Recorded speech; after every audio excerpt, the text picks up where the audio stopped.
asking what the straps are for? You have to be careful, but I'm not going to, I don't take this seriously.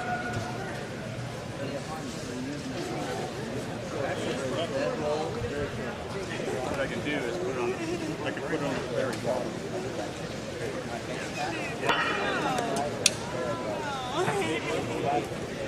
Yellow pen or the black one? Try not to hear it. Oh, you said that.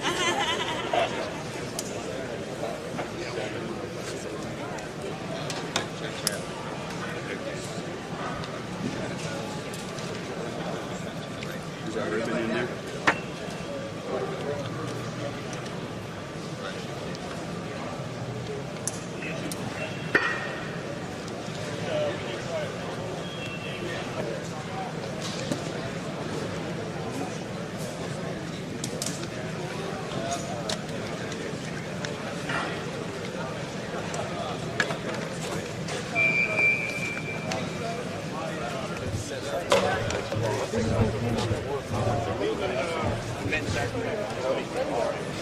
Chief Schroeder.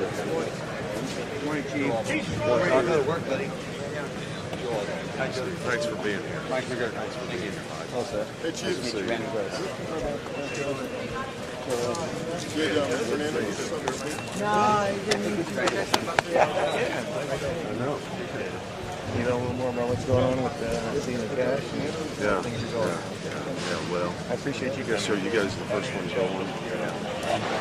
Well, I appreciate you doing it. This is just Well, incredible. training. Want to get out there and do it. If there's anything in Thanks for getting us to work.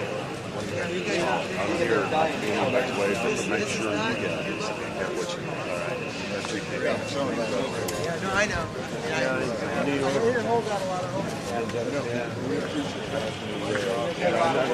I traveled with for Rescue One last week.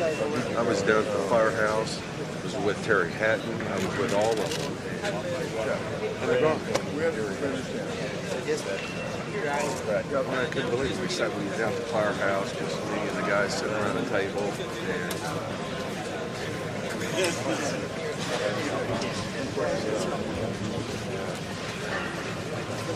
but Okay.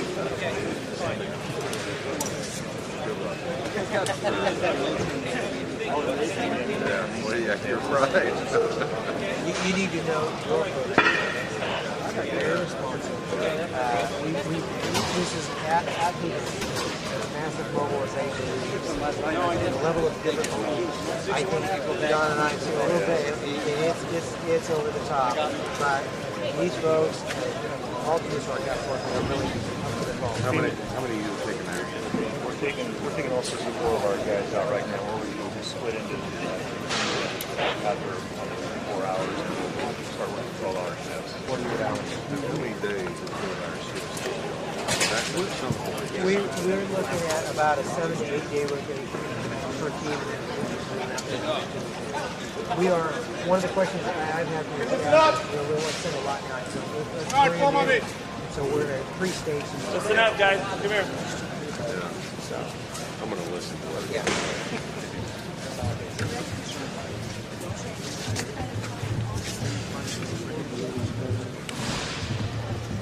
Barry, how many more back there? How many more back there, Barry? Come on, Joe. Go. Okay.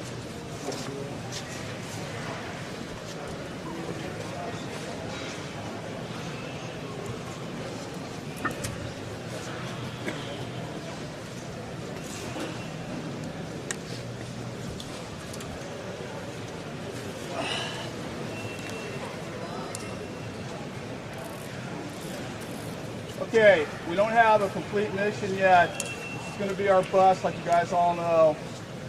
We're taking our trailers in there with us, our tractors and our trailers in there. Could be a problem where we can't get our equipment in. All right? So when we get on scene, depending on what Andoni tells us, might have to start humping a bunch of stuff in from a long ways away. So we got about 45 minutes before we're going to start loading up and doing anything else like that. Want to say something, Mr. Albach? You guys don't know this. This is the director of FEMA. I met a lot of you guys when I was in Sacramento not too long ago. I can't say thanks enough for the president, for our country, for what you're doing. I guess you all are the first team in. And I was down there yesterday. It's tough. I haven't been inside, but it's tough, I can tell you that. My prayers are with you. Our country's prayers are with you. Thank you for what you're doing. Anything you need, that's why I'm here. We're going to make it happen. I don't care what it is. Toilet paper, aspirin, water, equipment, most importantly, to protect yourselves, to help you do your job. Thank you. Thanks. Take care. And thank you to Don and Rick. Okay.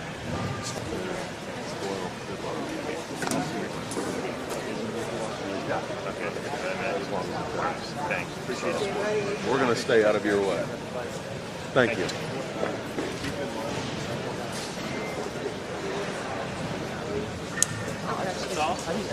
Everybody see the bus driver? It's perfect because it fits into the story of Yes, we've been on him, but this is a really cool lead. But there's no way around it. I mean, it's not a try not to put it. Oh no, we're trying to. We're doing everything we can, but it's unusual. Comes with the territory. Yeah. You never know. And when you that building in right down in Donald's Hall, and a few guys who I get close with, I see they're right on the counter, right under there. He wasn't here. He was off by the time he got here.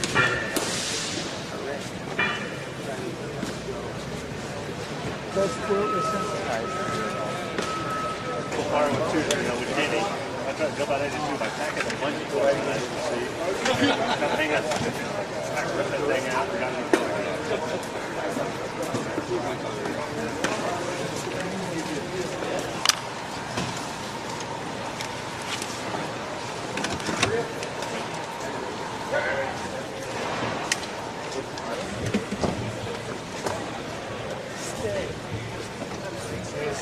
Better.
Didn't order anything, guys. You can't do that unless I have a surgery.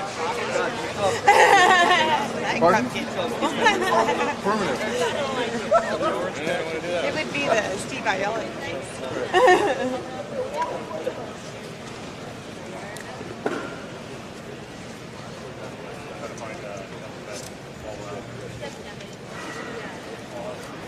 What'd you do with your pack? Oh, can we do that? Sure.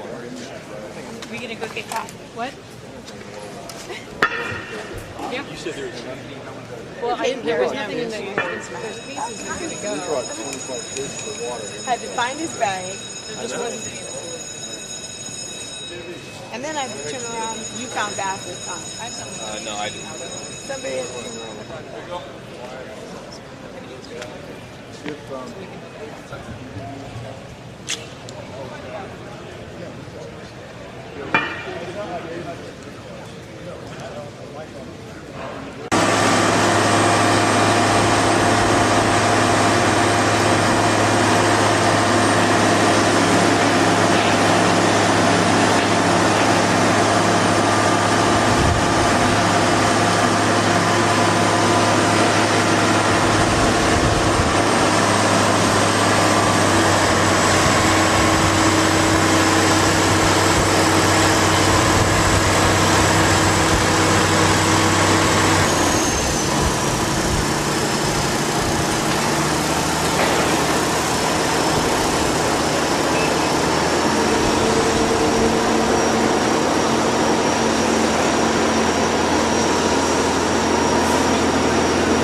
Pass back.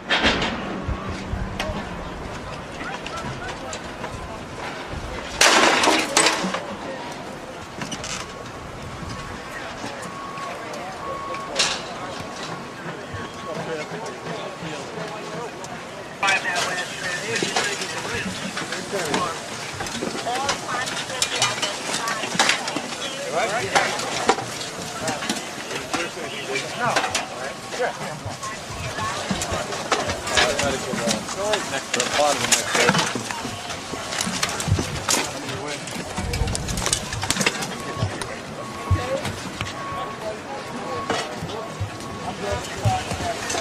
We got plenty of guys on this line, so.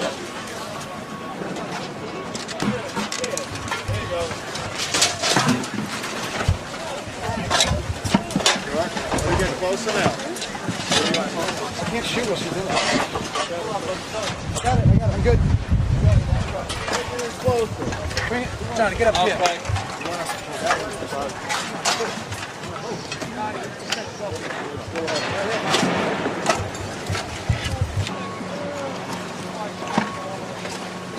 Eddie. Get overwhelmed.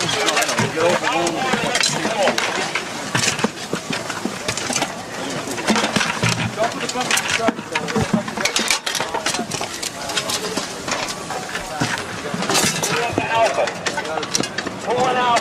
Let's see if I can see if that other for you, right?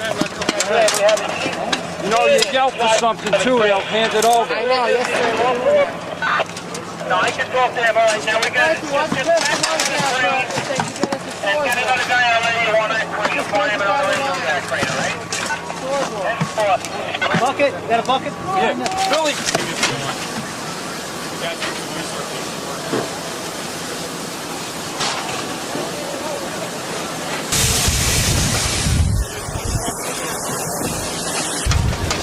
I'm good.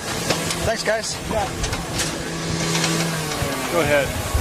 Actually, you're not doing anymore. It's going to take me a while to get up the ladder to crowd. You guys are awesome. Good.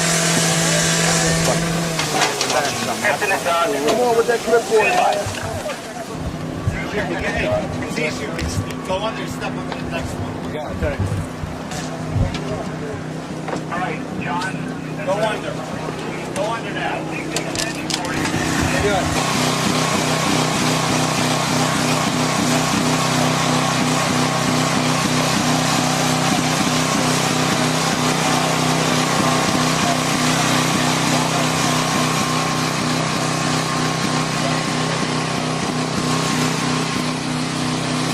Down.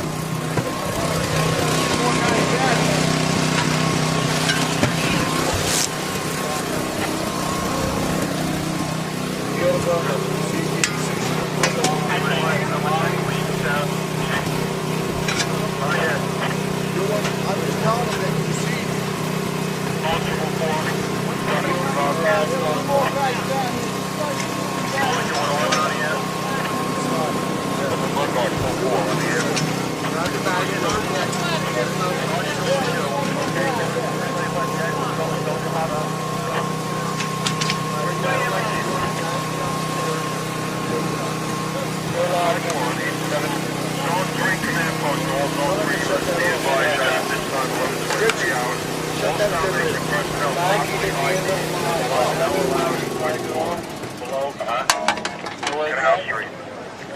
Yeah, I'm right there where I cut it off.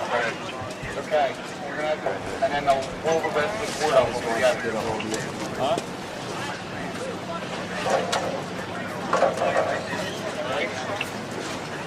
Where they bringing up? You guys toss any dogs down there anytime? Go to the end of the Toss any dogs down there anytime lately? We're getting a request for that. We got a dog standing by too. Okay. When do they bring him back down?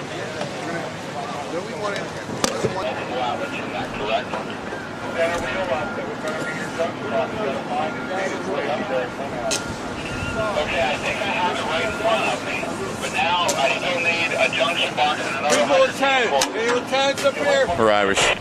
Coming down the ladder? Yeah, no, stepping on these guys' dicks and toes is the last thing I want to do.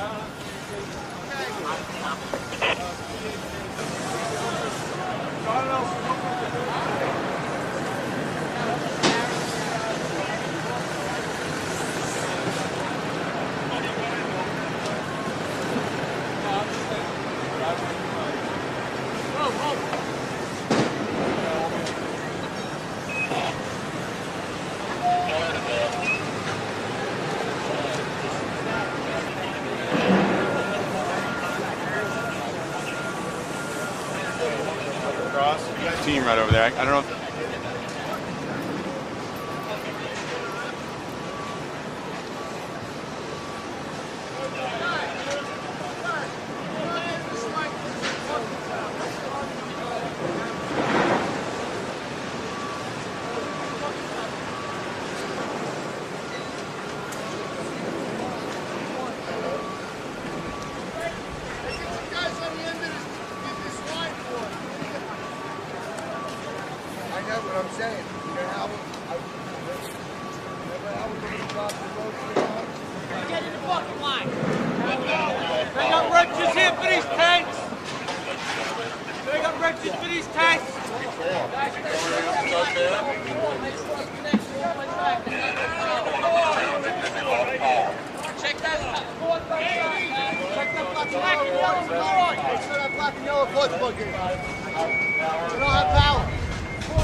Captain start online with a great parallel.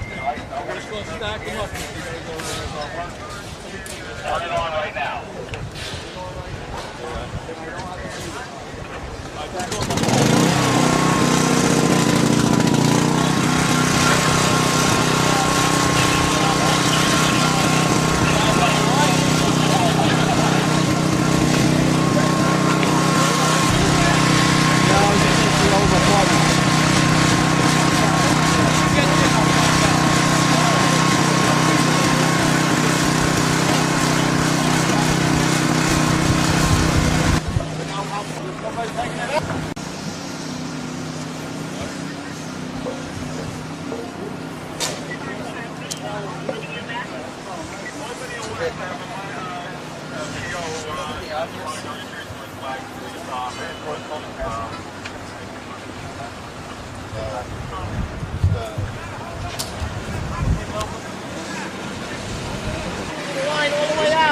Getting out. You guys are going up. Now we need you guys to hold the buckets as they leave.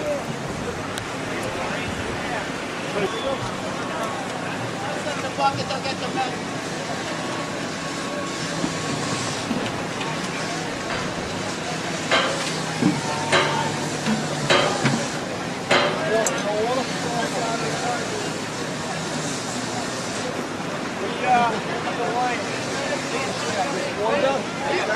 I got buckets.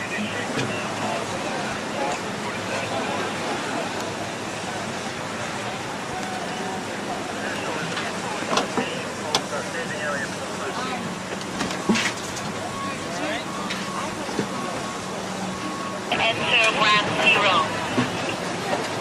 Relay that message to the military personnel.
Shovels, small shovels, digging shovels. Pass me the shovel. Shovel coming down, more shovels. This way.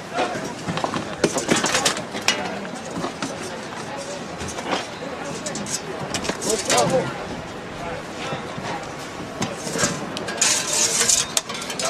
Shovel.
One bucket!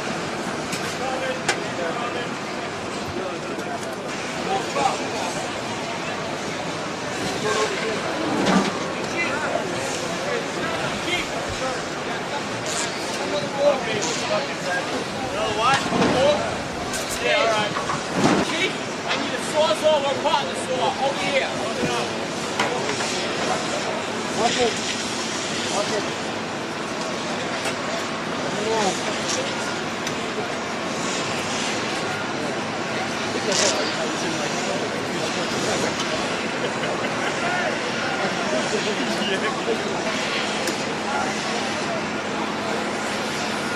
You guys, put it back to the line. Two guys around the outside. Two guys over here, underneath the buckets. Two guys.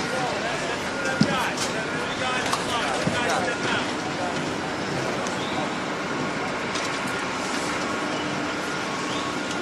Good enough? On your way.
Oh!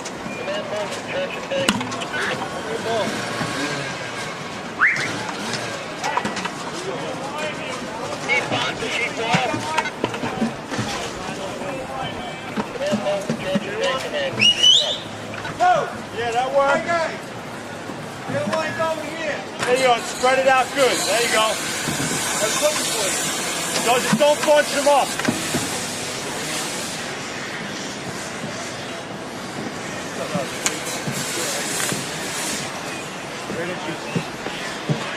All right.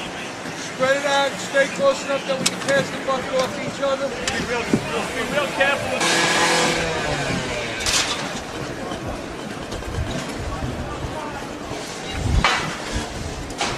We need paint. Paint.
Yeah, that's what we're away. Once you start saying we're good.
First, I'm going to push forward to make sure it's we got to get these people.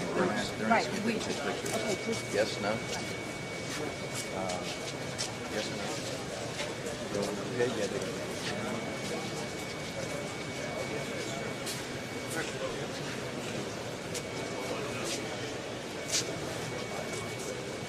We want to.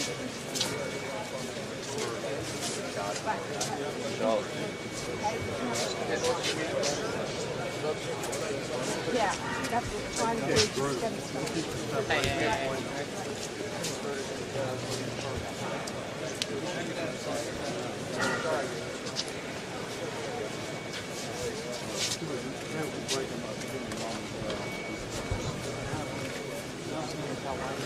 Hey, Paul. From there to there, or does that help? Okay, you need tighter.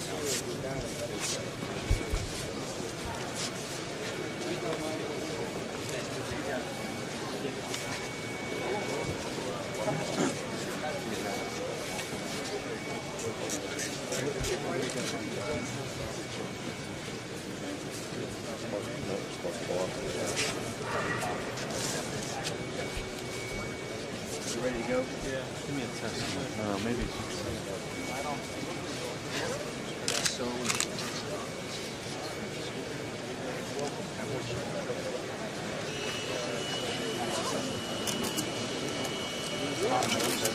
I'm saying We're going to do two with this group, or we'll do.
Nice to have you here.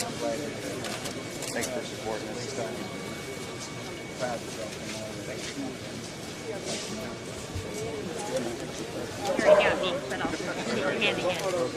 I got to take pictures. Mr. President, we want to try to do two group photos if we could. Okay. Hi, Logan. I heard all about it. Thank you for flying in. It's just fabulous. Sorry. Work? Good. Right this way, sir. From here on out, we're going to keep going this way. Do group photos. We're going to do group photos from here on. Tell Logan what the facts are.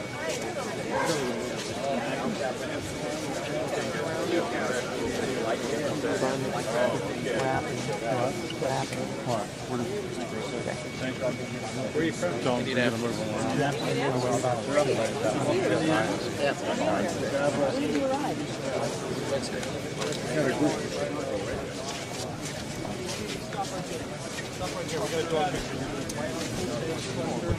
This one.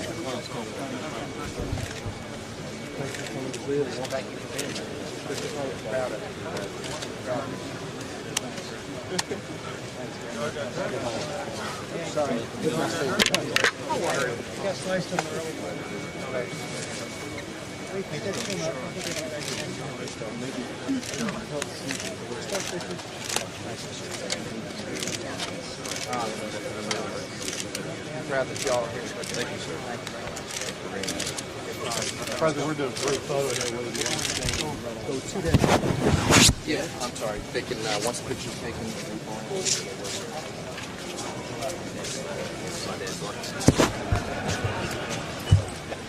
all right, folks, let's tighten it up. Tighten it up, please. Forward back spot.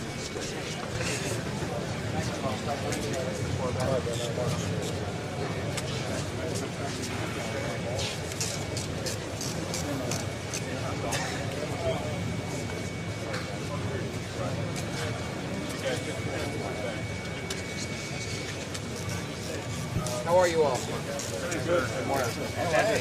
Yeah. President. Glad y'all are here. Thank you so much for coming out. Yes, sir. People in New York really appreciate it. How you doing? Thank you. Really appreciate it. Thanks.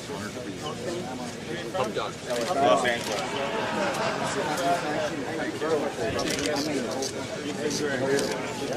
Really proud. Glad you are here. Thanks.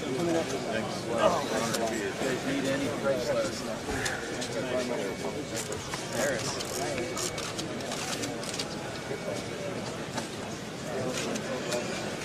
How long you been hanging on?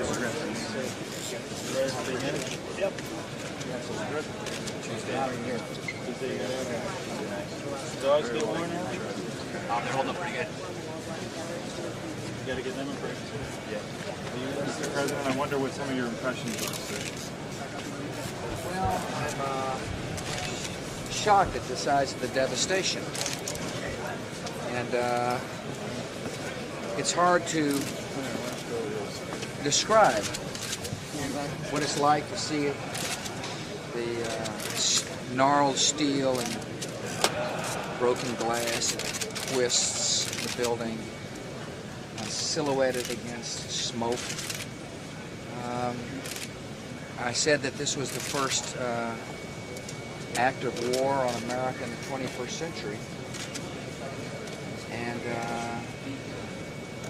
I was right, particularly having seen the scene.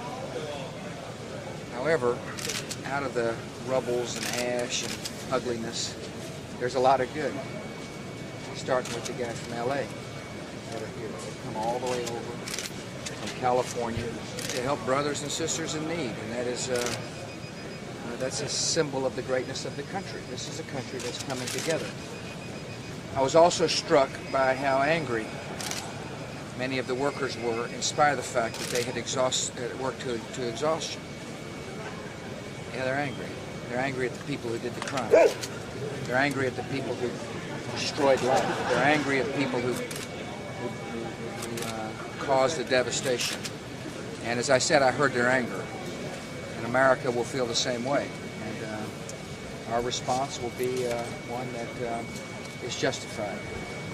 So what's your level of satisfaction with how the investigation is progressing and how the intelligence gathering is going at this point? I am satisfied that America has rallied during this terrible tragedy. I'm satisfied that the compassion of the nation has risen to the surface. I'm satisfied that if in any community, if we asked for help, we would find it. I'm also satisfied that the 4,000 FBI agents are working tirelessly to gather all the evidence that can be gathered, to find those who may still be in our country if they are here. I'm satisfied that our planning for possible future actions is going on course. Most of all, I'm satisfied and I'm pleased to be an American. This is a proud moment for our country. Out of this terrible devastation and ruin, the greatness of America shines forth. And I'm here just as best as I possibly can to thank the American people who are helping here and to give comfort to those who hurt. A lot of the firefighters who we saw had tears in their eyes, and because they lost loved ones, and their brothers are missing. And it's a sad moment to be with them. And the least I can do is to give them a hug and maybe encourage them some. We're gathering all the possible evidence. Appropriate time.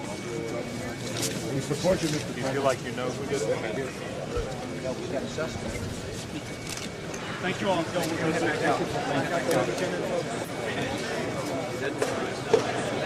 Thank you.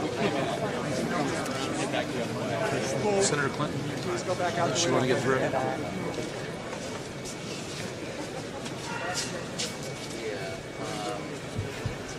For her? Yeah. I already went.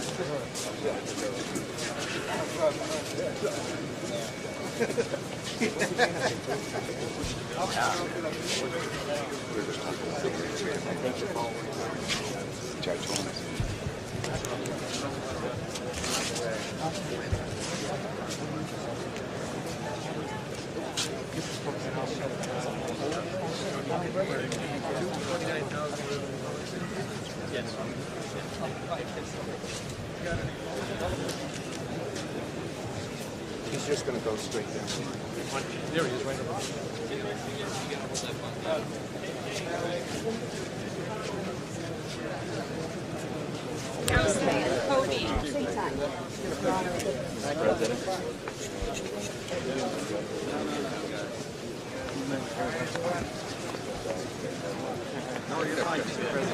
Hey, right here. Very good. Thank you all. Appreciate you being here. God bless you. Proud you came all the way over from California. Good job.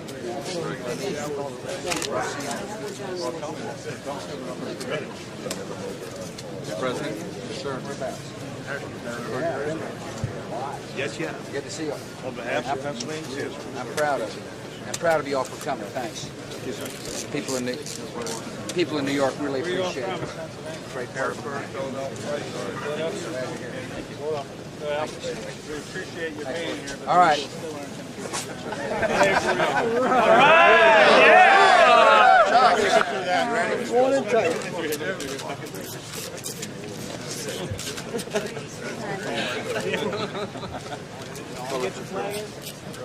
Yeah, you get the flag.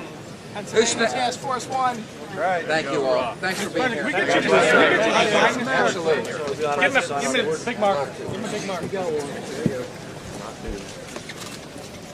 Right on.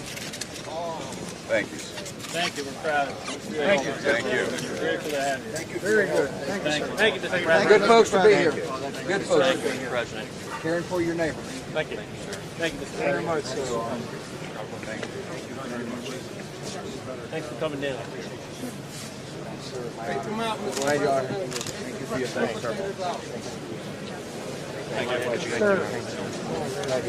All right. Look good.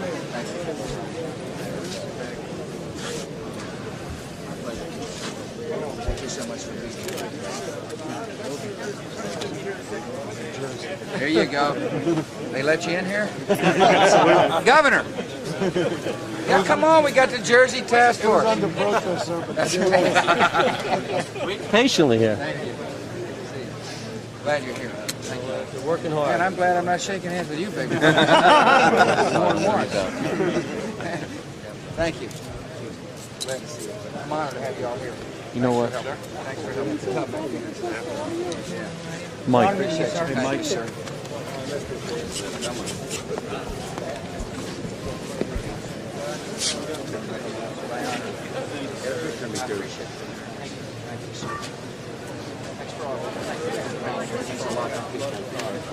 Right on. President. Thank you all for coming. Thank you. You're welcome. Glad you're here.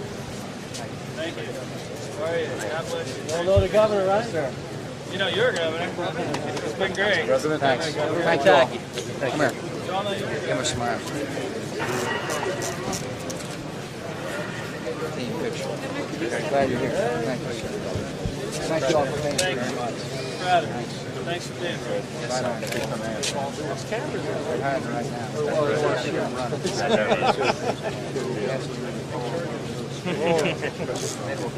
Thank you. Thank you, sir. Appreciate it. My honor. Thank you, sir. Thank you. Glad you're here. Thanks. Thank you for all your help. Appreciate you. Thank you, sir. My honor. I got to meet you Dad a few years ago. Came to Madison. As far as I know, sir. Nice to meet you. I sat next to him.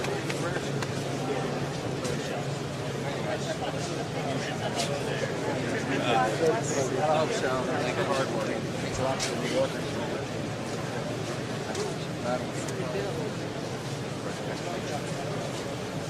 Thanks for being here. Oh, yeah? Years ago. Yes. Must be pretty skilled. Thank you. Well, I know, but now that you have to be, you are. That's the key. Thank you. Okay, so just here. You're going.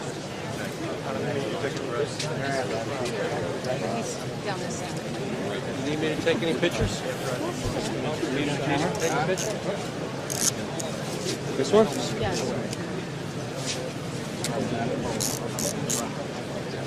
Thank you. Thank you, sir. Good job, sir. Good job. Thank you all. Thank you. God bless you, sir. Thank you very much. Stress manager here from New Jersey. Take care of this guy. You take care of yourself. I will. I promise. You need your stuff. I'm ready. Thank you. Where are we from? Group photo series. Massachusetts, huh? Mr. President, we represent all 6 New England states. Brenda Van Dijk. Turn around, we'll get a group photo here. Thank you all for being here. Thanks for being here. My honor. Thank you, sir. New York, really thank you.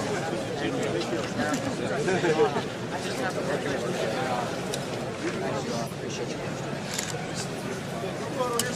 Okay. How you doing, Mr. President? Where are we from? Massachusetts. Maine. They just claim the same flag. We're on the same group. Thank you all. Good to meet you. Proud of you. Proud of you. I just said the sample. Elf. It's Elf? Elf? Yeah. I thought this was dead. Hold his hand up. But I can't get it. Is he blocking everybody? No. There you go. Some hot water.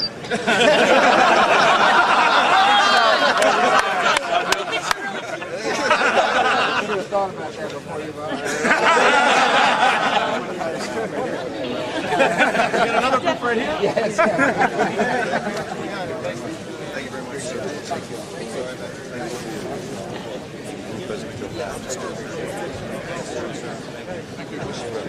We'll get another group photo here.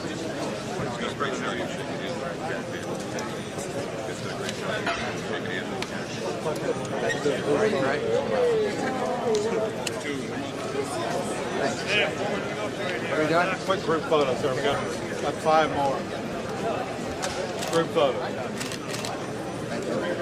Thanks very much for your hard work.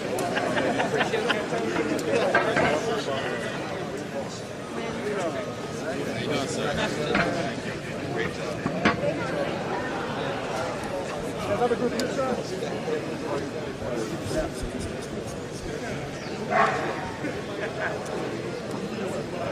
Another group right here. Got to form the line. Get one big How are group. you all? Thanks. We're back and form the line. Form the line.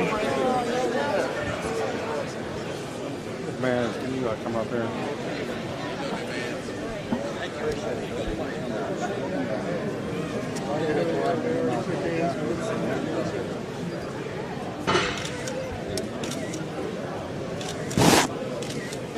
Thank you all very much.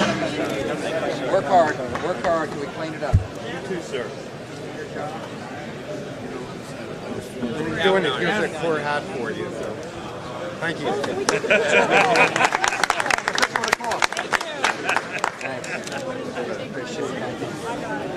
Thank you all.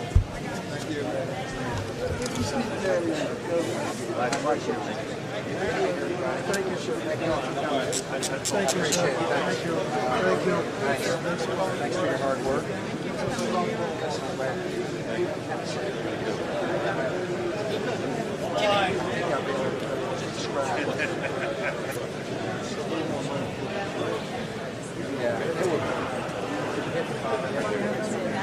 You're right, Mike. You're right.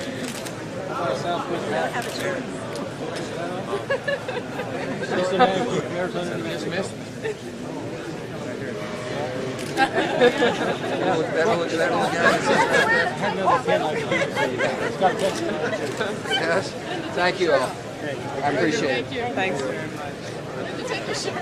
I'm honored. Thanks. Thanks for your hard work. Hey, Jimmy. We're coming up this together. Oh, get this one here. How about all? Yes, he is. Yeah. You need to kick him around, let me know. They tend to handle service. No. Thank you all for being here. Got a lot of work to do. Nice to meet you. Nice to see you. I appreciate you. Thanks. Right here. Get in here. I'm right here, sir. Got it? Can I get that one, sir? This guy here? Yeah. You know what he's doing? Oh, it didn't work. Oh,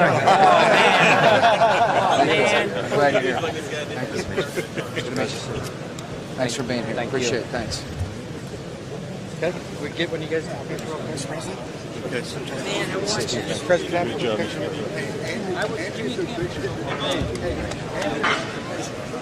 Thank you.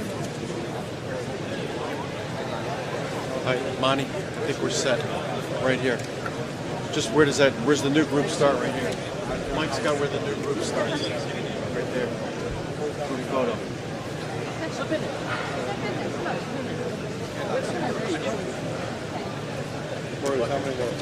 got it. It's great. All right. Real quick. Thank you, sir. Okay, what are we doing now? Photos here. Sir. And then after you leave here.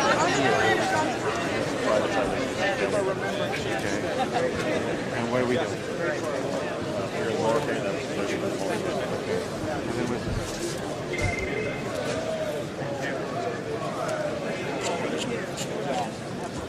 Give him hell, huh? Give him hell.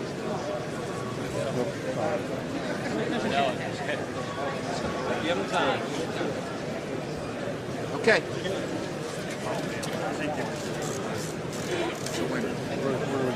Thank you all. Thank you. Thanks for your hospitality and thanks for your hard work. He's going to walk right through here.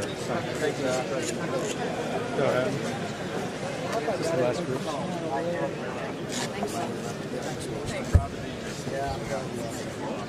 A wonderful prayer service today at the National Cathedral.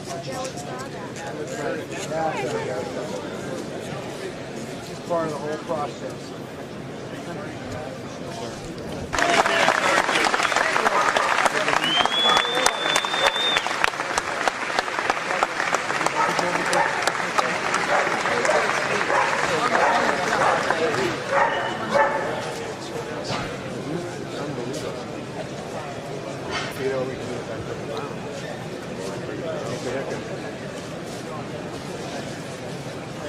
You get these calls.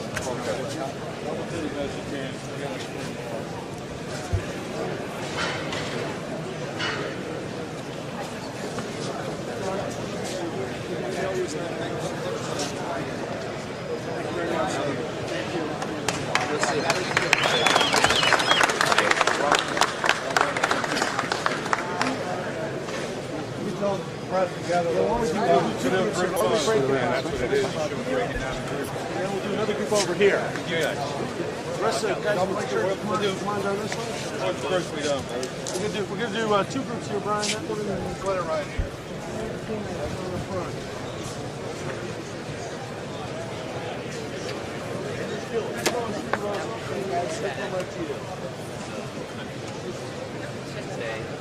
do you want to right here, he'll come to you.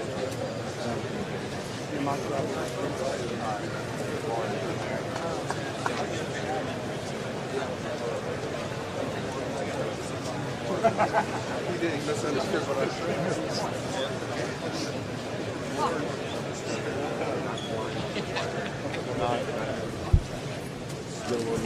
That's right.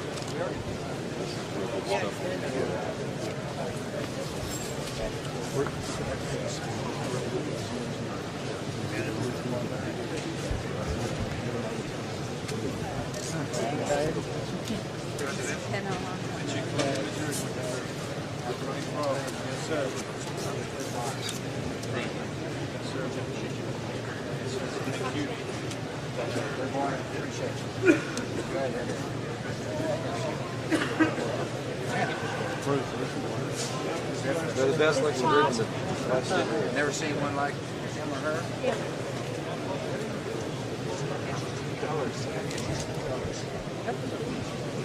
There we go. Okay, here we go. Hey. Good. That is a I'll spell you Shepherd. Thank you for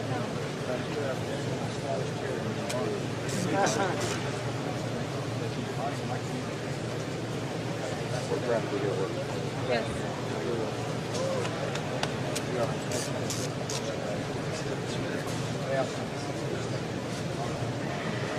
sad day.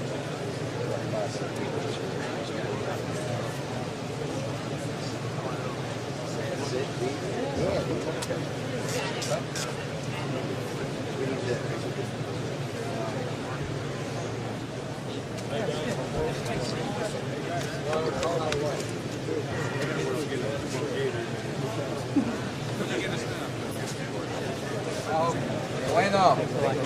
Bienvenido. Appreciate you guys. No, I know. Thank you, sir.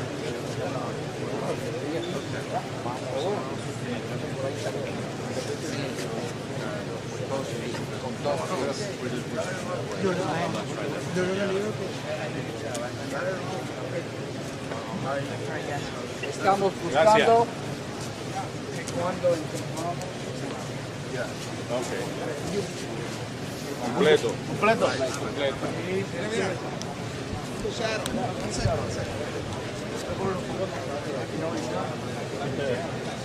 Thank you. Thank you. Yes, thank you.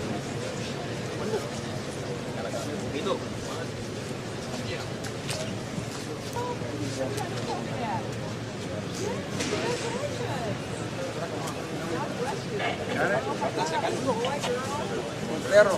Yes. Puerto Rico. I know Puerto Rico well. Thank you. My friend Juan Gonzalez.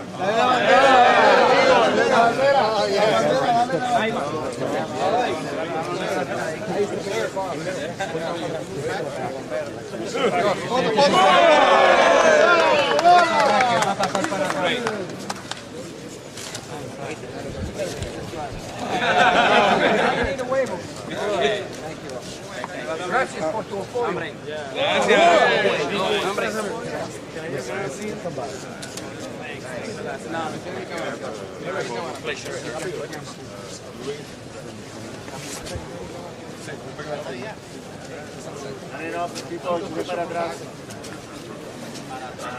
Thank you. Great.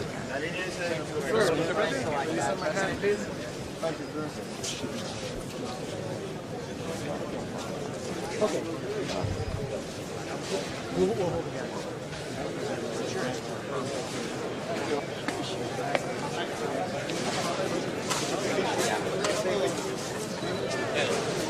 I'm trying.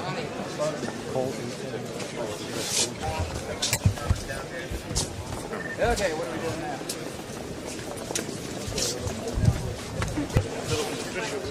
It was great though, because I got to see a lot of people. Thank you all. Thank you. I appreciate you. Thanks. Big LA Fire Department. Yes, sir. Brady is I did. First time they waved with all 5 fingers.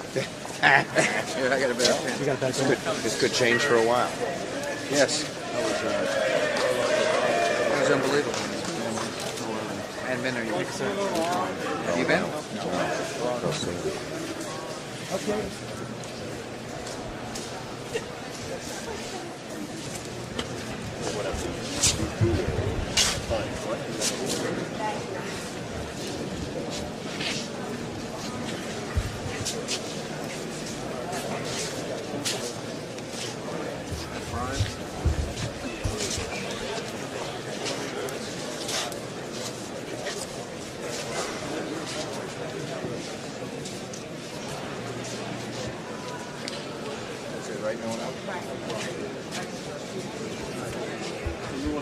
Folks, please clear the area. The other side, please. Thank you. Thank you. Okay. All right, guys. Just stay right here and going out. I didn't get everybody, but I got everybody.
get the flag?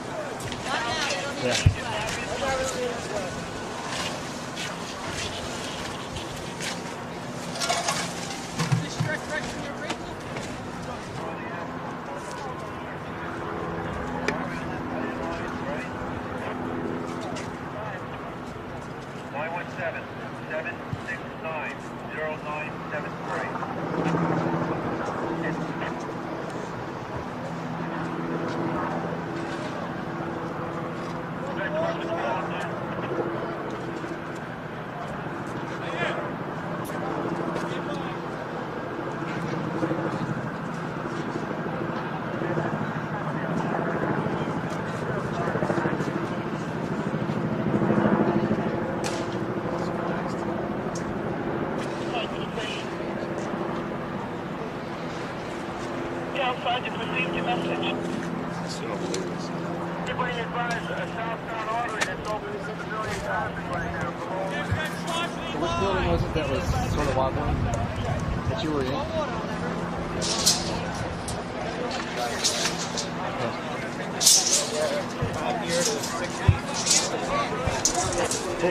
Okay. Just talk like we're just talking. Just ignore me and go down. What were you guys doing in that building? Just talk me through it, and then the point where it's buckling and you guys were in. Oh, they used to be the morgue, and then they moved it out of that area, and we were downstairs. That used to be the big triage area too. And once the building started coming down, the windows fell out and stuff like that, they cleared all that out, and we went in there to get some more medical supplies, had some oxygen containers and some IV bags and stuff like that in there. And they said, get out. And they said, get out. The building's coming down. So, running for our lives, just dropped everything and ran. Just ran and ran and ran. That's it. Ran for your life. And how far can you run? You know, when you're in a building, how far can you run? Where can you go? These things are 60 stories high. Look around. Where can you go? How fast can anybody run? I can't run that fast. It's the most horrible thing I've ever seen, sir. It's the horrible thing I've ever seen.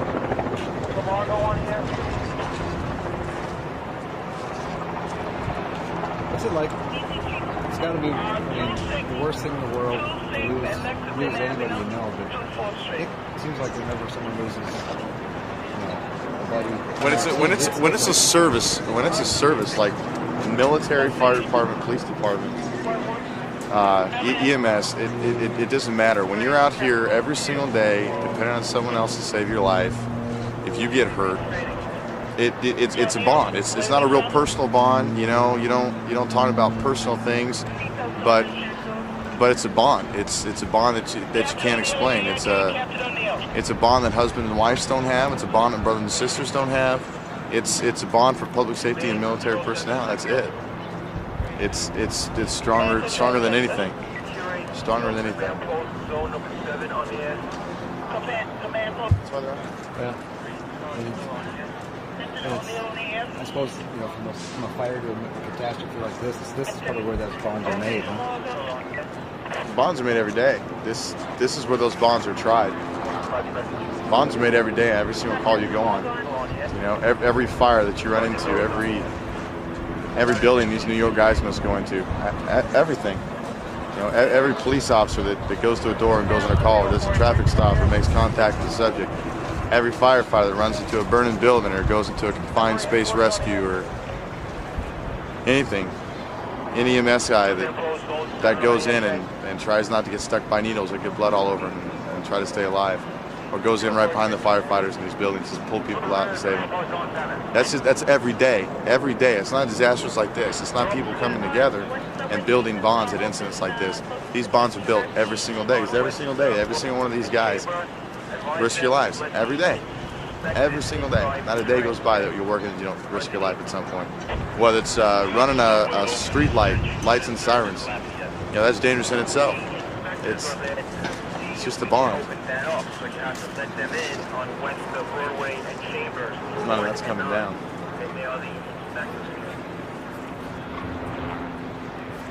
I don't really reach out and touch somebody, do they?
Is anybody out there?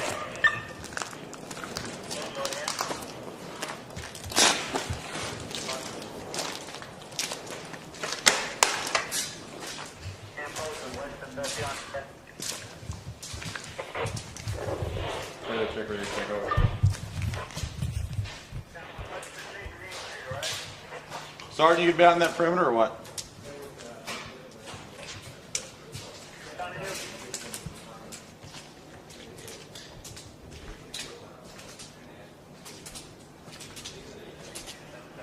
We next.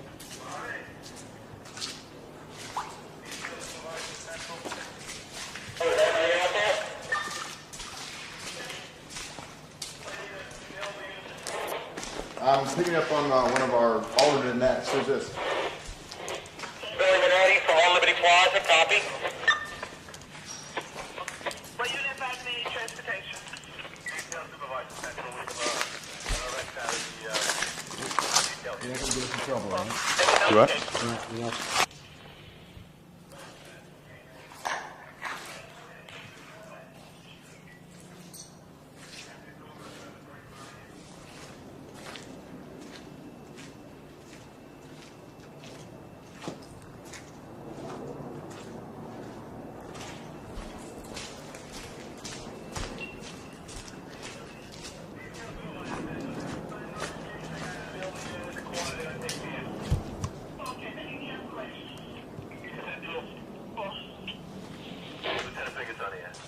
Any crews working back in here at all?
this lead to the subway? You what? Does this lead to the subway?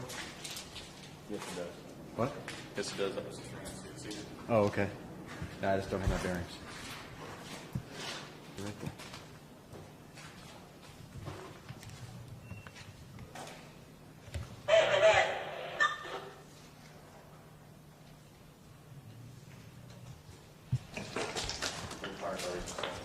Ladder 80 went that way. They left their jacket on the ground, they said, for us to wait. So we're just hanging out until they do their search. Where are they at? Can you show us? Yeah.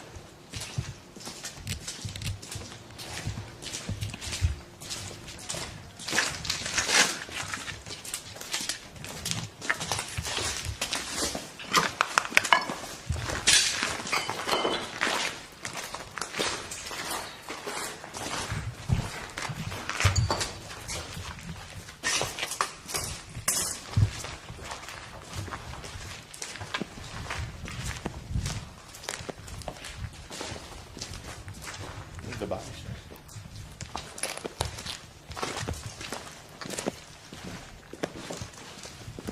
My wife has something wrong.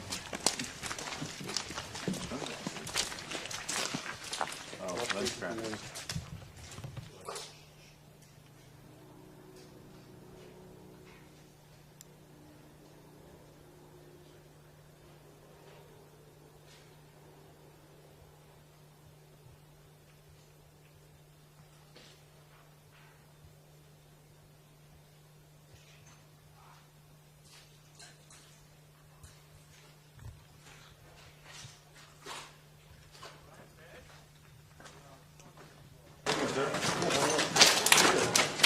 You guys in charge of the post that side?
Details told you that's the bump and with it.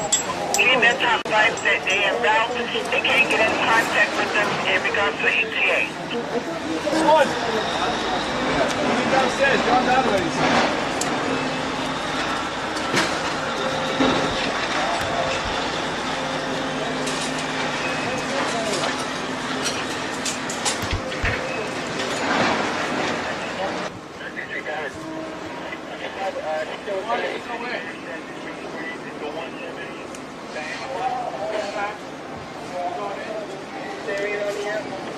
Hey, Cap, how many of you guys going in? What? 4-1. 4-1? Okay.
Right now?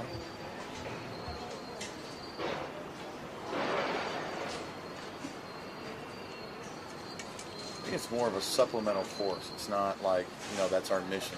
It's not like we're in charge of all that. I don't think that's his intention. I've never really heard of it before. You know what I mean? Mm-hmm. It's just one of those things we're tasked out for. Because you're really, I mean, I'd assume the intent is, your job is to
John, yes? Okay, can you go through white shirt? If I captain the bus, Air Force Man 5822, stand by. Yeah, 1 second, let me look.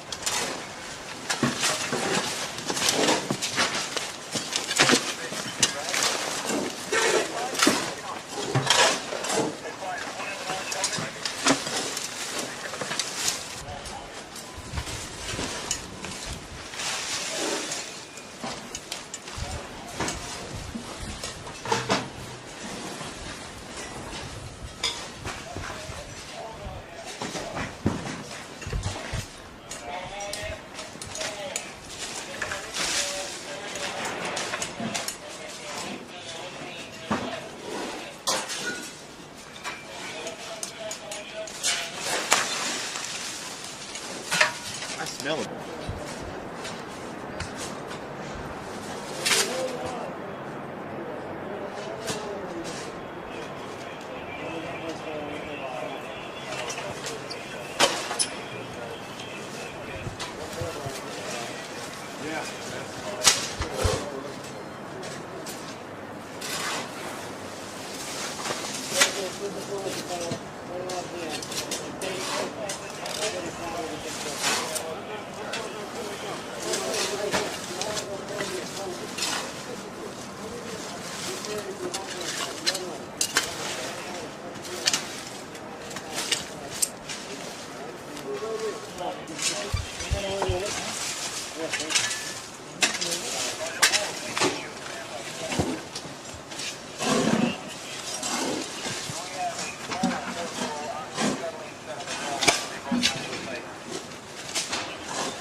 When you were at the end of the support, there's nothing underneath you. A rubber pile.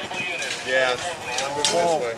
We're up in just about where the paper pile is, and then if there's an angle, just after that column. So we're limiting from the end of the cement column over to this pile.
Gatorade?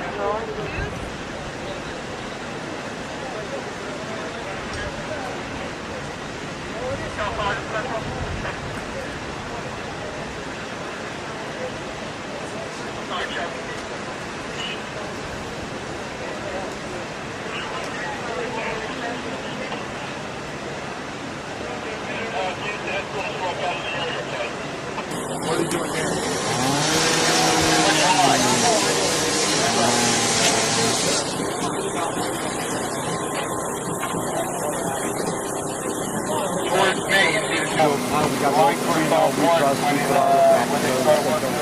Let's go. Try to do what you can do. You go on. I'd like a little more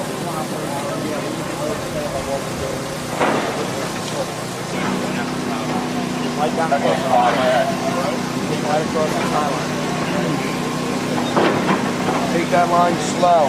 They were sure they had a live line over there. I'm not watching. I don't want that to fall.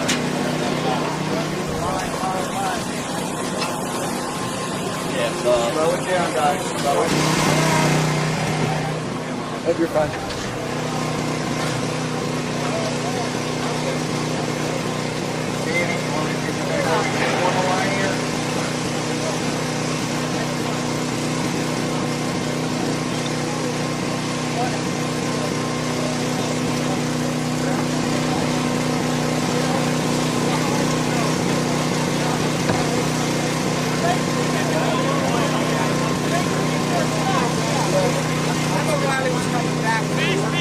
That's what I was wondering too. How's Raleigh doing up there?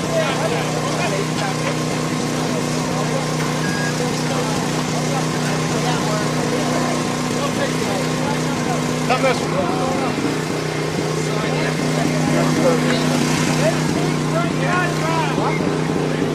They send those milk cratons.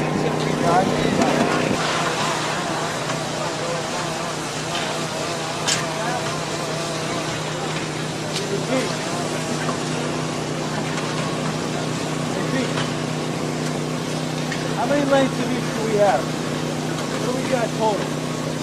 They said they had 10 counted. What do we got? What's the breakdown? I think it's 3 and 3/4. I'm not sure. 1, 3. No, we got more than 3/4.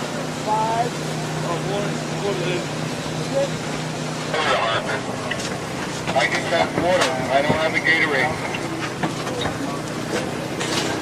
Make it that far. Okay.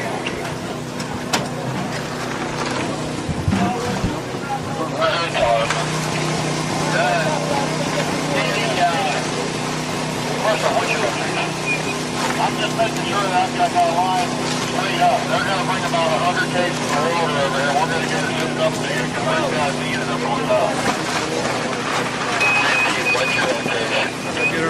I'm standing at the rear of the tower ladder. It's a task that we cannot accomplish as our counselors. We don't have the personality nor do we have the hardware to do so. It's going to be a need that we transfer up and change the data. No, like I said, we'll know if we're working on it. Burger's taking care of the logistics.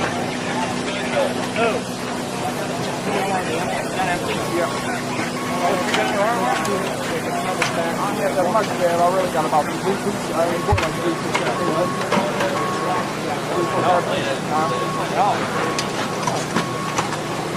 Back of just there, please. You are. I got it. Go on.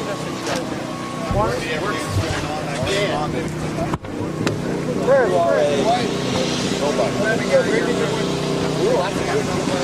You like that? No responsibility. Yeah. Way back over there. Not yet. I'll say not yet. Tell me what's going on. Any duct tape? Anybody got duct tape? Duct tape. I guess tell me if you don't mind. Tell me what's going on right now. What we're doing the rubble pile of the trade towers. We established a high line to get across the rubble pile to make it easier for the victims to transport tools back. We're doing something the south bridge. just north of the South Bridge. I think I can get one. What for? Yeah, what's the location? Unfortunately. So tell me your name and how to spell it. My name is Jeff Tracy. Tracey. Hang on a second.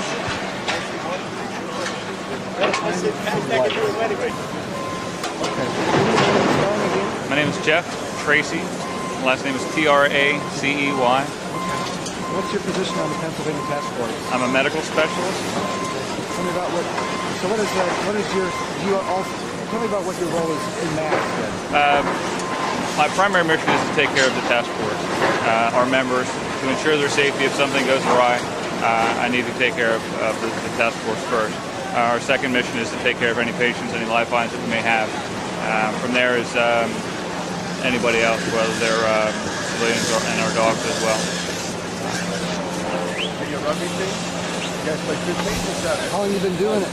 I've been on the task force since '97. What other operations have you worked on?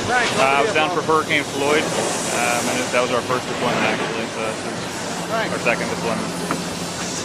Have you been around when you had like a live find or been in? Actually, here I don't believe we've had any live finds. Down in Hurricane Floyd, I was there when they had, or shortly after they rescued one in a boat. It was the other crew actually, but the task force itself has had a live find. Well, just a few minutes ago, they brought out a firefighter deceased, and that's got to be about the toughest part of your job, especially as a medic. It's got to be pretty tough. Absolutely, it's a giant brotherhood, and we feel their pain. When a brother's lost, you're right, it's a terrible part of the job. So, how do you guys keep going day to day? What keeps you going? Obviously you can't let it get to you. Well, it does. It's cumulative. It does get to you sooner or later. The drive. I mean, these guys are out busting their humps for days and days and days. It needs done. I mean, there's people that I don't know. They need our help. You do what you have to do. Actually, the support from home, the support from the public sector makes a tremendous difference. I don't know if they realize how much it impacts all of us. Their support. Hey, Tim.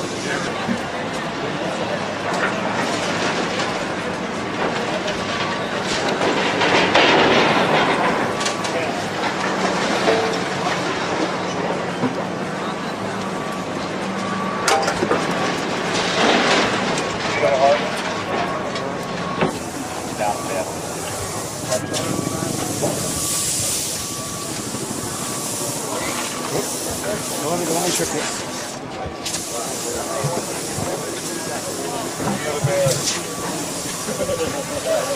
Hey, hit those cans.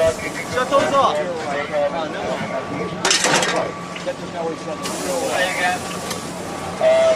Love that line.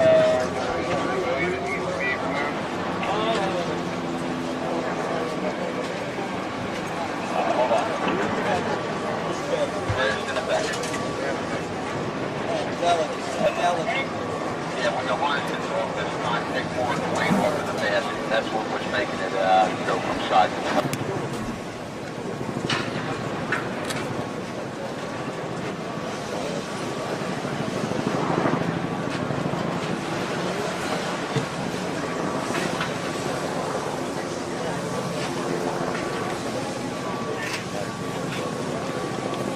That's the thing, we're not going to get any shots of them out there still standing. Yeah, we're going to try to get Douglas County again, shot of them.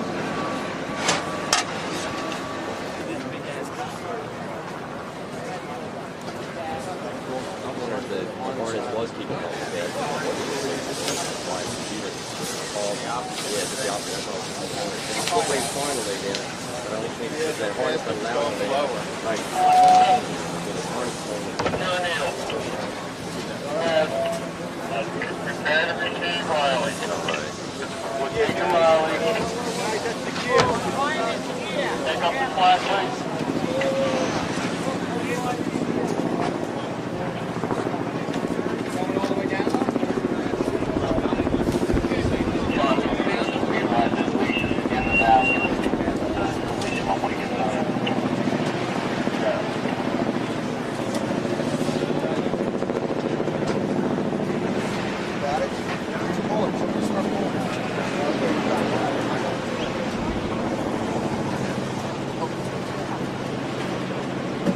John. They got somebody pulling a snow basket on an angle from off that ladder. He's got to go back over Dave. Clearing that beam. Okay. They did it to clear the beam. Okay. I saw him sitting over there. I didn't know if he was going to. That's cool. There you go. That's It's all good. It's a little more comfortable. Nice and You slow, see nice and slow. it? This guy's pulling that truck a little too far to the left. Riley.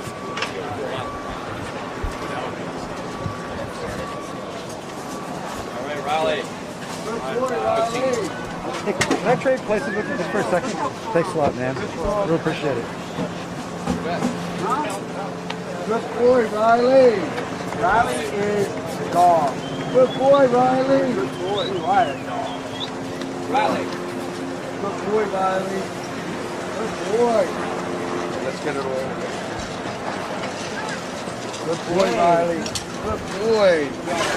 How many people here know what? You know Riley real good, Louis? We got Riley on. Good job, Riley.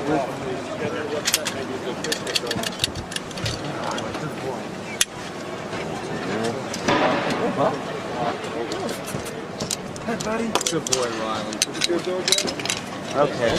Right. Take them off. Lift them with the leash. Breathe down. Yep. We head back, Riley. Yeah, we head back. There you go. Good job, Rob. Good boy. Pass over for the Squad 1's equipment. How old is he? Looks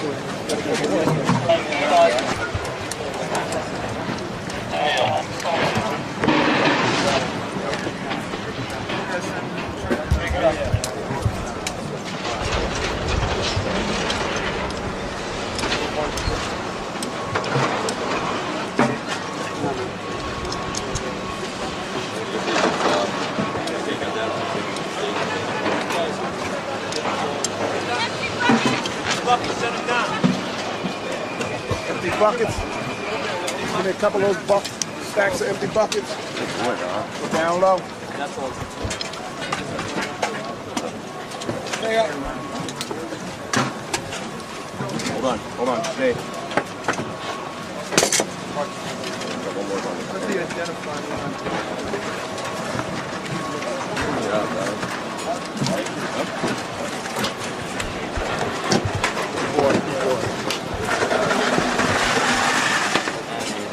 Doug's going to use that for his equipment. Good job, Buck.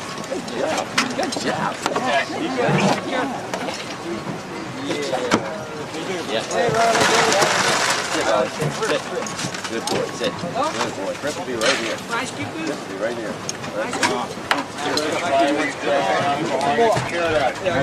We got an air stick on. Somebody can get him a drink. Sit, Riley. Sit, guys. Oh, yeah. Riley wants water. Riley. Riley. Over here, bro. Take that gallon of electric guy and just cut the top of it. That's what I was thinking about, too. Here, get a knife, buddy. Cut the bottom. They threw the stove pass plug here, all the way across.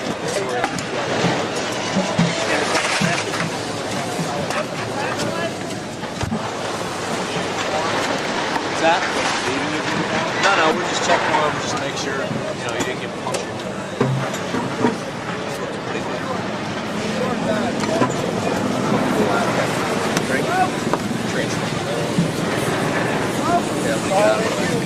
Riley. Put it on.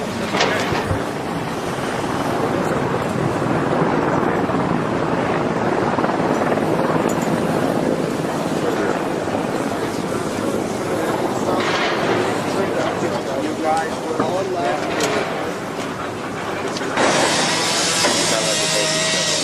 I mean, look at it. There's nothing over it. There's some that heavy shit you don't look at.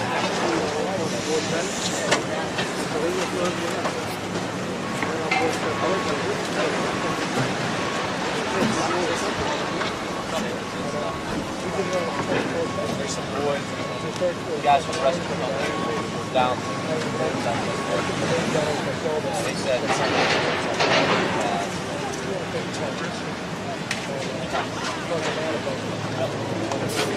fucking the light went out. I do that this way. There you go. I'm fucking sliding down the fucking thing. Back down. There's no sense in taking this back down.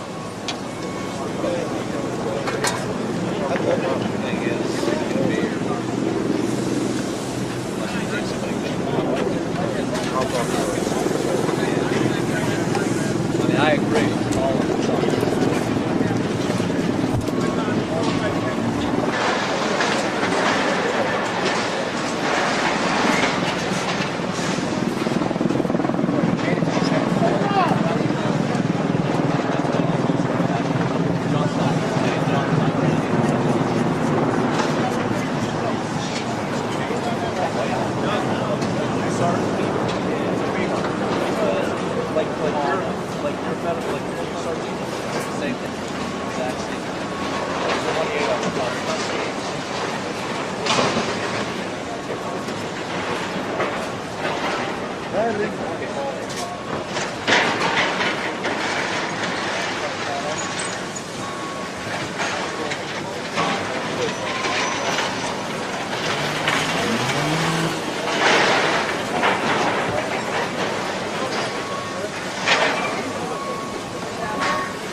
Looking for you. Where? Right here. Down here. Sorry. Okay. We're going to be taking both buses. We're going on a military escort. I'll be with that vehicle. I had an excellent meeting with that personnel to stress to them how critical this badge issue was. The officer over there told them to tell the infantry don't give them no shit. Unquote. Amen. So that's the end of that. Now, listen to me very carefully.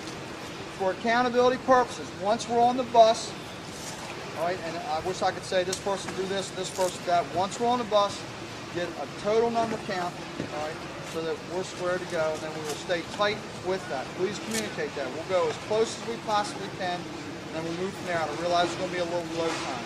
Is there any other items that need to be addressed before we leave? Again, from the IST, they again reminded us about the safety items. APRs in the pits, elbow knee pads, eye probe, hearing protection on site. All right, if you're outside the area and you're just hanging around or whatever, the filter mask will be adequate, so whatever's necessary. Is there anything else that needs to be addressed before we load? Now, the Capital Trailway buses, all right, should be at the rear loading dock area. And what I'm going to try to do is go out this way rather than go for all that new docks.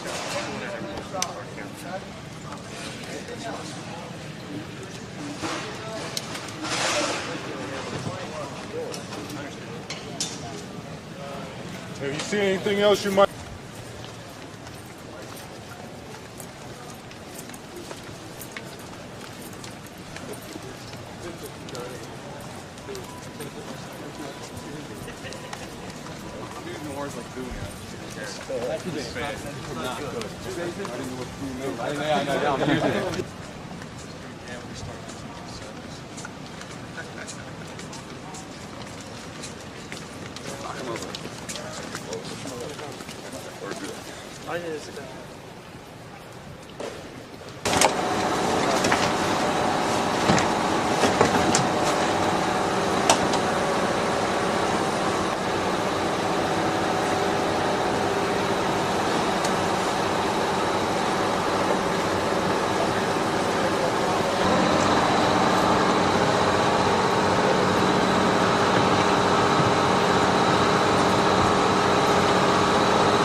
buddy of mine, train and stuff.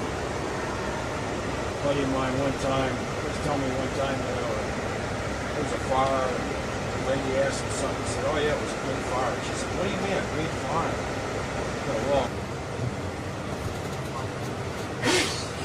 these people come out standing in the street every night, watch you go by. That's not make you feel good, though. Oh, absolutely.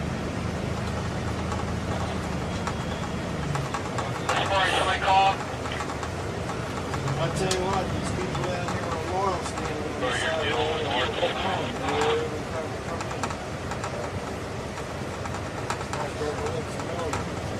It's sad that it takes something like this to make it happen. You know, I was telling somebody in the traffic the other day, and you know what it's like to drive down here. Oh, nobody lets you in, right? Nobody will let you in. It's the most aggressive driving. Well, that's a shame. People should call first.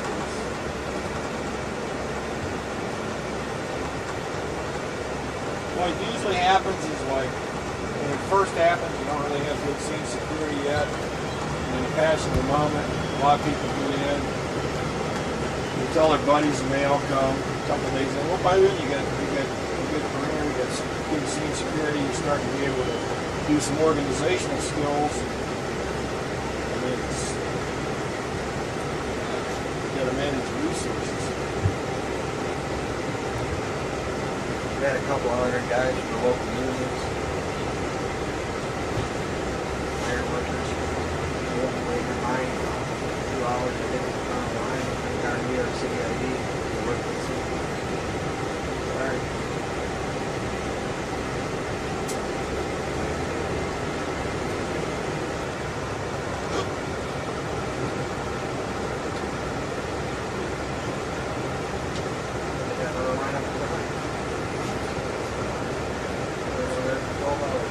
Steve comes out and talks. I think we got some lumber. We can make a ramp on the road.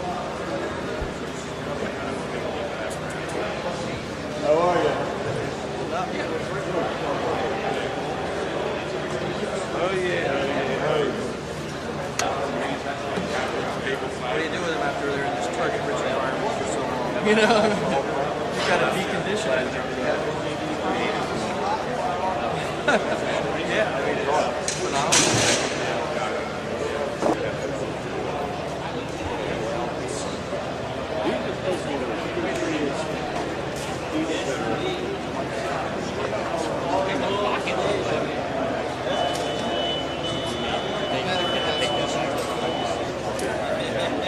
What happened? I walked in, I secured them with cables, however, they did not have the C-clamps. But they're not fully secured. Can you speak up a little bit? I'm sorry. Stand on the chair. Here, man. No, I'm not going to stand on the chair. I'll make you fall. Can't used to be being short. Keep that in mind.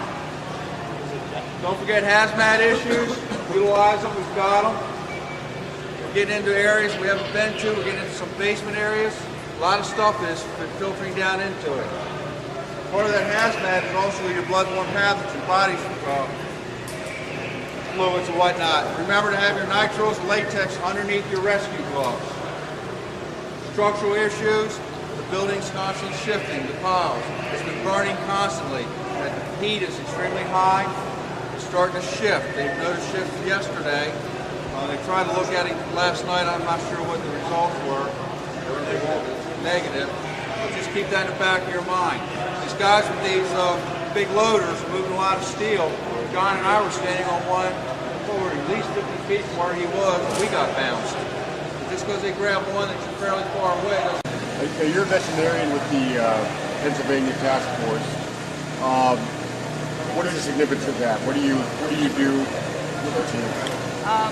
What I do is I come along as support. It's a very unique position because none of the other teams have been able to get a person on the team to provide canine medical support. They rely on the medics. And so what I'm able to do is assess the dogs and treat the dogs, not only on our team, but any other dogs that might be out of the incident. So you come out into the field wherever they go, you go basically? I have two different roles that I take. The first one is I tend to stay back here at the base of operations and be available for all of the dogs. Sometimes when we've got both dogs working, I'll go out with them into the field. What kind of injuries have you seen most here at the drink station? The biggest issues early on were eye problems, a lot of dust and dirt and contamination in their eyes, and then paw and pad injuries. I've had several lacerations, not in our dogs. I've had some minor abrasions. Those are probably our major issues. However, the biggest problem we've seen is dehydration. They're working too hard and not drinking enough. So it sounds like the dogs need to drink as much water as the workers are out there. Yeah, they definitely need to drink a lot of water. It's dry, it's dusty, and they're scampering up and down the rubble pile a lot more actively actually than most of the people out there. Plus the excitement of being out on the pile. They don't take time to drink. It's not a good place to drink. We've really enforced having the dogs come off the pile to have some rest between the problems that they were, and get them to drink and make sure they stay hydrated. In terms of thinking about how other task forces are organized, why do you think it's important that these teams have vets on site and able to do that? Well, the task force have really emphasized getting the medical personnel trained to treat the dogs. Unfortunately, those trainings might be once a year or once every 2 years, and they're not seeing dogs. And dogs have unique problems. And I think working as a veterinarian with the handlers, we've come up with ways to prevent some of the problems that they're seeing on some of the other teams. So you'd certainly recommend seeing more vets out with more teams? Absolutely. And the VMAT teams, the veterinary medical assistance teams, have been sort of pulled into this. This is the first time they've been involved, and that's been really helpful for the rest of the dogs. Logan's your dog. Yes. How does it make you feel to have a vet on site when you're out working? It's extremely comforting and reassuring because they can get in so many dangerous situations despite all their training and that, and to know that you can have critical care available like immediately on site is invaluable. Tell us a little bit about how you and Logan work together here. Well, we work together as a team. We're given generally an assignment by our search team manager of an area that they need to check for by consent. And what we'll do is, assess the area and any dangers and things like that. They'll brief us on that, and then we'll send the dog in to survey and consent. So her job is to indicate and let me know if there's anything there, and through the training in that she is able to get into areas and situations that people aren't accessible to. So she relays that information on to me if she has anything that she finds, and then we in turn are able to pass on information. So you generally work physically a little bit separate from where the other team members are? Are you guys all sort of together? Generally what we do is we like to run one canine in a situation and then run a second one if there is what we call a hit or an indication of scent, just to back each other up. But generally we try to work in an area that's clear of workers. I mean, there's always going to be workers in that around, and they'll focus on confined and scent, as you can see. In terms of sort of the emotional aspects of your work, I've heard people talk about that obviously the workers here are emotionally connected to the work, and I've heard them say that the dogs are as well. Is that? There's, I think, some different philosophies on that. Personally, my feeling is that the dog feeds off of my emotions. She tends to be upset if I'm upset. So if I can stay detached from what I might see out there, I notice that it doesn't affect her. However, you can see she's really relaxed and things like that. You guys have been out here for a few days now, and this is obviously a pretty unique situation. Is there anything that you've seen that kind of makes you, kind of things that you might be able to take into the future when you guys, step back from this and think about, lessons learned, things that using the teams? I think probably one of the most amazing things in a situation like this, and I don't think we've ever seen anything like this certainly in America, is the way everybody's come together. The way the FEMA teams have worked together, in conjunction with the fire and police services, the EMS services here. It's just something it's tremendous to feel that you're part of such a unified effort. To think that you can get through a crisis like this and hopefully get to some survivors, because that's, what it's all about.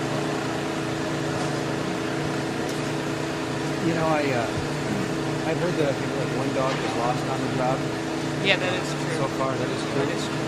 Kind of, I mean, that's terrible news. At least I don't. But how does it feel whenever you get so close to a dog that whenever you can go out and you work, it's such important work that you always run the risk that you can lose your pal? It's something that actually I try, we're all aware of it, but I try not to think of it, because if you do, then you're not going to be in this type of work.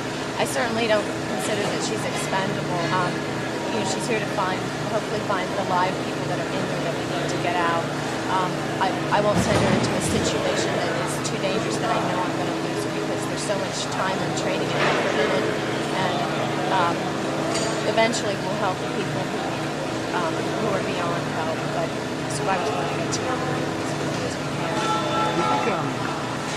I've got a dog, and I think that he wants to shepherd. I think he wants to work more. Do you think that these guys have a richer life for having this kind of, I really do. I think it depends largely on the type of dog, but if you have a working dog, and there's many different breeds of working dogs, but if you have a working dog that doesn't work, they're often a destructive pet or things along that line. But your life and your relationship with your dog is a lot more fulfilling when you have a really strong bond when you do things like this. There's just so much more interaction and like relationship and trust and that. You guys work together every day together? Oh yeah, she's actually. I have a regular 9-to-5 job. This is something that I do that I consider to be a very serious professional volunteer type of service to work like this with FEMA. But I have other dogs at home. We have a family situation. They run and play. They get into trouble. They get in the garden and do all that kind of stuff as well. And then they can be serious and on scene when they need to be. Has this dog ever had a live find? No, she hasn't had a live find. She's 7 years old. I've been working her in the FEMA program specifically for about 6 years. This is our second deployment through FEMA, but we've never had that opportunity, and that's one thing that will make all the effort and training really worthwhile. I know you've saved one person out there. So about what age does the dog get to retire? It depends a lot on the dog and the dog's physical abilities. Maybe 8 to 10 years, maybe you can answer that a little better. It's kind of a physical parameter there for the dog. Tell us a little bit about your experiences so far here today out here. Well, we've had a mixed bag of work here. The first couple days we were really in a rescue mode, and it was hard. We didn't have any live alerts. I've worked bear on cadaver also, so we started doing having cadaver alerts, which is good. I mean, we're still retrieving remains, but last night while we were on, I didn't clear an area like I should have, and I started to work a problem, and bear was giving me a live alert, and I got all excited. Here I found out there was a guy standing behind the rubble pile, and the wind was blowing into him. So here I'm thinking we had a live person, but unfortunately we didn't. What kind of come here, Bear. Turn around. What kind of safety concerns do you have out there with well, obviously the instability of the pile. There's a lot of voids that I'd like to send them in, although if a void hasn't been cleared for the rescue specialists, I'm a little leery about putting him into some of these voids. He is more agile than a rescue specialist, so he has searched a little bit more than that. There's a lot of chemicals out there on the pile. There's a lot of fire apparatus and vehicles. And the antifreeze is not good for the dogs. It can kill the dogs. So there's a lot of concerns that way. The hazardous materials specialists have been very good about monitoring the holes for carbon monoxide before we put a dog in the space. Surprisingly, this will be our 5th day here, 5th day working the pile. So he's worked 4 days in bare feet, in all this stuff, and he's got 2 minor scratches. So, I mean, I don't think I could have worked here 4 days in my bare feet. I know a lot of the team members, everybody's getting a little tired. Working a lot of hours. Yeah. You get tired? he does, but you would not believe where they can catnap. He slept on the bus. More efficient with his time than the rest of us. Yeah, you know, he's come here, bud. There you go. We were talking to the vet who was with the Pennsylvania Task Force. That must be pretty nice to know she's there. Oh, I don't even know how to put it. Cindy's been with the task force as a tech info specialist for I don't know how long. Actually, since we started, we all thought it was a great idea, you know, to have Cindy with us. 2 years ago, we were deployed to Hurricane Floyd, and with her job as a tech info specialist, she never did get to see the dog. She spent so much time doing that one position. You know, we were afraid that we were, you know, not going to be able to utilize her. This deployment, she was brought on as a support person and was able to spend 100% of her time with it. It's a real comfort to know that when I have, you know, if I have a problem, she's there. She's kind of a mother hen. When we're working, she'll call us and say, "You've been working for too long. Time to come in. Time to hydrate the dog," or "Have you been hydrating the dog?" Friday night we had a canine emergency out on the pile, and she was able to go out on the pile and provide advanced medical care to the dog. So it was a real help. Well, so in a way too, it kind of relieves the burden in your mind, and you may be able to focus that much more intently on the work you're trying to do, knowing that if something were to happen, you've got someone there to help you. Right. Yeah. You're right. She's kind of like the team doc on a football team. Right. Everybody can concentrate on doing what they need to do, and you know, they're going to make sure that you know, everyone's taped up right. Or today, when I got Bear out after I took a shower, he was gimping a bit, and I was a little concerned about that. It wasn't but you know, a walk down. And, "Hey Cindy, can you take a look?" And we took him out for a walk, and just a little stiff, not a big deal. A couple aspirin in his food, and he's fine. Other animals that we talk about just how much it seems to mean to the other rescue workers to have the animals out there amongst them. Just really boosts their spirit. There hasn't been a shift, actually an on shift or an off shift, that I haven't had someone come up and talk to me. You know, "Oh, I have a lab at home," or "Oh, you know, I have a dog at home." I guess it was last night when I told you the guy, he fell asleep on a pop. He fell asleep in someone's lap. They were just petting him, and he fell asleep. You know, I just kind of left him alone. The fireman stopped petting him, and he kind of lifted his eyes like, "Are you going to stop that?" You know, I'd really like you to just, you know, keep that up. It's a stress relief for them, and you know, it's kind of a secondary job for us.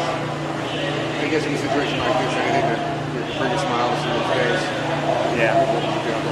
I take him for a walk a day so that I can monitor kind of how he's doing.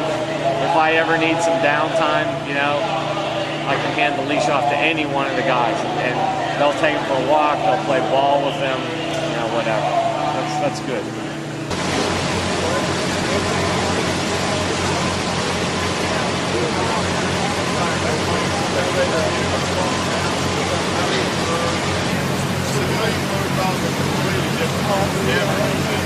I would use that.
I'm gonna get this tape for myself. No, I want this guy here too. He's medical. That's all right.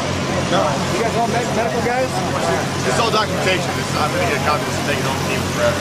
This is gonna go to CNN or anything. All right. I'm sitting here with a joint team, mostly FEMA. Got Invite PD to ESU, got the New York Task Force 1, some LA firefighters, and myself. We're getting ready to go down on the subway. We have a recon team down there now, and then we're going to go send a rescue team down there. If you look around here, we got a bunch of dogs. Down around to the dogs. Got dogs, and we're going to go downstairs and look for bodies or something like that. So far what they said, this is supposed to lead down to the lobby underneath the World Trade Center, and that's where we're going. I've been talking for a while with a bunch of these medical guys. These are the guys from New York City. These are the guys from New York City, all these guys with little blue hats here. And they're medical vets that I've been talking to, hanging out with. They're the ones that ride around with the Sockham team. So, good bunch of guys. Most devastating fucking thing I've ever seen.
Drivers on standby so that they can come down and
this? Thank you very much.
5157. Dust on the floor.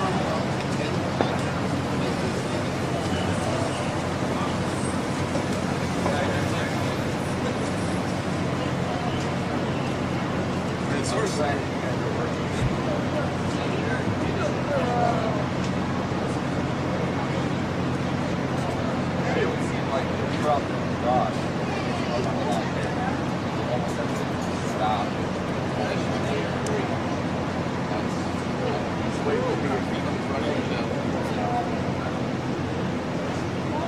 The way the protocol is written.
Scout, get My something. name's Scout, it's what I call her. She'll look at you. Yeah, if you call her name. Put some peanut butter on your lunch, she'll like it. Really won't be out.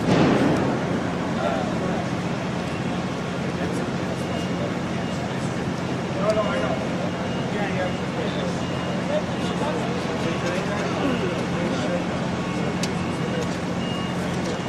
They usually come out.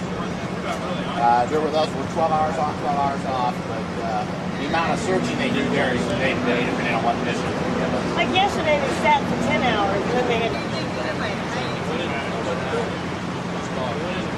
This is actually...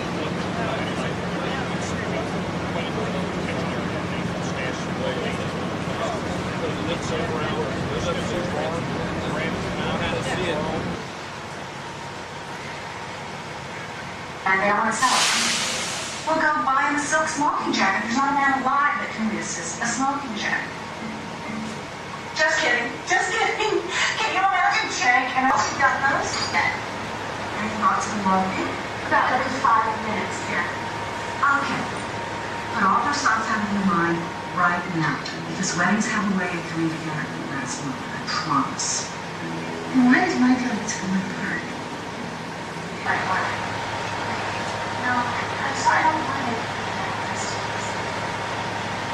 The moment I arrived, your pardon spent one moment for work, and I know you love your work. So you're not worried about leaving the girls alone your way.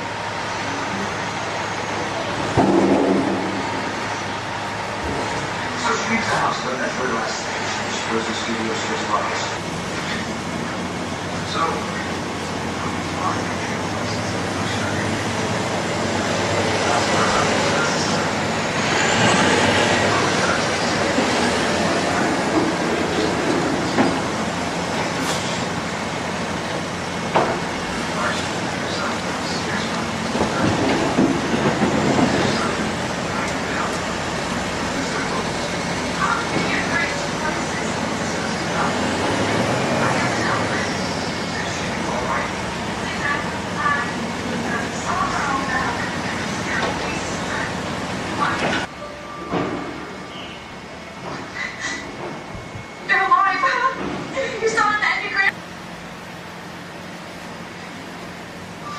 Good.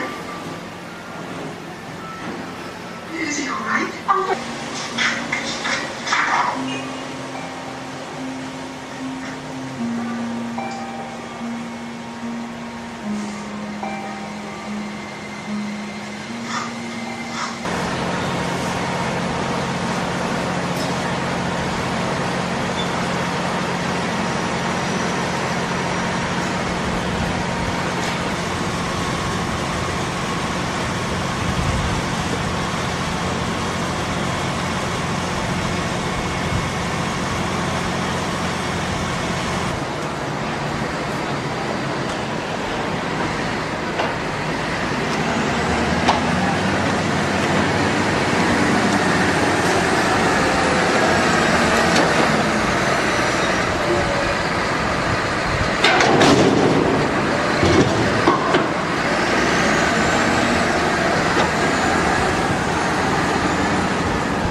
One hot dog.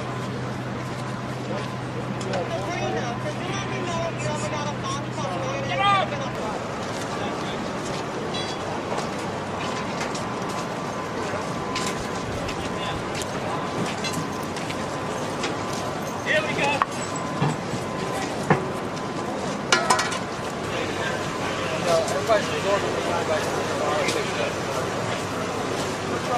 Hey, rescuer.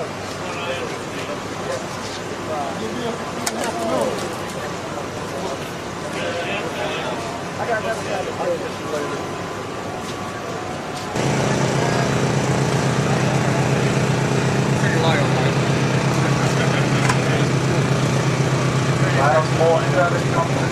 Don't do that.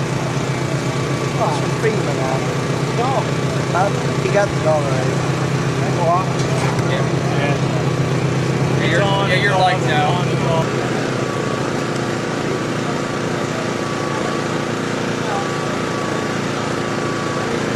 I take it out of here. This thing called a fire wire, right? Yeah. I'm looking for new stuff. Oh. Well, he said we could. He said he didn't care. Really? Okay. Yeah. Hey everybody, we miss you. That's it?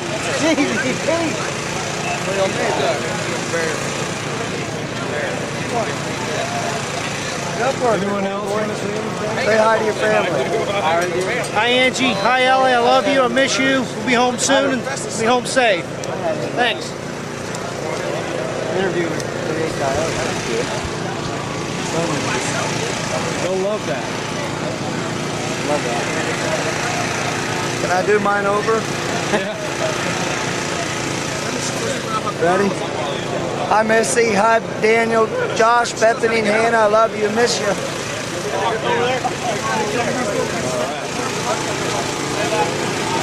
hi to your family. Hi family. Is this day going back to Ohio? Yeah. Hi Kim, hi Mom, hi Dad. I'll see you later. Hi Connie, see you at the end of the week. We're good here. Bye everybody back home. See you soon.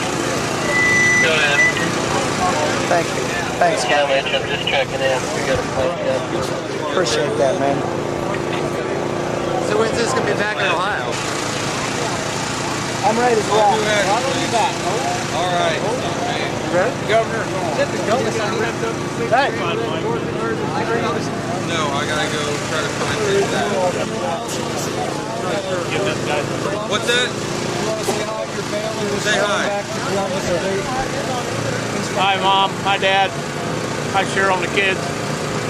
Mike says hi too. Yeah, I say hi too. Hi Kelly and the kids. Be home soon.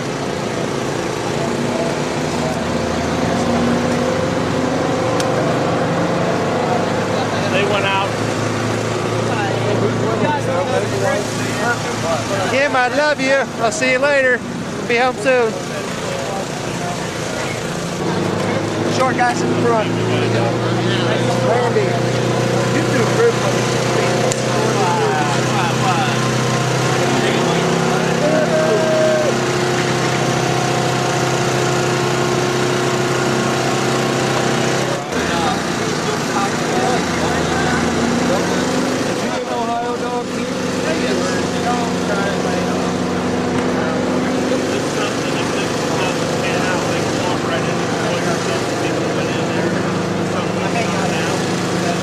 I'd like to say hi to my wife Linda, Ricky, Lauren, and Miranda, and all my friends at Miami Valley Hospital.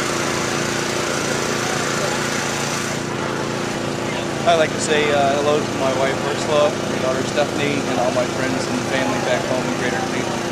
I'll be home soon.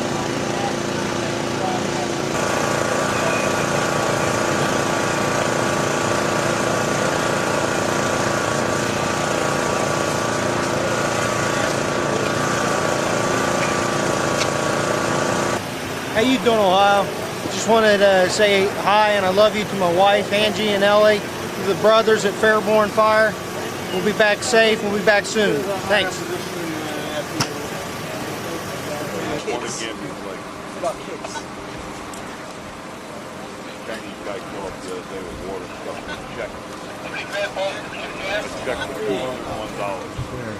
How are you been? Good? What's making out here? Who's out here?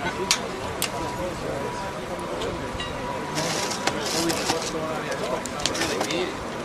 All right, I got a good shot of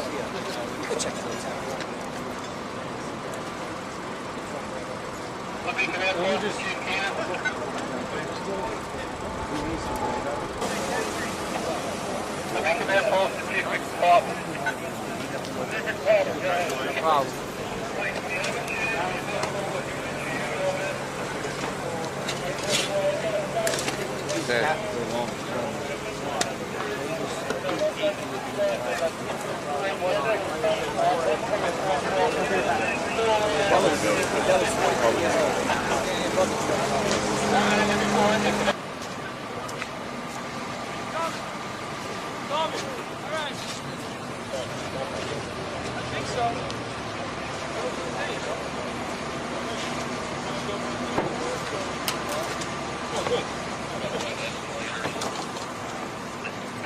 level is where we were checking earlier with the dogs and the cameras and the voids we found.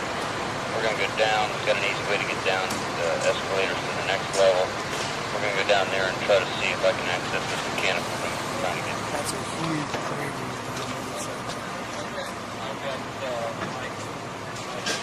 See that guy down there? He kind of gives you an example of how far down it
He's on 2, isn't he?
Well, let's stay with our game plan, and I know you've got some things you want to raise, and at some point we'll get a quiet moment. Okay, We'll do that. would you like to go inside? We could take you in, but I must be frank with you. They're doing work right now. I don't want to interfere with their work. It won't be a question of interference. It's just a question of, you have to understand that it's not going to be the most pleasant odor. I understand. No, I think we have some briefing time. Am I right? That's correct. Yes, we've got about 5-10 minutes. We want to share it in with the Lieutenant Governor on the operation. And then we're going to go out to the crash site, and, Yes, sir. but the fuller briefing that had been discussed is here or there? It's going to be at the crash site. The Guard would like to share what they've been doing in terms of their support for the operation on the corner. Gotcha. For his folks and the D-Mort folks. Gotcha. Okay. So we can rely on you to kind of lead the footsteps here? All right. Do we want to go into an office in here? Do you want to tour the actual facility? Well, no, if they're, I think Joe nailed it. They're underway. Keep that going. Let's get some quiet time with you folks. We'll be a distraction, quite frankly. I would say that's probably true, but you know, it's no, you get a lot of your auspices eventually, ultimately. Yeah. If you feel confident, I feel completely confident that we have the absolute best team we could possibly assemble. When the D-Mort team got activated, that was the answer to my prayers. And prior to that, I had just been kind of working on an ad hoc basis. So when did they arrive? The second day. We had a little bit of problem with federal people due to the fact that it's an FBI crime scene that changed the whole scenario. Sure.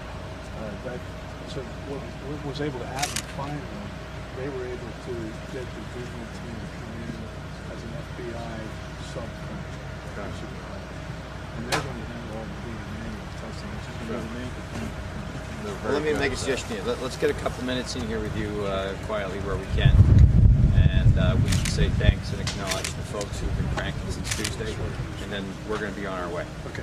Do you want me to bring a representative out from the work or something? Don't interrupt the work. Do you have a place in mind where you want to have the conversation? Or? Sure. I'll follow you then. One's ensure the ID work is done. That's... Well,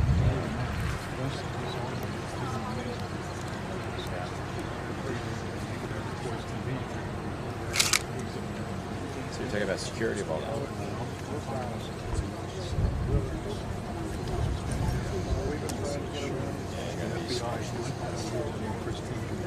Just as you've been extremely busy, and I can see the fatigue in your eyes as well as your dedication, and we're grateful for that. You can imagine with responsibilities in Washington and in Manhattan, Hay's a busy boy too, but he insisted on getting out here as quickly as he can, and I said to him, before we go out to the crash site, let's look these folks in the eyes and say thank you for what you've done, and I think Joe wants to... I appreciate everything that you're doing. Just to be confident elsewhere at the other sites, you have compadres of like spirit doing exactly the same thing. This is a tough time, but we'll all get through it. We have strong spirit. That's what this country's founded on. Thanks so much for what you do. Yeah, we appreciate that. All right. So, You doing okay? So far, How you feeling? How you feeling? And How you you guys, feeling? yeah, thank you guys. Hanging in there? Yeah, thank you. It's the best we can Stay out of trouble. Thanks for being Appreciate the effort, too. Thanks very much. How are Thank you? you. Thank you. Hey, how are you? What you guys have done? Nice seeing you. Appreciate what you're doing. It's okay? Lieutenant Governor right behind you. No, I don't. Reverend, thanks for the effort here. Thank you for yours. Yeah, sorry. Thank you. We'll make sure we came by before we went out to the crash site. How are you? Thanks so much. Yeah. Appreciate you guys out for Tuesday. I said Lucy and Monica. Is this Lynn? We never go hungry. I'll put a clean one on there. You can do that, right? How's that? Let me teach you something here. Like Oh, Here, I'll get you. Good enough. You do? Hey, wonderful work. I know you're really cranking. We appreciate it. I'm Tom with United, and you got a great state here. Thank you. Everybody here has been great. Unbelievable. Thank you. These are challenging times. Yes, they are. They're doing well. I see some goodies here. Oh, yeah. Thank you. Thank you. you're welcome to stay for lunch. Well, we've got ourselves a schedule. All right. Okay. These men deserve too much of the credit for this. Tough work. Yeah, a little bit. But it's important. Yes, it is important. standpoint of the families and feeling that we're providing dignified care. Our whole thrust of this operation is for that, because we feel we have families. That's the way I've operated my life. So I'm trying to continue that way, and that's what we're handling this. You have been. I'm trying. Steady Eddie right here.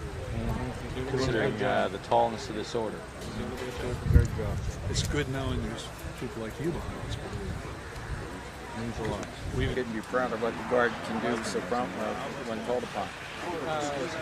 How are you? Fine, sir. Thank you very much. Good to see you. Appreciate the effort.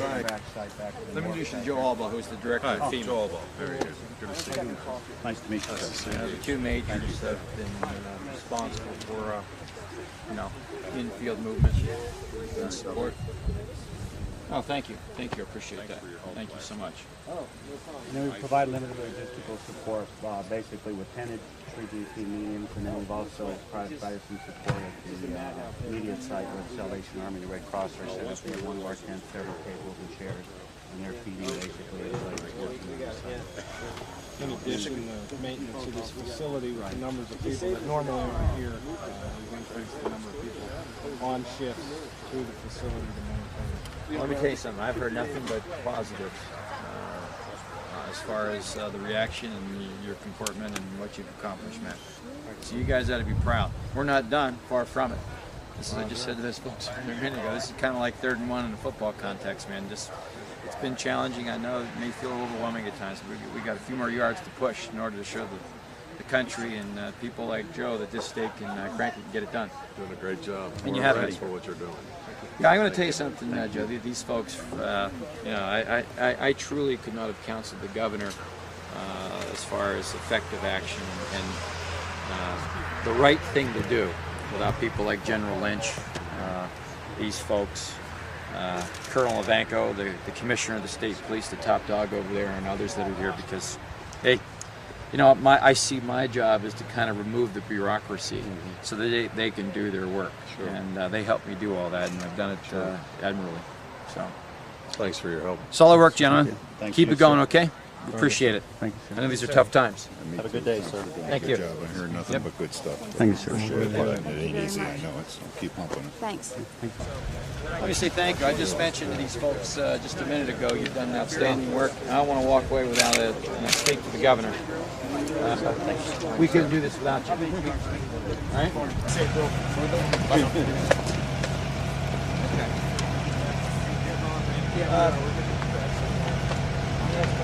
Dave, when we get out of the door, stop.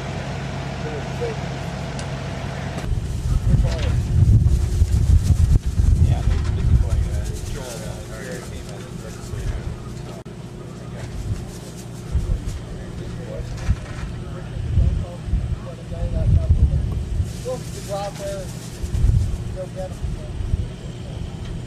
These guys have been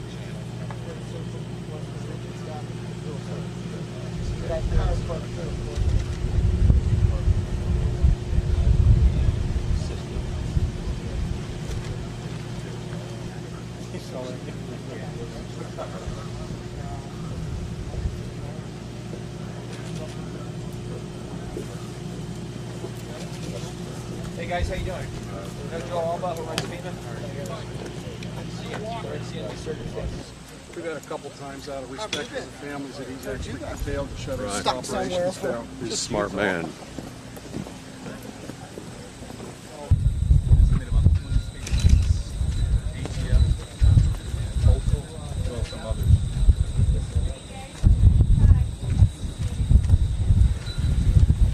Hey, Bob, how are you?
east is this way?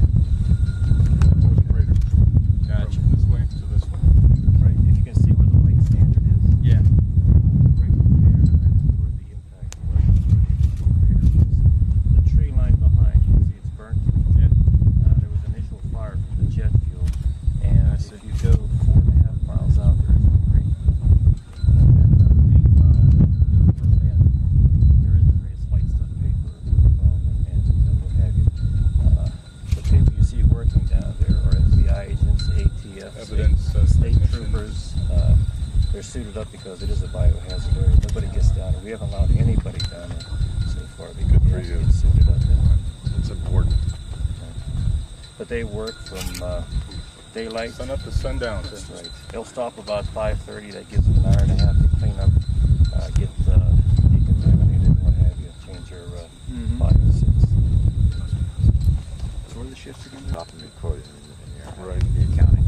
Stony Creek Township is the municipal subdivision here.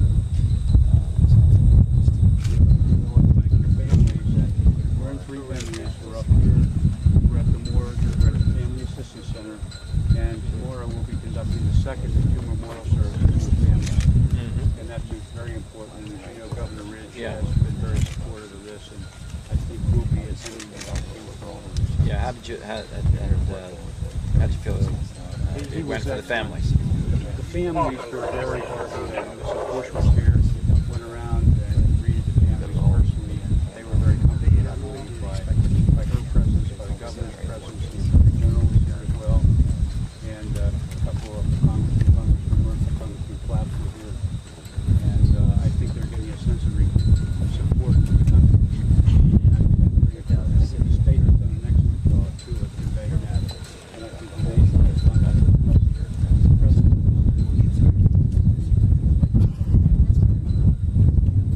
That's why I'm here. The governor and I did talk prior to the arrangements being made for the memorial service. We thought it essential that in an everyday, as you mentioned, I'll likely be here tomorrow, and it's the least we can do. I'm inspired by the work you've done. Well, it doesn't go unnoticed, that kind of support. It helps the morale of all the people that are involved in this operation. And the interagency, intergovernment cooperation has been excellent. The cooperation with United Airlines has been excellent. So we think this is a fine operation. Our headquarters says we're not worried about what's happening in Pennsylvania, and that's a tribute to everybody up there. That's great. Well, we like your perspective.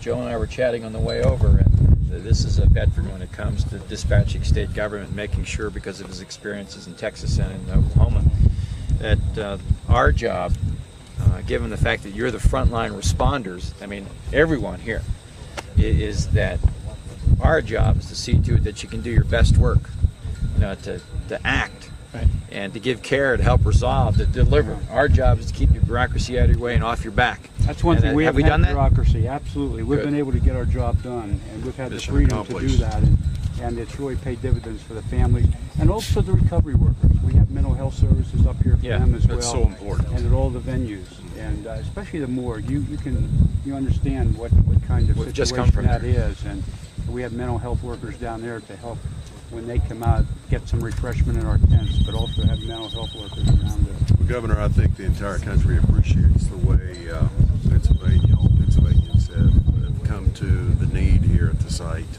and done whatever. It's just amazing, and I thank you for it. Thank you. Yeah, you kind of mentioned it. And these are the folks that have lived it. And I know you've done a lot. You're accomplished people for meeting challenges gone by, but you got to live your lives knowing you've done important and noble work here. And I wish you had the opportunity, to listen to Mrs. Beamer last night. Did you get a chance to see it? I did, Governor. I know that she's a rock, and it's worth saying a second time. She knows an awful lot of care and important effort's been provided.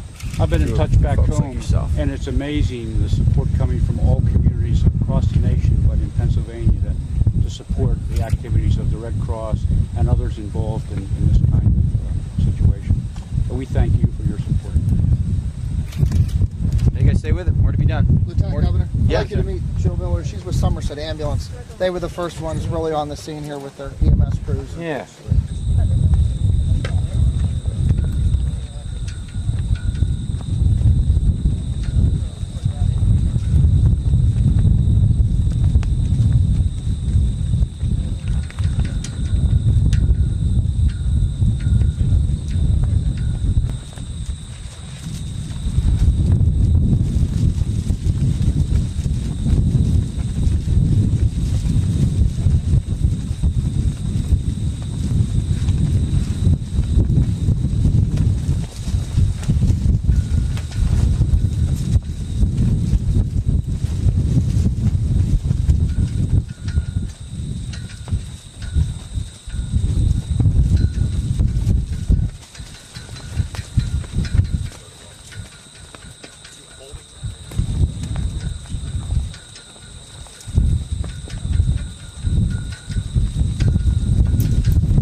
responding to the families and nurturing the survivors. And as the eyes of the nation, it isn't an overstatement to say that, although in a figurative sense, the eyes of the nation are on you. And I think the nation has concluded that you've done remarkable and positive work. We're not done, and to say that a second time, but in light of that, I wanted to come out here today as the top executive, so to speak, who handles emergency response for Governor Ridge, in the company of Joe and people like General Lynch, who directs the National Guard, and Colonel Ivanko, and to say thank you and to look you right in the eye and realize and to confirm for you that this is essential work. I mean, you're folks that are able to, I think, go home at night and maybe put your feet up and treat yourself right for a minute or two and take a look at the TV and the newspapers, and you know what's being said. And last night, Mrs. Beamer had an opportunity to comment about the moxie of her husband. Did anybody get a chance to see that? I mean, that was a patriotic spouse talking about a patriotic husband. And she talked about the fact that her husband was a gutsy guy. And think about it, just in the skies over top Pennsylvania, we began to fight back. I mean, I saw some of the newspaper accounts suggesting that, yeah, it's time for America to fight back. Well, you know what? Whether it was Beamer or Burnett, the country did start fighting back that Tuesday morning when they decided to take on those terrorists. And Mrs. Beamer confirmed that last night. And so the effort continues of resolving, of providing care, and of fighting back in the personage of the people that stand here today. And I wanted to come out and to mention those things and say that whether it's the families, those who have lost loved ones, to your families who know that you're involved in important work of recovery here, you're not only doing important work, it's worth certainly our time to come out and look you in the eye and to say thank you for this. Now, I mentioned the work's been done. We're supporting the families. The recovery effort continues. We've been briefed on what's occurring here.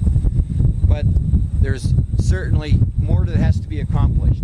We're not done. The FBI tells us that. The state police overseers tell us that.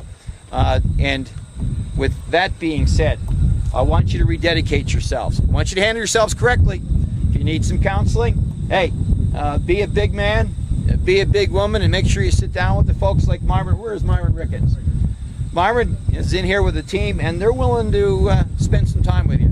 This is stuff that you may want to have to discuss, because these are remarkable times, and you're experiencing remarkable feelings, and they can help you. And so I think it's important. Hey, I need a little bit of it myself. I mean, I took that call Tuesday morning and was told that this confrontation was underway in Pennsylvania airspace, you know, and I realized, at least for the folks back in Harrisburg at the Emergency Operations Center, and Ivanko was with me and Lynch was with me. You know, one of the things we really like is that we can dispatch ourselves, we can help, we can respond, we can care, we can support. Well, you know what happened. Everyone died aboard 93. So we were limited as to what we can do. That makes me feel bad. It makes others feel bad. In that regard, yeah, it's important to have some conversations, perhaps with your peers or those who are trained to do it. And they want to help because they're in here pulling the wagon too. So consider that for a moment. I think it's my job as the top executive in emergency response to encourage you to do that. I think you'll be better off for it, because these are very difficult times. But I know I'm in the company of people who have great care and dedication. And you are good Americans on that count alone, and that's worth underscoring. So having said that, and I do offer that on behalf of Governor Ridge, who, we both decided that, our presence is strong here in the number of departments and through the services that we provide. But when we can, we're going to be here as often as we can. We at least owe that to the 44 people who perched aboard 93. We at least owe it to the people of Pennsylvania to see to it that we had the opportunity to do this privileged work. And we owe it to Americans. And I'll tell you what, together I think they see that we're capable of some very profound and positive effort, which I mentioned at the outset, the positive work that you're doing. So, hey, thanks so much. But keep it going. And with that, someone who's traveled great distance to be here, and Joe Albaugh is a very talented guy these days, talented guy with an awful lot of challenges, just come out of New York, and I asked him to come out here and spend a couple of minutes with you. Thanks, Governor. I just want to echo what the Governor said. I know from a national perspective that a lot of people are focused on New York and the Pentagon. The President and I spoke. He asked me to get here as quickly as I could, and I'm doing that because the whole world is looking at Pennsylvania. Pennsylvania has stepped up to the plate at a time in need. You got to keep your chins up. Get the help that you need. You're doing yeoman duty out here. The whole world knows this. Pennsylvania responded properly when called upon. Thank you so much for what you're doing. Keep up the work. It's going to take a long time for us to get over this. But you know, we have a remarkable spirit in this country that any other country, they can't duplicate that. It's what makes us unique as Americans. And thank you for your hard work. I appreciate it greatly, as does the President. Great work, folks. Great work. And I know you got more to be done. Thanks.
Watch your back.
Thanks.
Let's fit in the saw.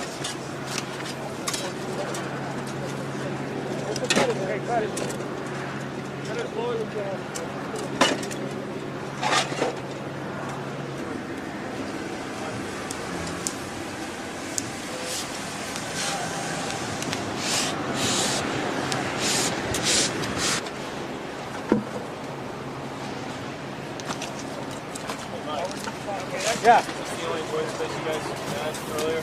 Can't hear you, John. That's the void space you guys had earlier? This is a huge void space. It's all wide open underneath here. We came across this. We put a camera in. We found somebody walking around. We got all excited.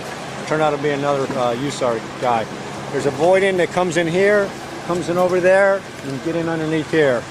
We're on top of the mezzanine. I looked at some earlier pictures and recognized this globe, and we're underneath the concourse mezzanine area. So right now our operation is to clear as much of this debris off so we can choke as much of the structural stuff and get it out of here for right now so we can open this up. Thanks, man.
truthfully.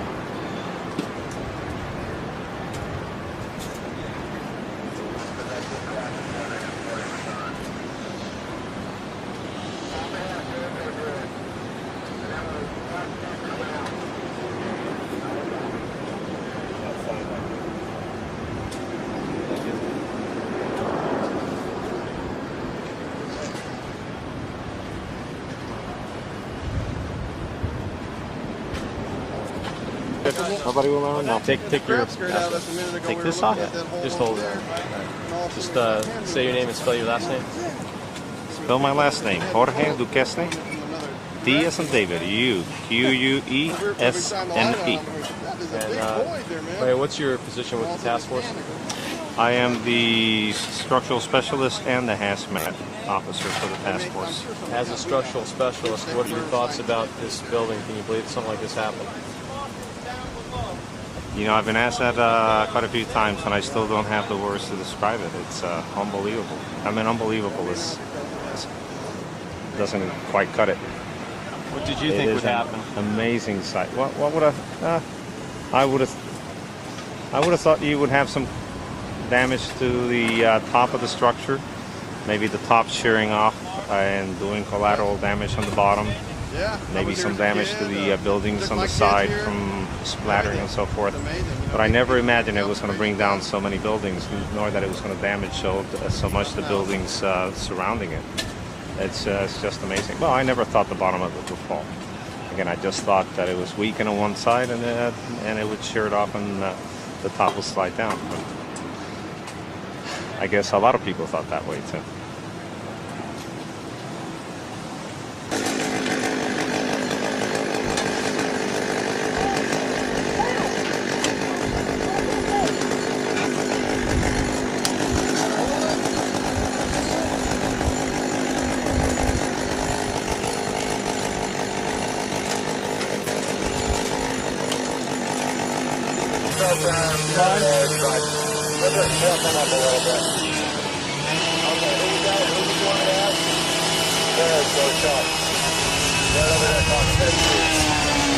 Okay, good enough.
Yeah, I'll tell you what, if I can get a reciprocating saw, maybe I can get away some of this rebar.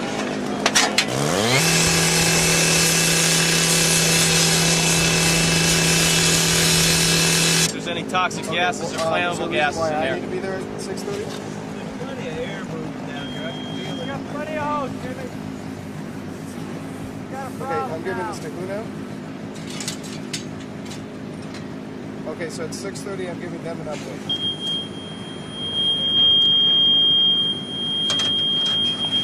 Okay, because I've got a meeting at 5:30 at ours, and then I had a couple of people come back.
Kurt. Yes, sir. I'm listening.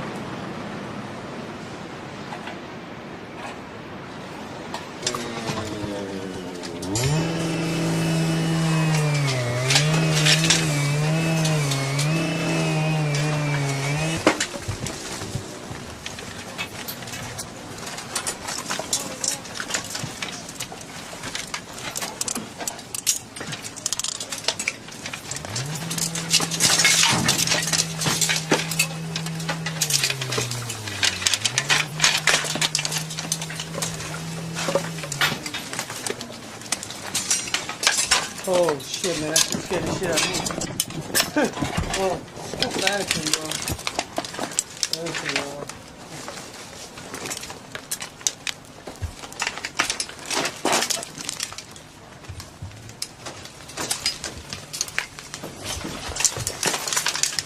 That's an ill shot, man. I got another light right here. Good light.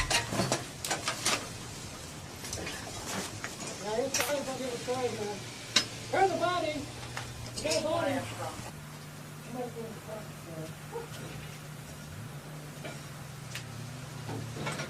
Dallas, East Branch from Task Force 8.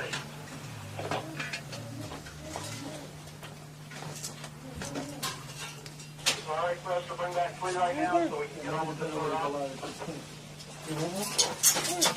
Yeah. I'm still doing half the phone staying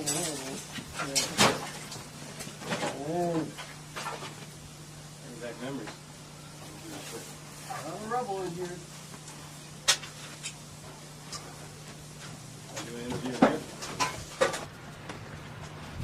Get better lighting. The name and deal? Yeah. Let's see. All right. John Holgerson, Holgerson. It's got to come down? Yeah. Canvases, man. Grab that wire right to your left hand. This one? That one right there. That one there. This one? The one on your left hand. The one that you got holding in your left hand? Yeah. Now come down. Grab the dirt. Oh, wait, I'm going to come over here. I got it. When we go out to the right. It's easier. Right over there. Hey, do you have enough light shooting down this? Holgerson. Okay. Okay, what we're at right now is in below the mezzanine level of the World Trade Center, and we're searching through the rubble. What crews are doing is they come through access holes, as you see over here. Once they locate these void spaces, they drop down into the void spaces and begin searching the area to try to locate victims. The crews inside have already searched this. We're in the process of doing a secondary search, and additional rescuers will be coming in to complete that search. Tell me when you're ready to roll. I'm rolling. All right, come on, crawl out to me here.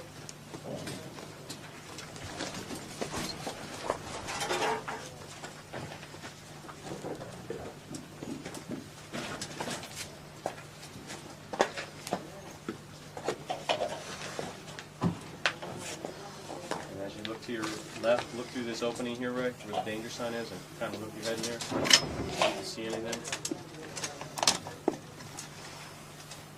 It's a dummy. What is it? Is that a mannequin? Mannequin, yeah. I hope it's a dummy. Yeah, you found something.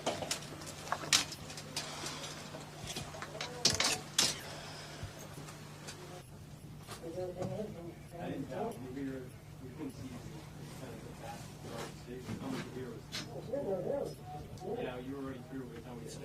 Yeah, that helped. I'm going to swing to the left now? Yeah. I'll follow it. Swing back to the right. Yeah. That on camera? Yeah, just look at the guy in the red hat. Okay. Look at him. Can you spell your name? Say your name and spell. Yes, my name is Raymond Herschel. Last name spelling Hoecherl.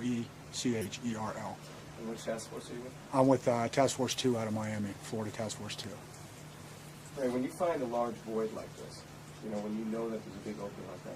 What are some of the first steps you would take? And take me through the process of what you would do. Okay, what we're doing now is as we're stripping off the smaller debris so the cranes can come in and cut the structural members, the large structural members, and they're flown out by crane. Once we discover a void, generally what we'll do is we'll bring the dogs in. If the dogs alert on something in that space, we'll send in technical personnel with cameras and listening devices and things like that, and they'll attempt to locate any possible victims in that space. They might not be able to see them, and we try to confirm that there is a person in that space before we actually come in. Sometimes that's not possible, and we'll just come in and basically do a quick recon. This is a quite massive void right here, and you would expect to find a lot of people, but I guess most of them had made it out at this point. But we'll send in a team to go ahead and do a quick search of the area and make sure it's clear, and then we'll mark it and go on to the next one.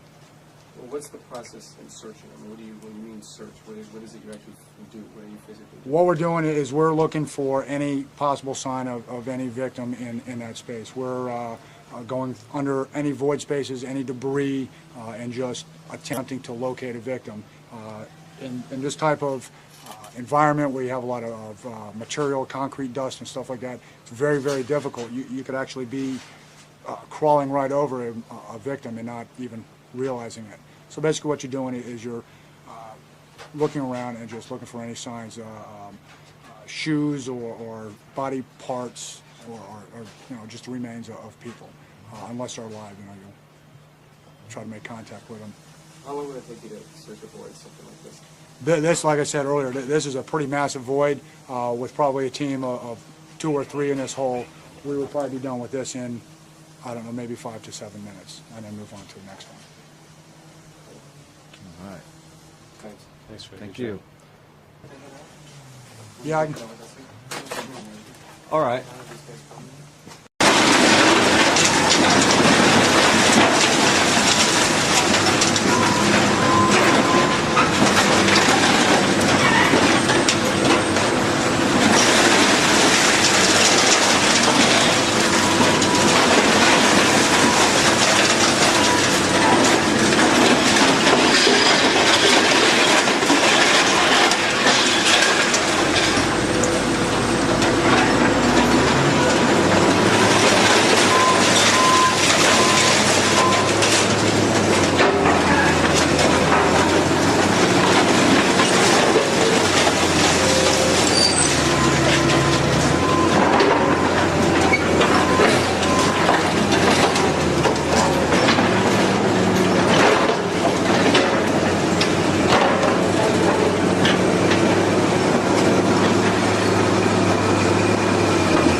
back for a second, guys.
Yeah, a little bit.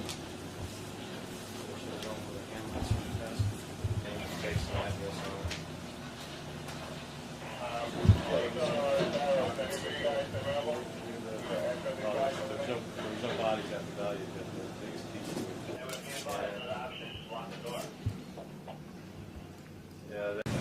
Well, like you all go like, what is he talking about?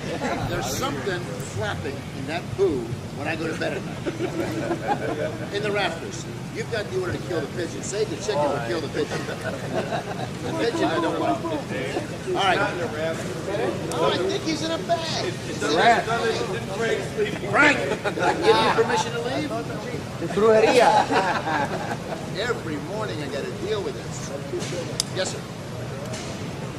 Anyway. Oh, so now I got to straighten up. Excuse me. I got to put on my game face. All right. All right. I'm not going to read you that silly thing, but I will tell you this. They put a brand new sentence in the safety measure. Please be aware of falling debris. Duh. Item number 2. The weather's going to be nice again, hot, humid. The winds are going to pick up a little bit, but again, we've got drop zones. There is no longer a concern about collapse zones between area 4 and 5. Those buildings, unless the crane operator, which I'll get to in a minute, doesn't wake up, we're going to be safe. So we've got the drop zones. Please be aware of that. Item number 3, they're pointing out, where's Nugent? We just get over here. Sam. Get over here. Sit down. Save those feet. Safety. Yes, IST is noticing that safety is doing more than safety. IST is reminding us that safety only does safety. I'm saying that it's not on our team, but they're saying that safety members on other teams are doing other work. Okay? If you're assigned to a position of safety, that's the point when you don't do safety. I mean, you don't do anything else. Okay? Just an issue on the 11th. Said the second wave was due 11 days later. I am happy to announce that somebody in IST can add and said that today's the day this is supposed to happen. Heightened state of security at this location, much more at the booth. Once we get in, get resolved, get sat down, that's not going to be a problem. But expect a little bit more delay in getting in and out today. Give us Larry. We're going to the chambers. We will not be allowed to take the buses in. I've got a meeting right at 8 o'clock at the command post to get our assignments. I have told them again that we are not moving our equipment through. Evidently last night, in a difficult time evidently, on the street that we're on, Portland, with the wind direction being overcome or being filled up with smoke. We'll deal with that this morning. I'm not moving the booth because of smoke. Okay, we'll put on our masks, we'll move. But those 3 booths, those equipment booths are not moving. Other than the trucks, if we get out of here quickly enough, we get comp shot first and we get to our site first. So what I'd like to do is, unless there's questions going around the room, medical, how am I doing? Am I losing anybody? I'd like to, Mike, I don't want to interrupt. No, I'm serious. No, what a good job you were doing. Anything we need to know beforehand. Everybody, always wipe your lip before you kiss someone. On my birthday, I returned it, so it was okay. Here's my briefing for today. Yeah, the pressure's still on.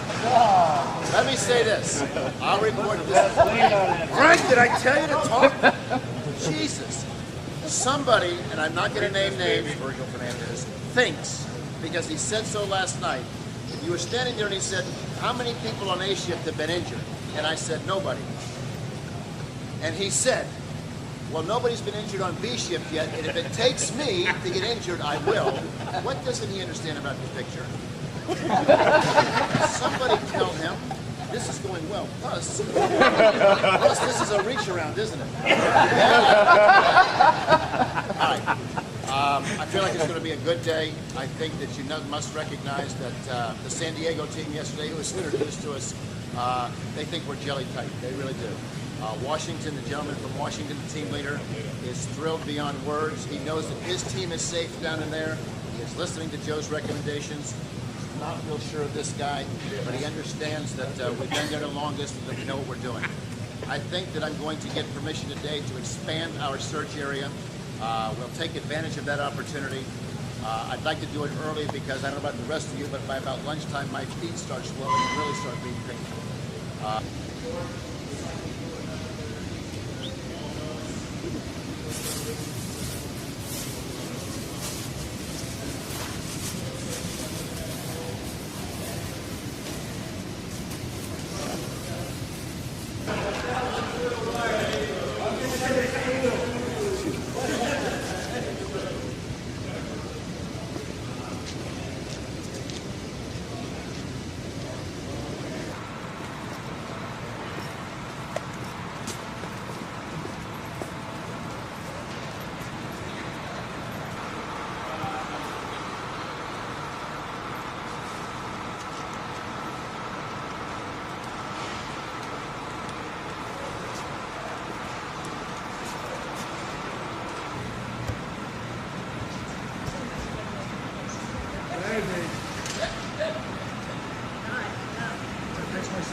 Hey, what time is it, guys?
Do it, man.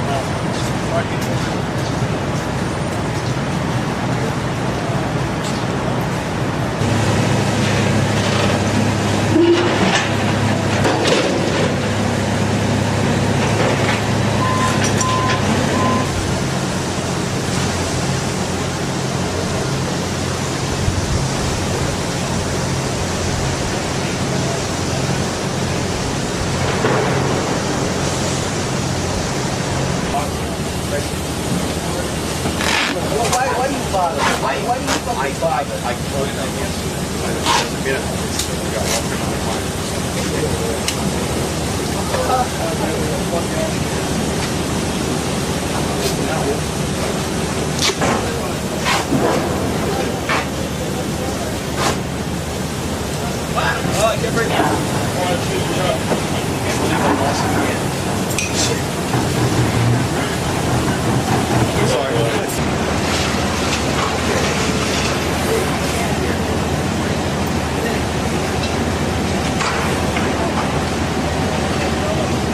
You know, we need a...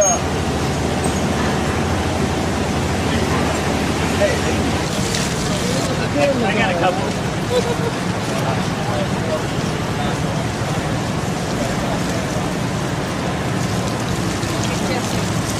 Check it here. Put 3 guys in there. You know, like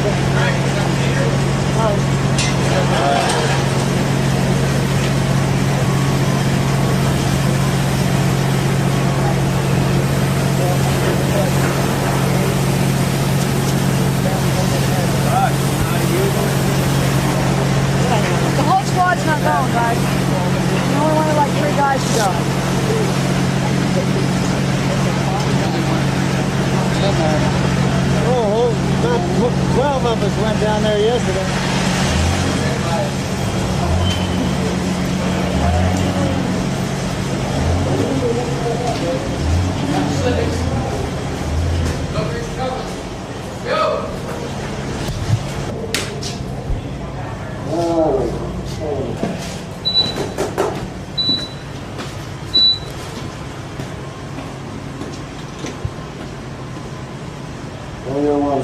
We're good.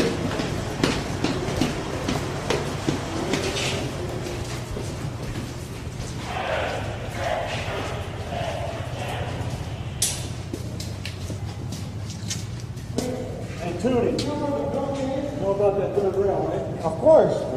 But there's no, the only access is crossing. Yes, I know, but it's still when they go down there. Yeah, listen to me. This is not the subway station that we came in the other day. I know. The one we came in the other day is a specific rail that goes only to the World Trade Center now. This thing goes upside down to Queens. This does not go across the street where we need No, to the serve. building's over there. Which building? Where you guys are located. Not that way. I don't know where we want to cross the street. You come down. You know, when you come down the stairs. Frank's all backwards. Yeah, Frank's fucked up. Right, so this is not going to give us what we need, because this is going to come straight back up on the middle of the street. That's all it's going to do.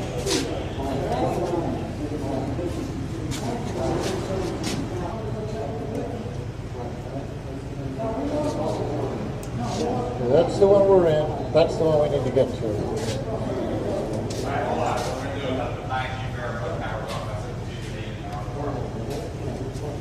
What that is right there. That's all the way down on the other side of 1010. And this is a totally separate train. Yes, this is totally This is the one that we separate came in on, Yes. which on one end, it's a terminus end, it's shut down. Yes. That's where all the debris is, going uptown. It's uptown. We came coming downtown, and that's where we came up and came, that's what we need to find. All right, Frank, you with me? All right, come on out.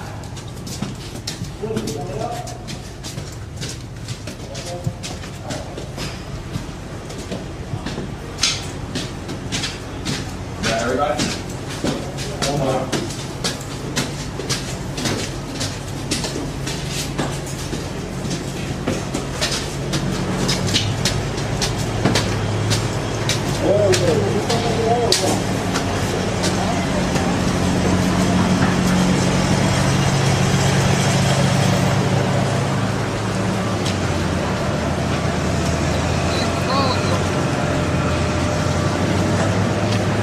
Back this hose out of your cage, we didn't even do it.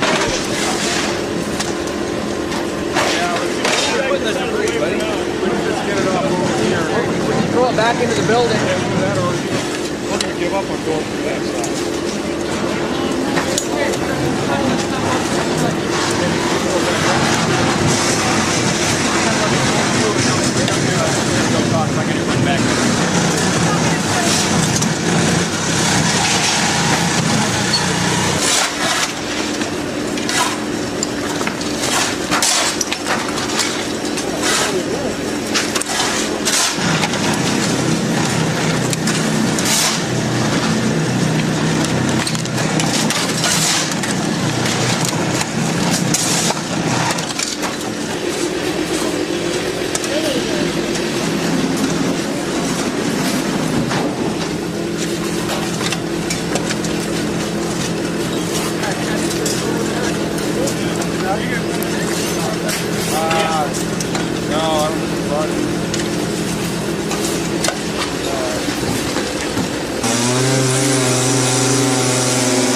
Pay attention, metal coming over.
Walk up this road, it's nice and easy.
careful going.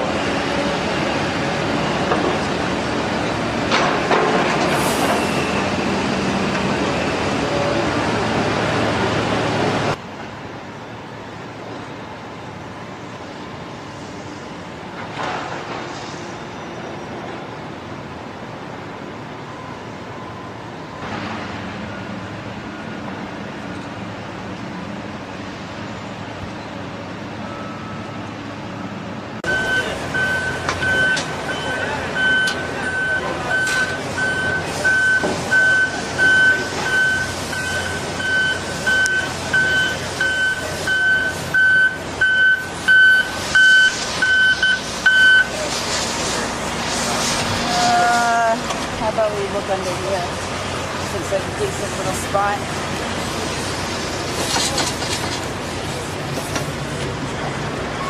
Straighten it out.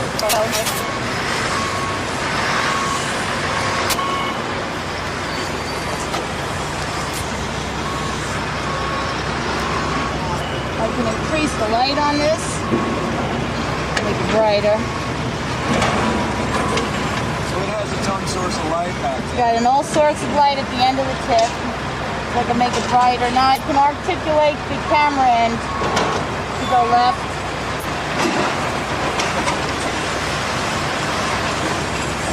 Opposite direction.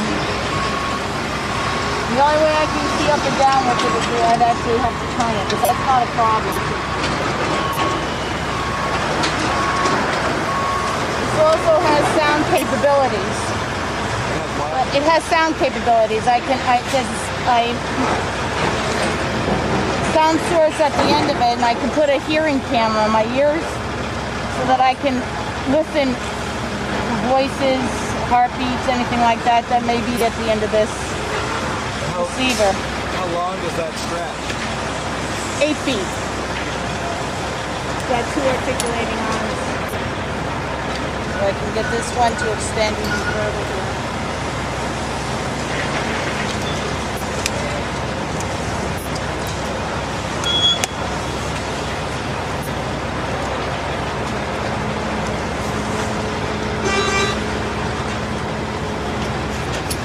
A shot of this. Of the camera itself? Yeah. Sure. Well, the screen. Looking at the trucks in behind?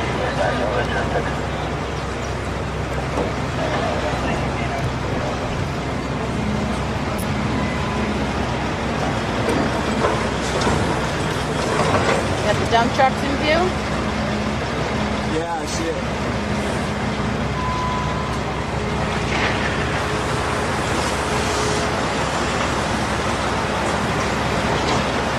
What's your name?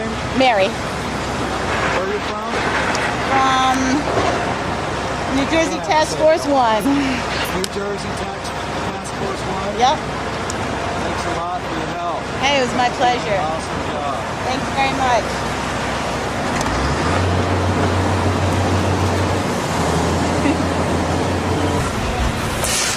He likes the profile.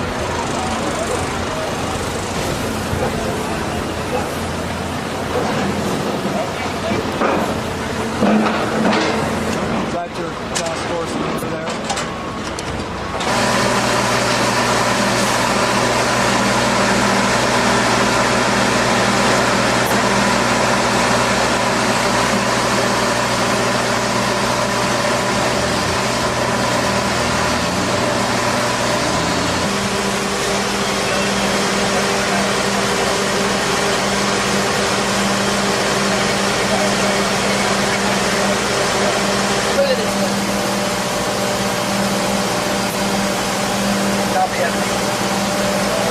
This device is designed so that we can put out sensors on the ground or on a pile.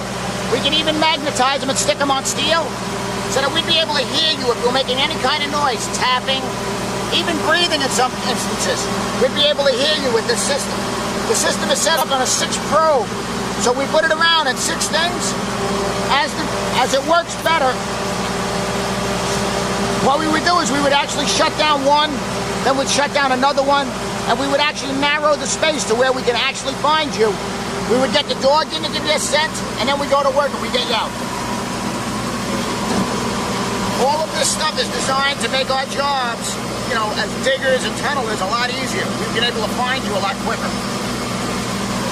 As you can see, this is actually number 3. We carry 4 of these things in our cache. We can suit out 2 full teams at any given time. One in use right now? Yeah, I believe there's one in use right now. There's one always, when one's in use, one's at the other at a logistical point as a backup in case one breaks. And then the other one is here, and the other one is back at our base camp because we were demobilizing. So we was actually starting to pack up a little bit. Oh, you are. And what's your name again? My name's Mike Conlon. I'm the logistics manager. Can you spell your last name? Conlin. Okay. And you guys are all with the New Jersey Task Force 1? Yeah, New Jersey Task Force 1. We're based out of Lakehurst, New Jersey. All right. Do you have any dogs? We have, I believe, 11 dogs. This is our other logistics manager, Lenny Dotson.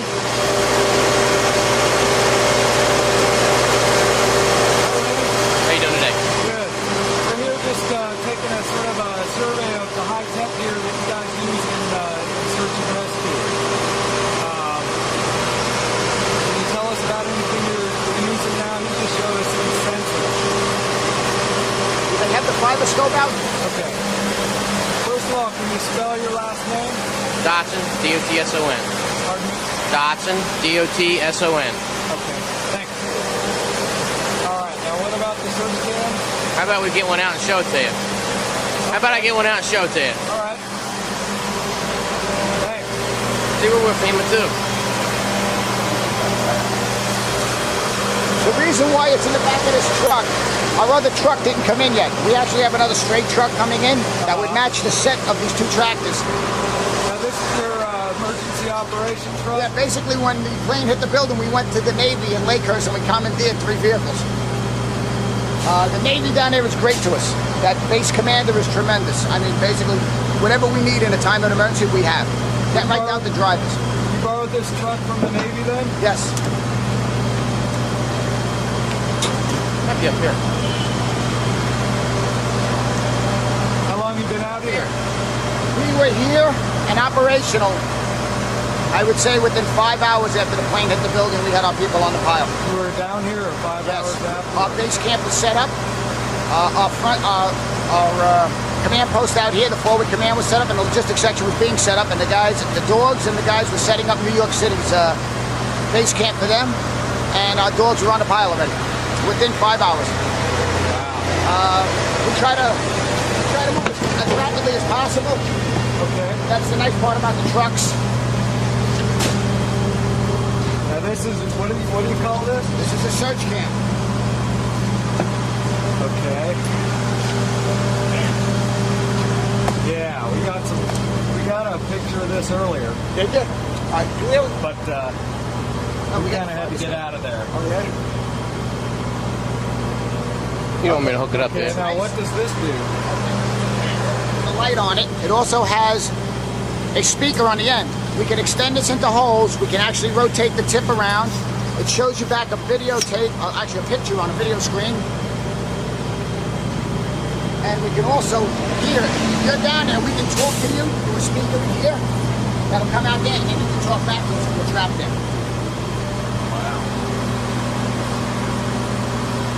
Have you used this a lot? Here? Yeah. Every search. Search would use this. It's the most versatile tool we have. I mean, it's the best one that we have. It'll do everything. I mean, it'll put light in the hole, you can get sound in the hole, and you can take pictures. This thing rotates back and forth 90 degrees both ways, and then in order to change that angle, you have to rotate the camera. This part here. Rotate the camera, and it would go like this. It goes 90 degrees. Then this goes just back and forth. And there's a light contained in that head. Right? There's a light, and there's a speaker. So that we'll be able to hear you. Speakers are down here.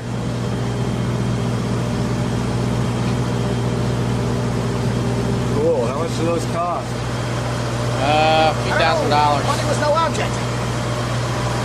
The state of New Jersey realized that they needed us. Yeah, if it's that. And funded us. And basically, we get $1.5 million a year. They basically some of the best guys in the state in this field. We went down and we chose the tools that we thought we needed. It was all state of the art. This one's about 10,000. The other one that's up there in the yellow case is probably 25,000.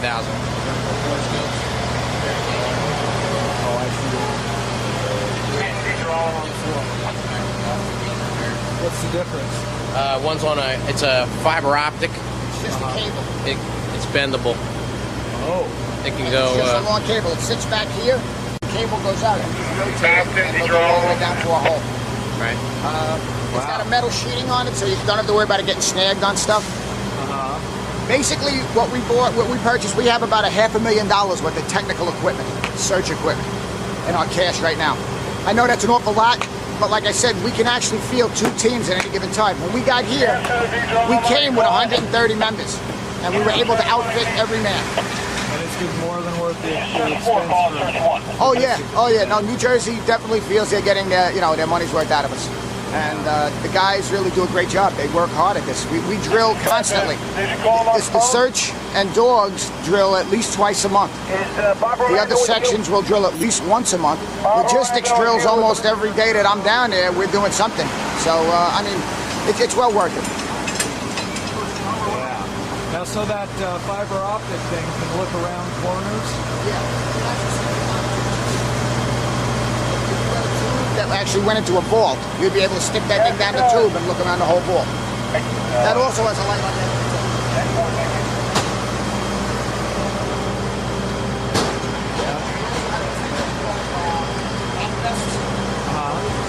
Camera on a vest. And as you crawl in, the picture is projected outside to a screen so the incident commander can actually see what the guys are looking at. That's in the field right now? I don't know. They might have it in there. I just came on. I just came off. Let me get you this way so I can Yeah, we got about 130 guys with us right now. Yeah, we have approximately 130 guys with us right now. And how many are out here today? 32 guys. Doing 12-hour shifts? Right. We have right now we have broken down to 3 shifts, 3 rescue groups, 1 logistics group. We have a structural specialist out here. A task force leader. We have a liaison to the FEMA liaison. The medical group. We have the doc out. We have a medical group here. Medical specialists are here. There's like 5 people to each group, 5 to 6 people. Plus the search group with the dogs. Search group and the dogs. And is there 2 search groups out? Because I brought out 2 more dogs with us just now. And we brought out some extra people just recently, so our TO is a little higher right now. I'll probably have maybe 50 guys here now. You've been working since the day of the Tuesday. Plane crash. Yeah, got activated at like 10 o'clock. 10 o'clock, and we were here and operational by 1 o'clock. 4 hours. 2. I'd say 2 by the time we got everything set up and booed out. And I mean, that was building our base camp, getting everybody on the buses, getting the trucks, and getting everybody here. It was about 5 hours. How close could you get in right after when you deployed? We got to the Javits Center, yeah, and then we deployed from the Javits Center. This is right where we've here. been ever since. We got here, we had to use forklifts to clear the street. move vehicles out of the way. Police officer vehicles were in the way. We brought a contractor that was working over on the other side of the building. We got him right over here and we started moving vehicles. Loaded them up on these flatbed trucks. These contractors that were moving the material out now, they were nice enough to let us utilize their trucks to accommodate us so we can get our equipment in here. The way that this looked like when it first got here, it looks like that over there. No, they want to go down there. Inside that little courtyard area is exactly how much debris was on the ground right here. I don't think it is. Our guys got here, we started cleaning. The first thing we did is we cleaned the area, got our area pretty much cleaned up and set up our shop here. And then we moved inside the Dow Jones #1 building here and took over the lobby. Made it a secure area and kept people out. You're sleeping there? No. This is just our forward logistics area. Okay. That's all. This is where you wait to actually go in and when you're called. Right. To dig through the rubble. Right. What would happen is this was the logistics area, then we had a forward command post. The forward command post was located at #2 World Federal Trade, which is the next one over.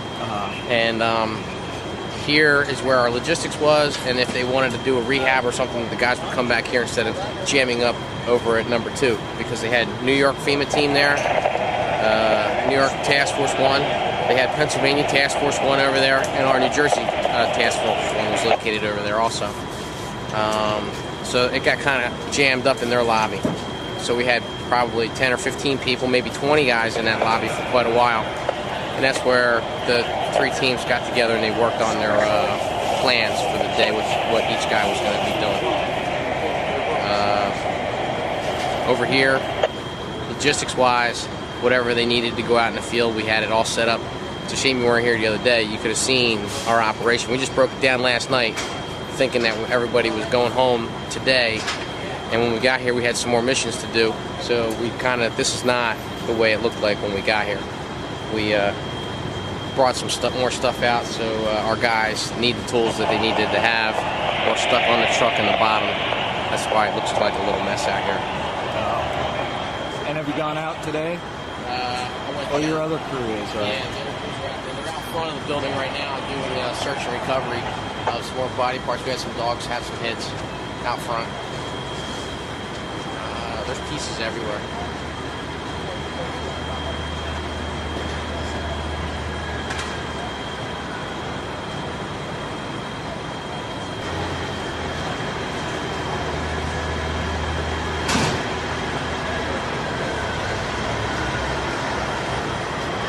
Flags up earlier. We had the American flag over there. We have a state flag. We had our New Jersey Office of Emergency Management flag in the middle. Got SB2. Have you seen me? We came with our forklift. The forklift attaches to the back of our trailer. They went over to where the guys were mentioned, I think. These 2 trailers are set up. We have 3 trailers. Here now. Front trailer, back maker. Back maker. We have 3 trailers and we carry 80,000 pounds of equipment. Wow. That's how much we would have. 80,000 pounds. So,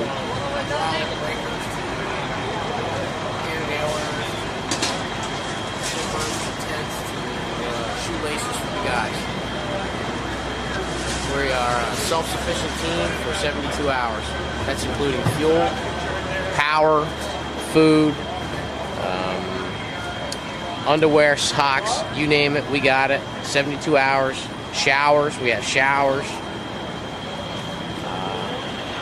We have air system on this truck, a 60 kW generator on this truck. On that one carries the forklift. It's a 4,000 pound all-terrain forklift that we carry with us.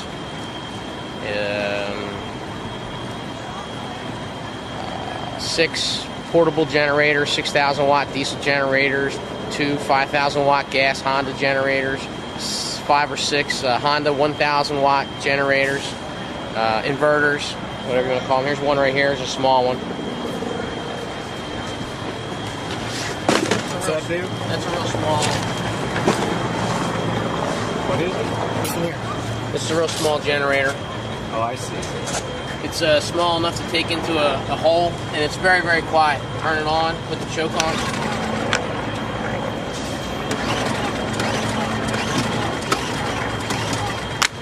Don't film that one. She just started. We'll edit that out. Make sure she got fuel. Sure, Torture's gonna be here a while yet. Who? Tortures. Yeah. Just getting. It's gonna be a big cutting operation coming up.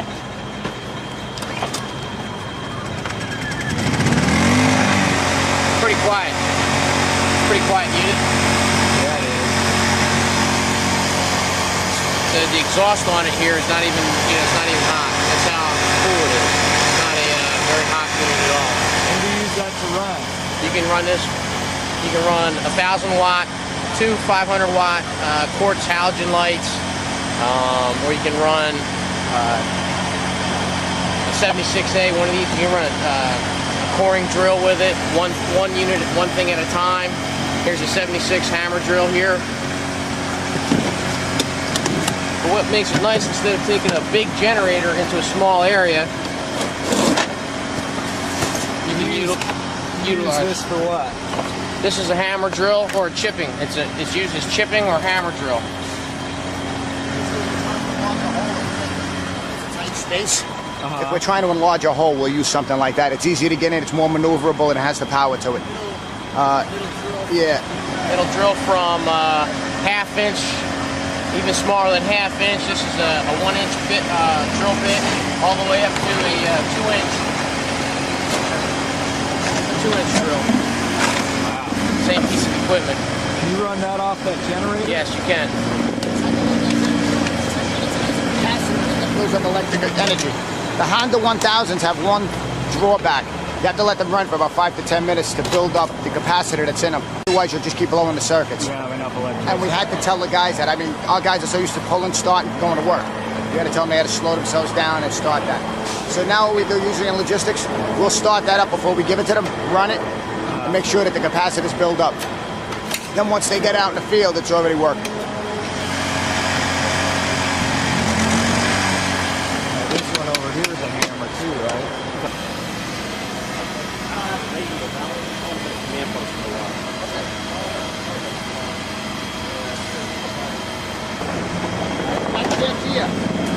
Each member is issued gear.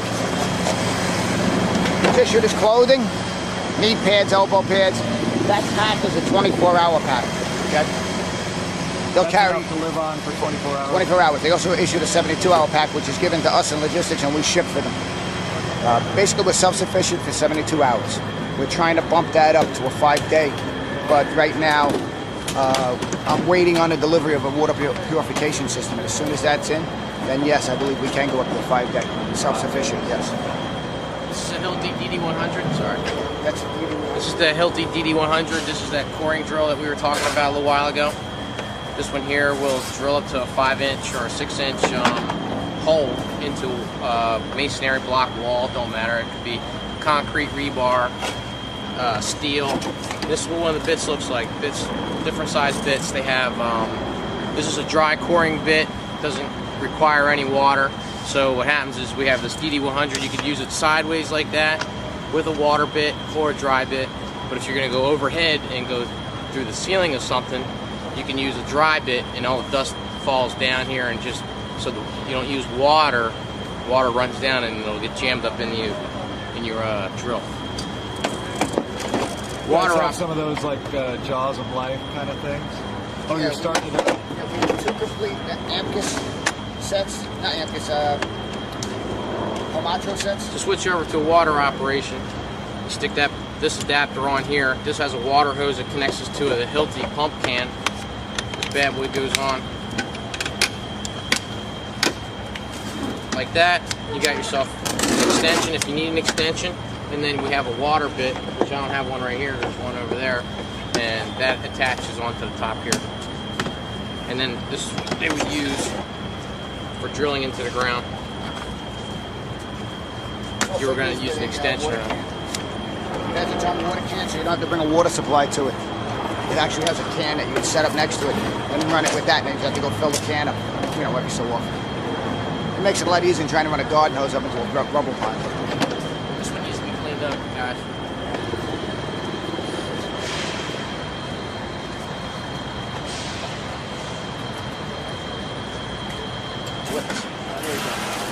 Oh, Go back at that end. That's yeah, I what gotta we're get a mounting. picture of that truck.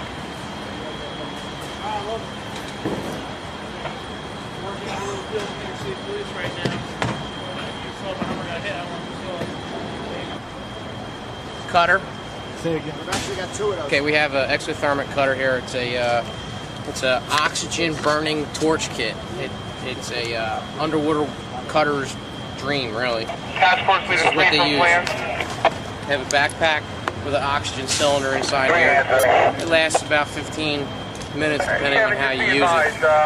This is on the back of the guy. The plan section over in the IST. I gotta go take a look at a couple of things to get them It has information. a regulator Okay? and 2 plug-ins. Yeah, I received. I was carrying you as second into them until I hear different. There's a battery pack that this plugs into. It's like a little 12-volt battery. That's all it is. Has a positive and negative charge. And the other crew. At the other end of this thing is the burning end of it. And it has SP2 plans. You're still on the CP there? Affirmative. has a one end and a striker. What happens with this is you take your rod, swim rods, throw it in the blue box, out of the plastic. That's affirmative.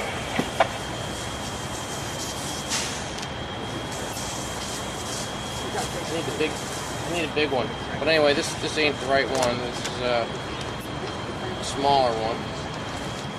It has two sizes that fit in there. It has a collet that goes in there, and it'll attach to a larger size rod. This one here is a larger size. This one here is smaller. It won't fit in that one. And what do you use that for? This is a torch. I'm going to show you real fast. This goes in here like that, and it gets held in there. You tighten it down. What happens is the oxygen, this tube is actually a composite of different metals that burn. When you hit this to the striker here, it creates a spark, and then the oxygen is flowing. It gives the oxygen that is needed to burn the metal, and this end burns at 10,000 degrees. 10,000 degrees on concrete, it'll just blow it away. You can cut with one of these, you can go through probably 12 inches of steel with a little bit of training and a little time. All it does is the oxygen burns this, which in turn melts the steel, which this in turn blows the slag and the steel away. So it makes a really nice cut. Real fast, but you burn up a lot of oxygen, so you need a bigger bottle when you're going to do a longer operation, or several different bottles, at a time. This is set up to be a small portable setup, or you can use it on a larger bottle, so it's more of a permanent base kind of a setup. That's about it for this one. It has and this one here, this is pretty. It's not that expensive compared to what we're talking about, like some of our search cam equipment, like that stuff. That's expensive stuff. This here is relatively, you could buy it at any welding store. It's not that specialized. Yeah, I really wish you guys were here the other day, because we had everything set up. You guys would have been impressed with the operation the other day. Keep going. Can we start that over again? Yeah, actually. Sorry. I heard what you were saying, it sounded great, so. You were talking about what classes you went to. Okay. Let's wait for this truck to go by. Now I'm hamming it up, right? We're not doing anything.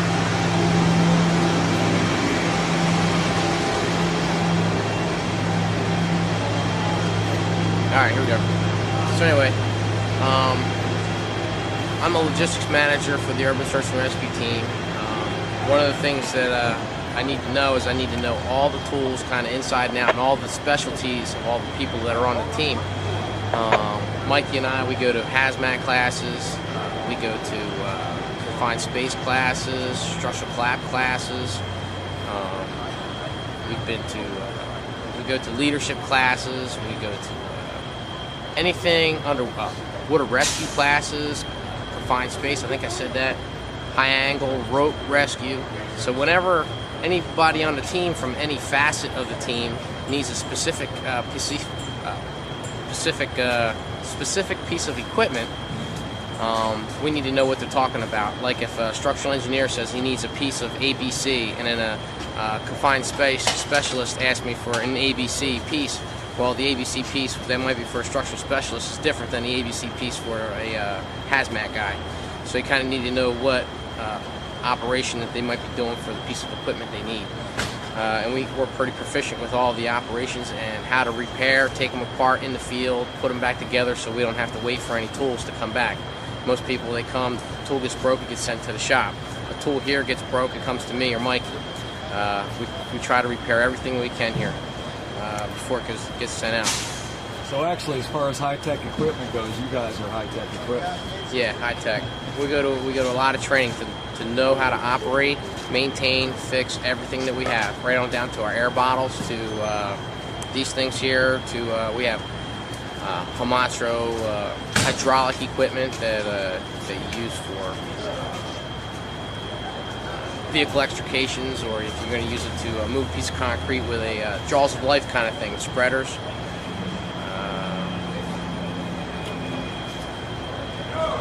That's about it, I guess. We have a lot of stuff. I don't want to say much, but we have a lot of neat things that we play with, and we use. We're pretty proficient. We do it at the office on a regular basis, so we're constantly doing different things, different training, and learning how to operate these tools to the best of our ability. That's about it. If we're gonna knock it down, we probably got a good shot into the water. Let's see if we can talk to you. Can we talk to you? You mind if we ask you a couple of questions about your dog and stuff? Yeah. Let me just clear it with these guys, make sure it's all right. Good. Oh, he's a handsome one.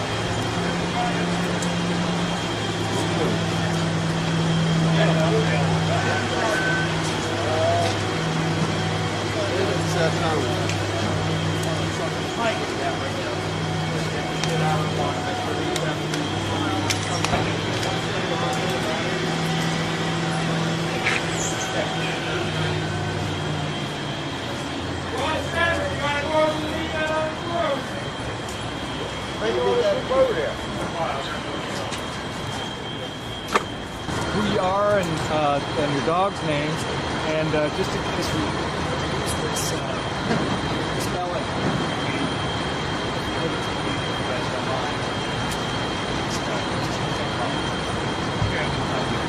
Okay, so let's start out with you. My name's Bob Rolando. I'm with New Jersey Task Force 1, Urban Search and Rescue. It's my dog Argus.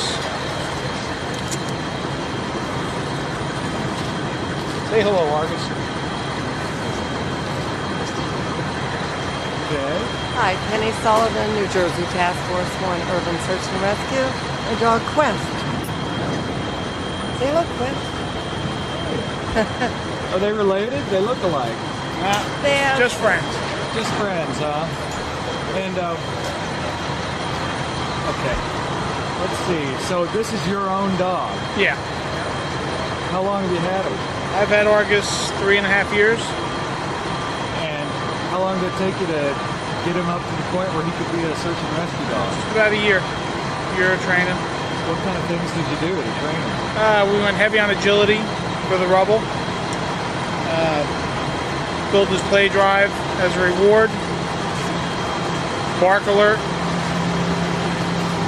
So when they do something, you know, when they complete a search and rescue task, you don't give them a treat. You give them like a toy. Yep, it's all done. Motivation. You see, Argus. You see how they come alive? Totally different animal. Oh, can I see that again? That's all. Yeah, that's all it's about. Just that play drive. That's how you pick your dog. If your dog doesn't have a play drive, then you're not gonna be able to reward him, and it's makes your job 3 times harder. Wow. And what's her name again? Quest. Quest. They do look alike. Yeah, they do. Is it because you want that? They're long-haired German Shepherds, right? These are it's regular German Shepherds. standard coat. They're standard. They're regular coated German Shepherds. They both back-a-ways have similar lines, but we look for dogs that really have the drive, because that's what you're going to use to keep them going for a number of days. And have they been working hard these days? Yes, they have. They've been here since Tuesday. We were one of the first teams in. Got in about Tuesday, 2 o'clock in the afternoon. And we've been running on 12-hour rotating shifts, 7 in the morning, 7 at night, 7 at night, 7 in the morning. And they get exhausted. Towards the end, I've even noticed with him just showing up on the site, I see his whole demeanor go down. It gets a little stressful on him towards the end. How are his feet? His feet are fine. He got hurt last Thursday, coming off a pile. He twisted his front leg. The state police in New Jersey ran us up to a hospital. Had an orthopedic surgeon come in special to look at him. And turned out he was all right. They put him on Rimadyl. He's been doing good. He's a good dog. He's a good dog.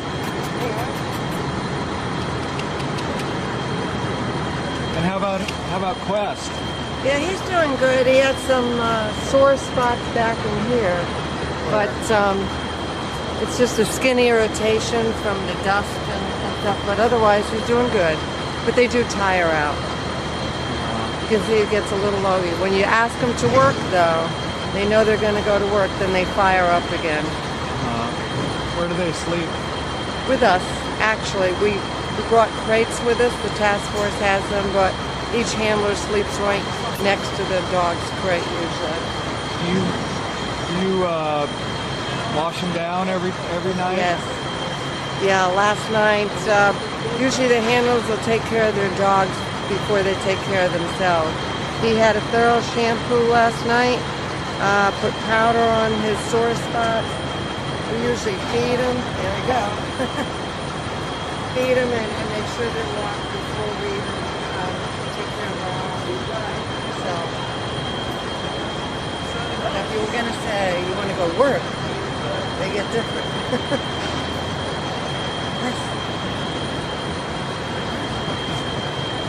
Wow. They're great dogs. One of the comments that was made to us by the search guys was we don't realize how lucky we are. We get to bring our family members with us. Yeah. That's one of the biggest jobs I think they do is relieve some of the stress, and actually almost we think of them as therapy dogs at times. They can't really do too much at this point in the rubble as far as survivors go, but you know all the police and the firefighters are just not only appreciative they're there, but it's just that they're just so happy to see a dog and have some hands-on with the dog. A lot of them tell us, "Oh, I miss my dog," you know, when I get home to their own. Yeah. I miss my dog, and I keep petting the dogs. Get a picture of the strap. Yeah, I keep petting all the dogs too at the Javits Center. Quest, you gotta stick. Quest! There you go. Go on. You wanna go work? Yeah.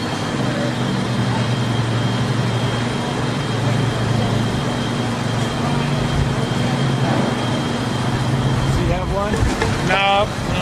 He has to go get his ID. We know you're official, though. I didn't know what they were gonna do. And we just, we turn into therapy. Where they going? They going in? I don't know. Yeah, I think they are. Looks like they're off on a mission.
Catholic chaplain at Staten Island Hospital. I'm on the first disaster team. I was here last Tuesday, about an hour and a half. About 10:30, I got down here from Staten Island. And I've been here ever since, doing what I can. I'm sorry, what's your name? Deacon Rosario Torella. And I'm Staten Island University Hospital, and I'm also assigned to Holy Rosary Parish in Staten Island. Just to get your Right. spelling.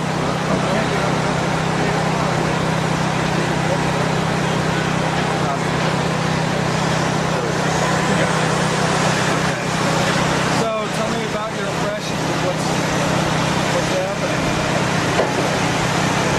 It's been said so many times on television, disastrous, unbelievable.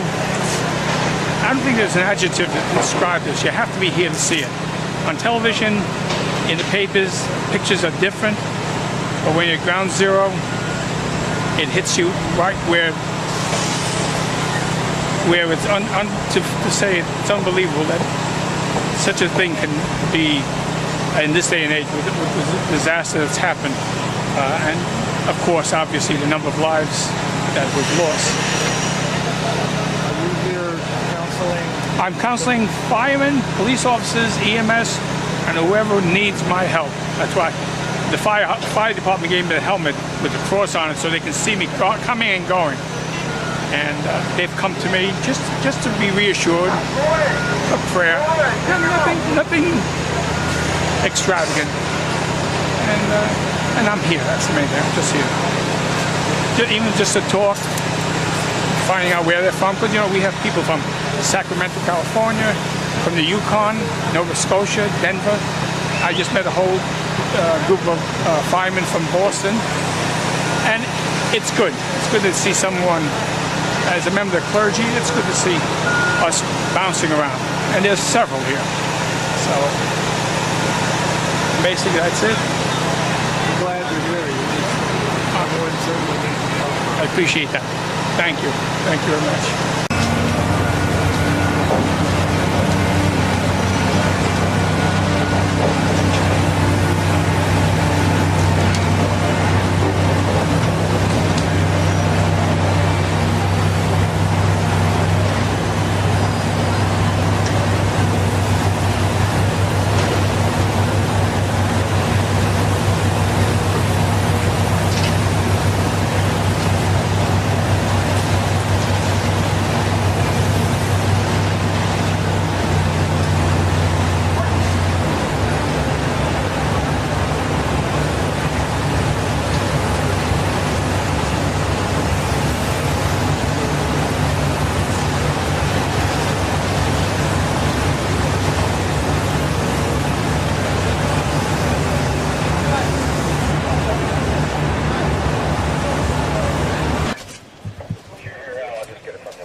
Watch your step over here. Over here. Okay, before you can hear me, Dunn's going to come with me also. We'll leave Tananis up top here. Thank you. All right, let's go. Okay, we're going to go down in here.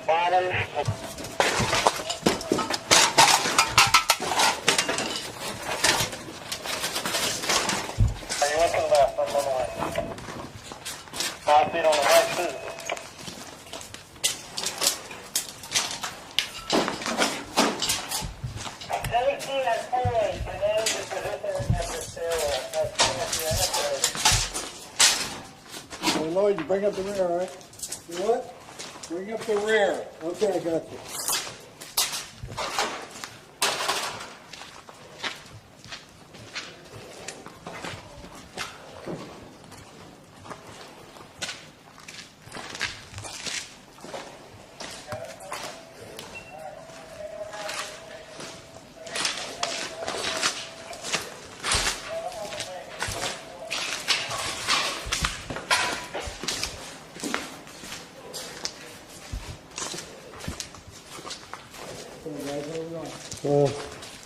You bring your photographer down. You stay over here, right? Oh, yeah.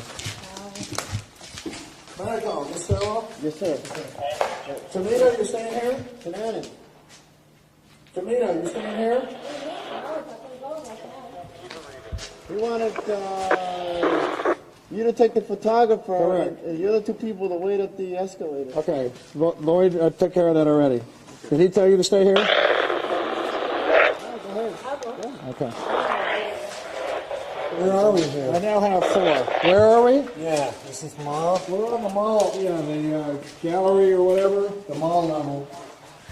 You can see all the fire hose that's been deployed. This is fire hose that's deployed by occupants, not firemen. It's been pulled out of the racks and the occupants have deployed it. Firemen, we bring our own hose in. We don't use this hose. So somebody made an attempt to do something here. We're going down to a parking garage level now.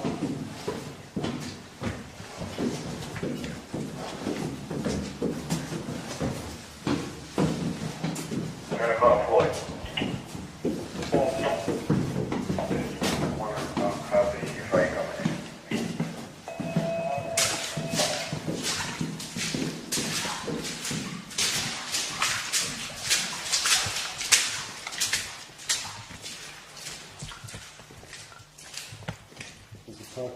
This is a parking garage level here. There's some energy vehicles. There's a loading dock when they deliver. Make the deliveries underground here. There's a trailer here from the Port Authority with all their hazmat stuff in it. It looks like they deployed and they started whatever they were going to do. They've got their breathing equipment out. They've got their metering equipment out. A lot of decontamination equipment out. Boy, you gonna go to the next level? I don't know what they're doing. The engineers are checking out stuff. Which way they go? I don't know. Oh, well, where's it? Does it know where it's going? They're not doing what you thought they were doing. Okay. These are engineers. They're checking out the structures to see if they need to do any reinforcement. Okay, so that's the area that's collapsed down there, so that's a good spot for them to go. Can I take this guy down there? We'll wait and see what these guys are doing. I don't want to get people going all different ways. I'll go with them. We're supposed to They're coming back.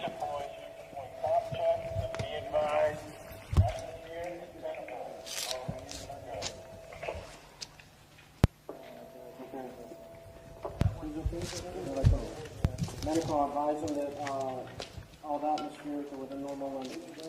When we went to the end of the parking garage here, there's a ramp that goes up to the ramp that goes somewhere, which is collapsed. We couldn't go any further. Erickson states that monitoring is within normal A bunch of vehicles are parked down here. They've all been checked by the teams that came down before us. Okay. So there's a part down there that collapsed? The ramp that probably either comes in or goes out, where it's doing already. It's probably the entrance from underneath, from the street level to here. Okay. And that is collapsed. There's another exit down here. So it goes up somewhere around the corner, it goes the exit go out. That is labeled dead end, and I don't recall why it was labeled dead end, whether it was collapsed or not. Did you go look at it? Can we go to the collapse? We'll have to wait just a minute till they get back here. This is very interesting. This, it looks like these guys. He's coming up and bringing a photographer. Boy, where did he go? Yeah. Up here. Okay.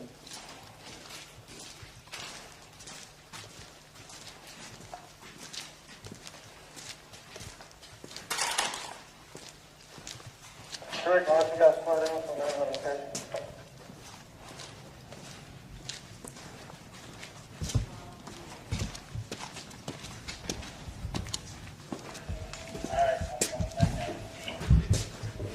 I got you, Strick. Strick, I got you. I got you. Go ahead. Just checking everybody's all okay here with all your data. Yeah, we're good.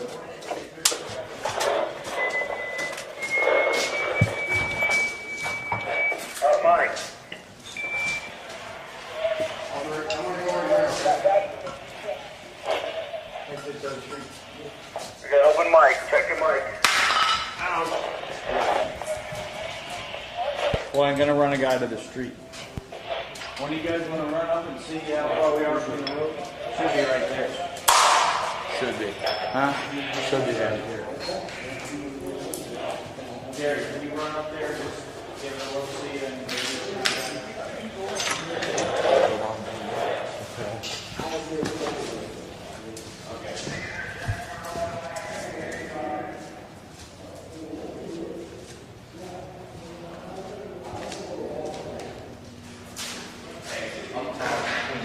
The N and the R.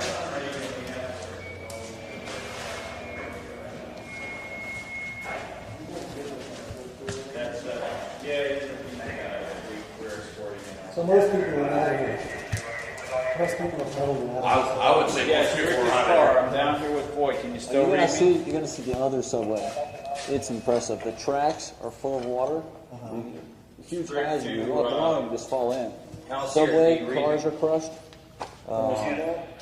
It's on the other side of the road pile. It's very impressive. Incredible. Incredible. I almost couldn't sleep last night. It was that exciting. For what? The other pile. Which other pile? The subway system. The other one. Oh yeah. That was awesome. They've already bunkered that off though. They've already sealed that. All of them are closed. They sealed, but no, they sealed it. Sealed with like bricks. They pumped grout in there and sealed up the ends of that tunnel. Wow. Yeah. No, that's what it. Yeah, it's yeah. They went out to the regular road. Yes, I have. All objective is to look at where we can get a ramp down into here and start getting it grid. The crane is I don't know where they went, either this way or this way. They have one of your team guys let you know. Yeah, they do. I understand. They didn't buy tokens, they're not gonna get back in there. That's all I'm curious.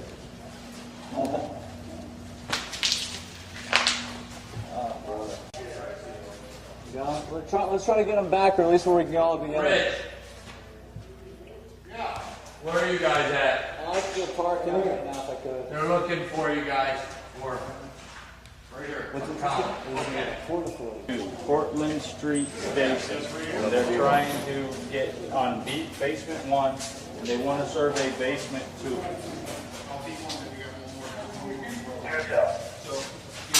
Can't go take them back out. How we got in for accountability? There's all that. They're not in our party.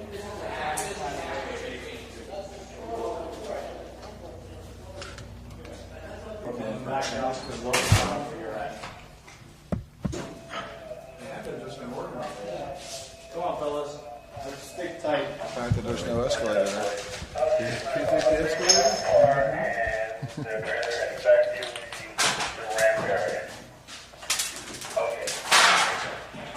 Atmosphere sustainable.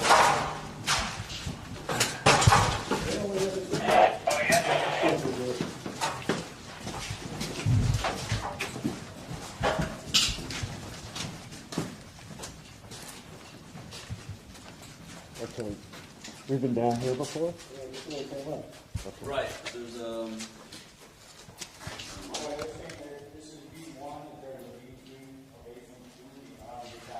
Yeah. How do you get down? Straight ahead. Right here.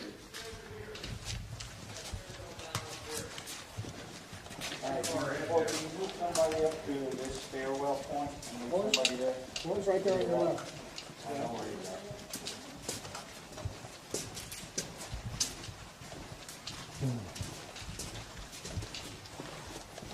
We've got another park ramp here too.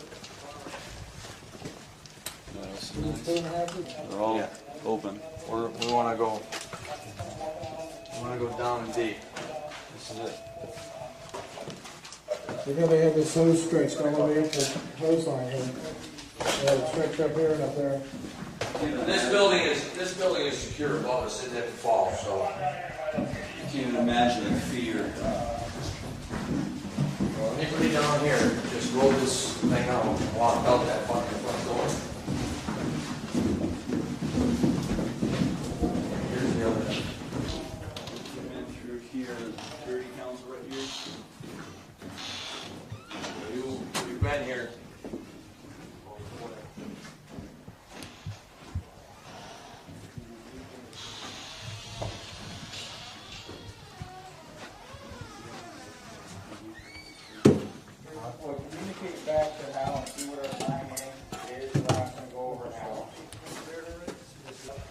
I'm on the every other day cycle myself. Yeah.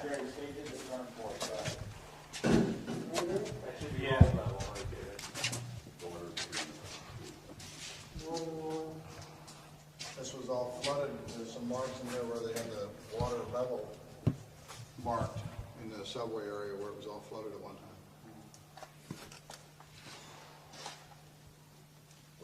We didn't find the ramp.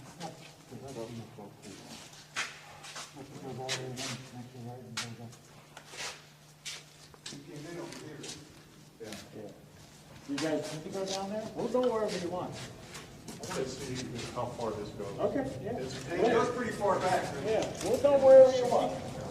If we get too far, we'll get lost. Well, just stays one or two guys here around the floor. Yeah, I got medical on there. Where were you at?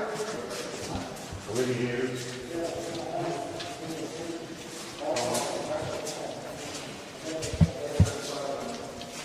Do a radio check to top.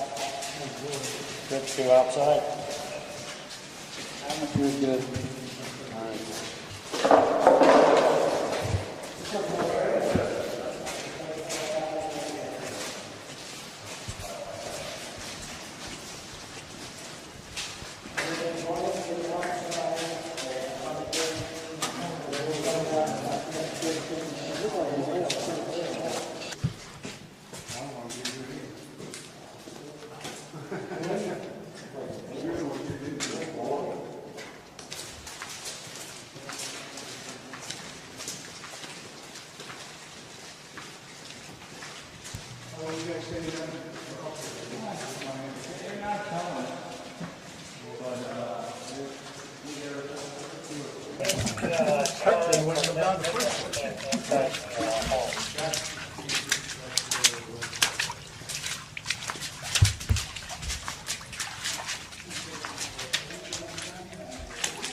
Hey.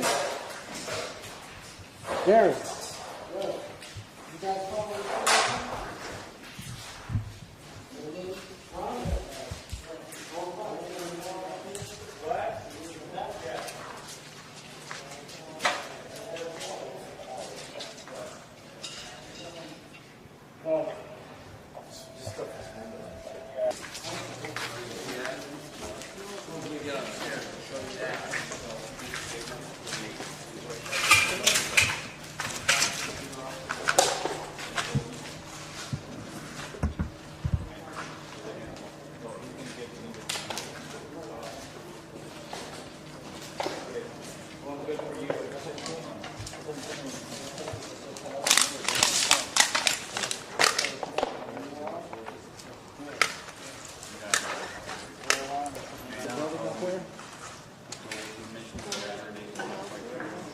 Probably one of the beams that we've already pulled out.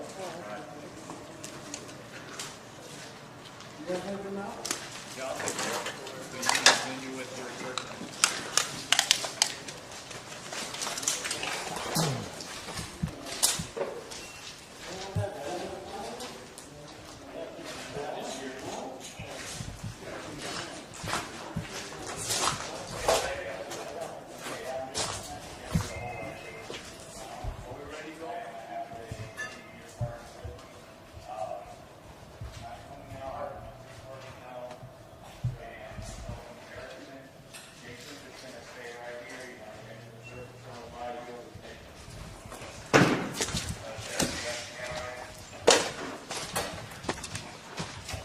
Camera guy gonna stay with you?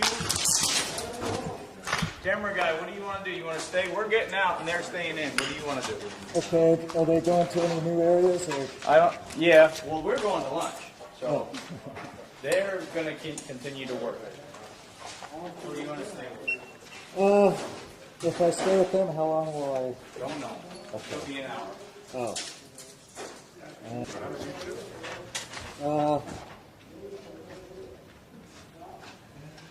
I'll stay with them. Okay. All right. Flip Strickland to Howe.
Yeah, they fucking raided this place, huh? That's fucked up, bro.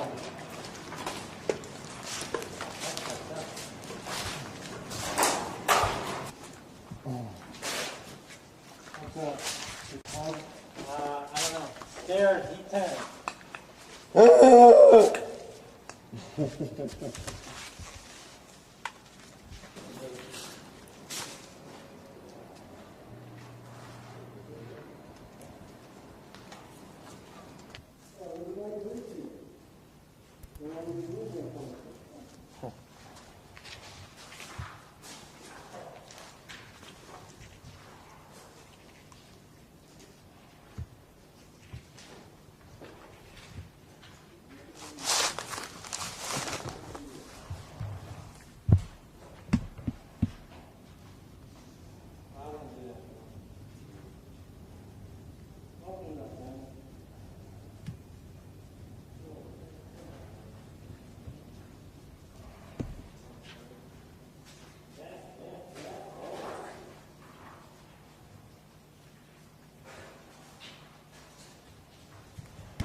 I have to figure it out.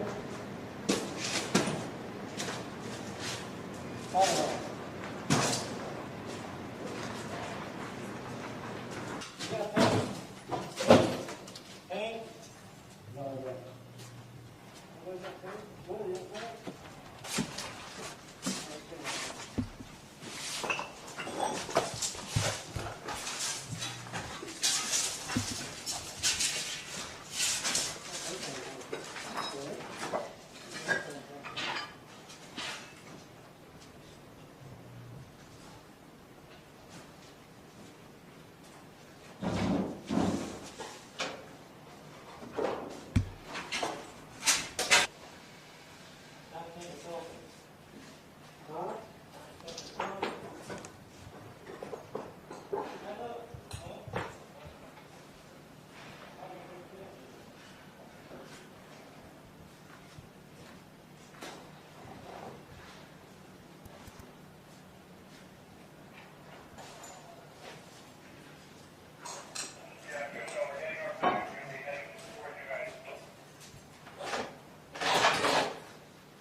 I was thinking hard about going out the way we came in. Why don't we go that way? Because we're going to go right by this and out.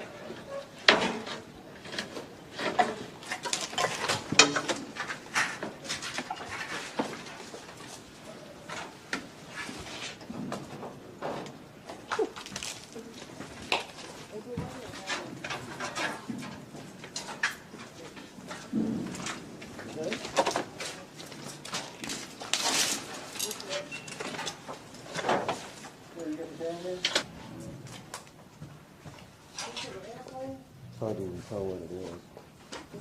Once you get under there, you can see it much better.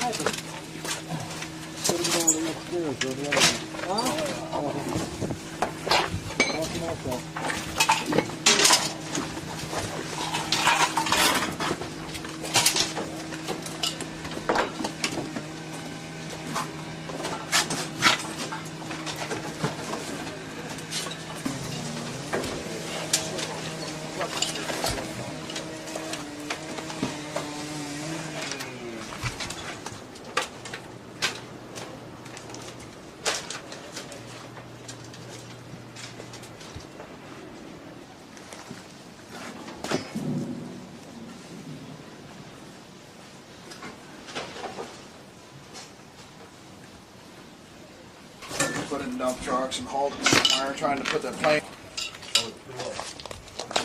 Just because they knew it all would happen, you know. Pretty apparent. They would like to get this. No, I did see a whole foot out here. I did see a whole foot out here. Perfectly intact. God. It was burned, you could tell, but other than that, it was still pretty well together. Hey there, hold on. Hold on, Ralph.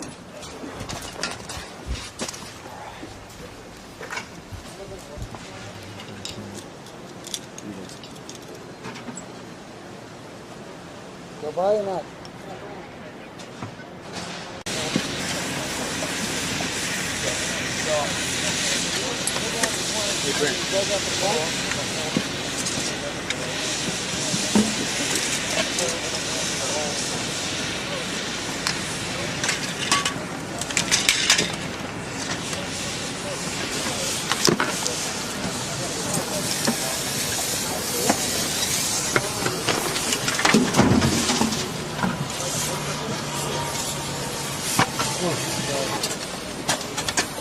Are they still lifting that? They decide not to do it.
there's walls and there's walls for household. What's this?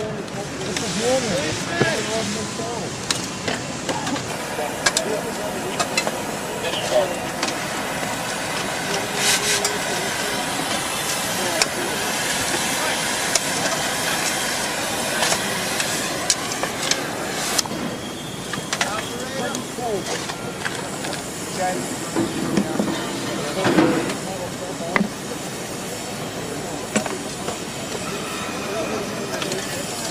We're doing a shoot now.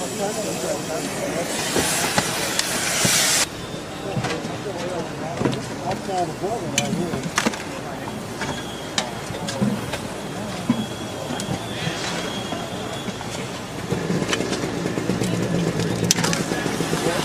I don't know if it will be up.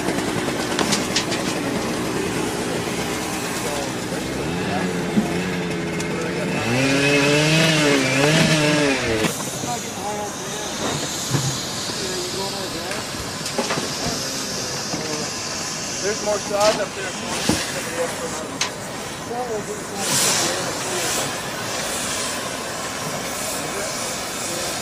for somebody up.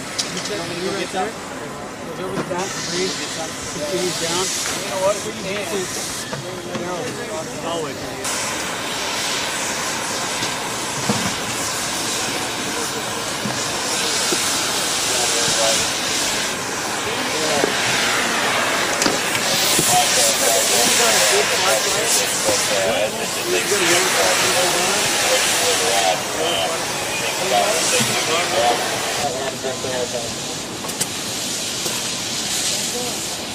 Okay, you guys, anybody? When you're ungloved, open it and just fix the whole damn thing. Where's one? Right behind it. Grab them.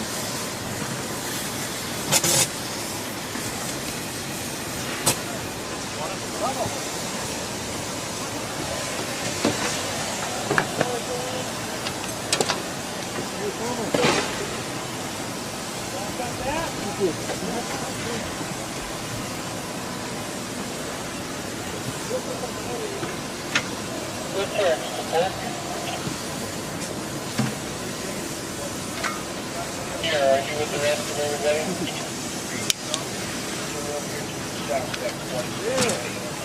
You're not going with the food. Head back and climb out. Right behind the gator. Hey, we should have water bombs out here.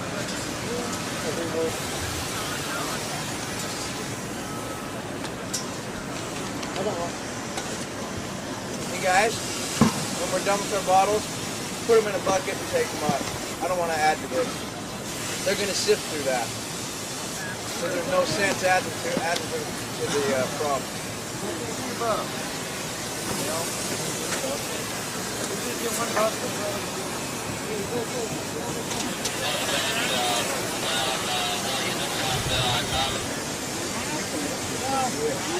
It's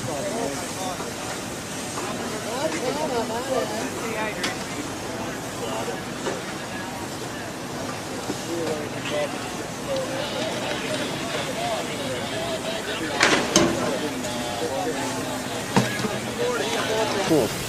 Yeah, we're just going to be on void and recovery.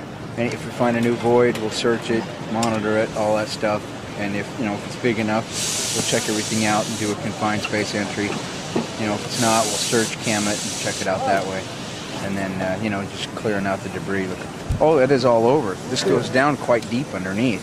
So you got to be careful right here so that as we punch through, we don't fall down into that subway area in the mall. Ricky, go ahead. Dr. Josh. right here's our bucket. We have.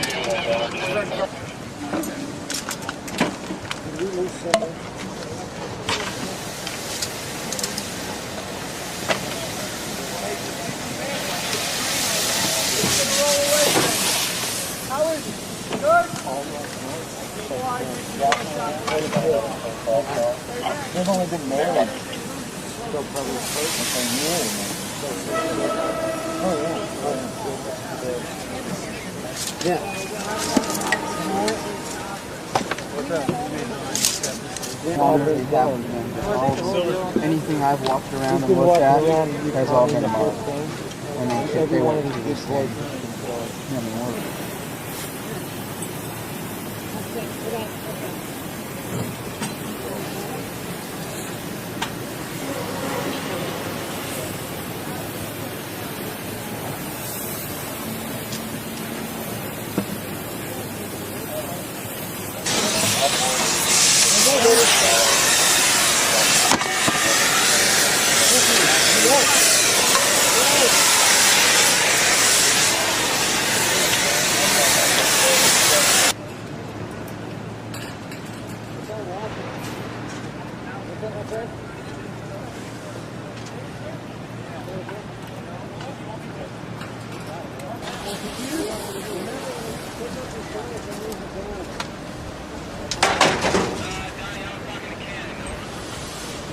Right, John.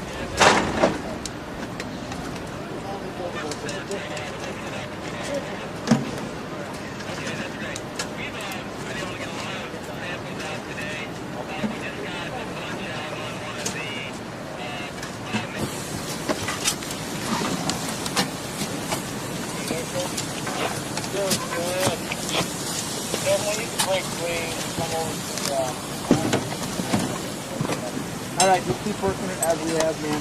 When you get some stuff over there, he'll be over here. What was that?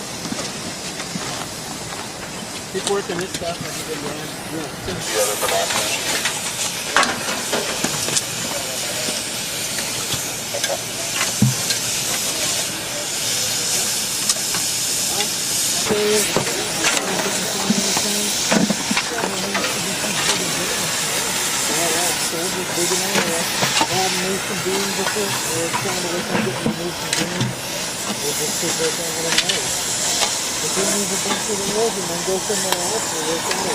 Hey, can you throw me up a bucket?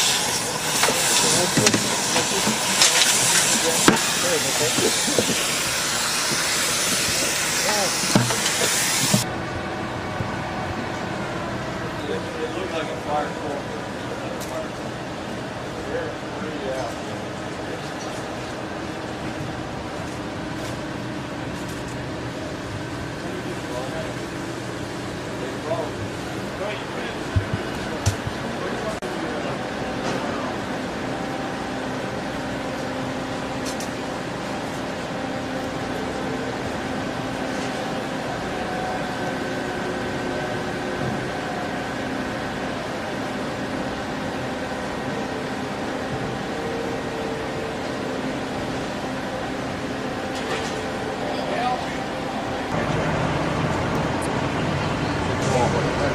Got here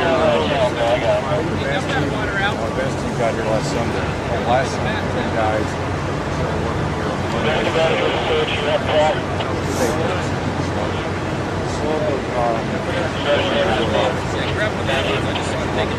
The CO's highlight right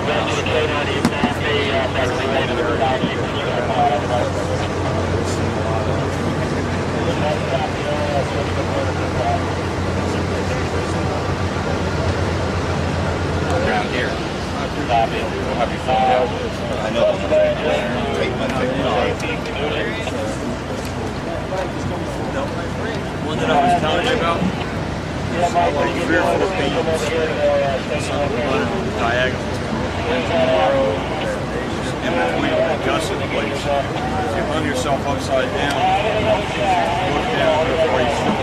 Underneath and back, you see the end of the side. It said that was the end of this. That's like today's right.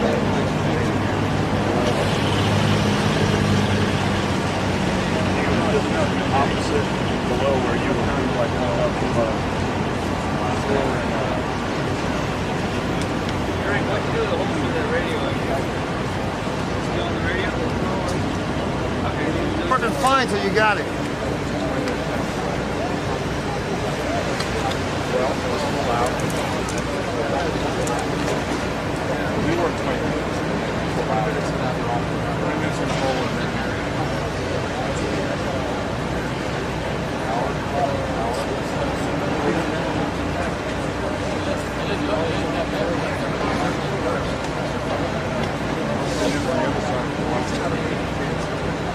Well,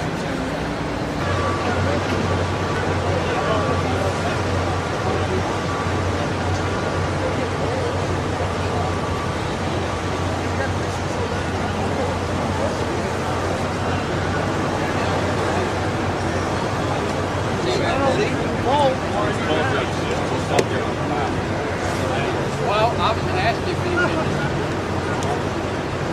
Oh, you want to run over and get some?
It's not time, it's the quality of the work.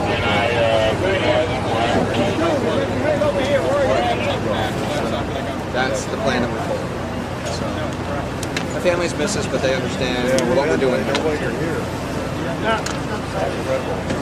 It is. The devastation, I did not picture this. It's 62 and 41. Correct. Okay, squad 2. On.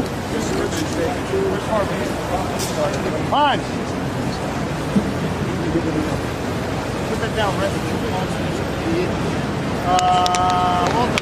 Where's Chief Gilbert? I was actually ahead of him.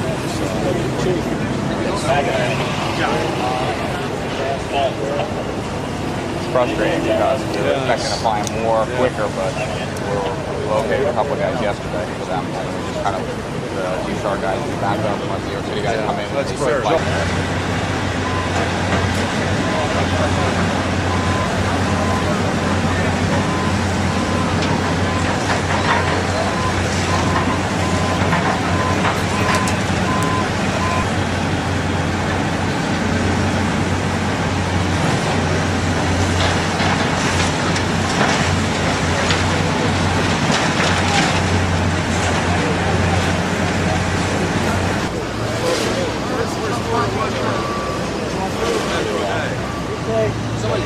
He's making his way back, promise. If he didn't roll a little gator. Appreciate it.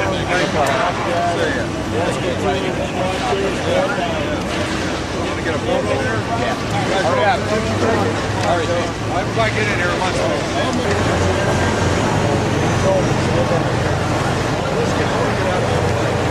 It's up again. Thank God that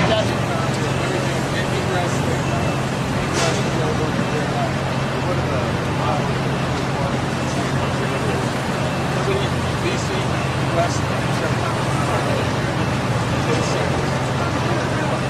the opposite right over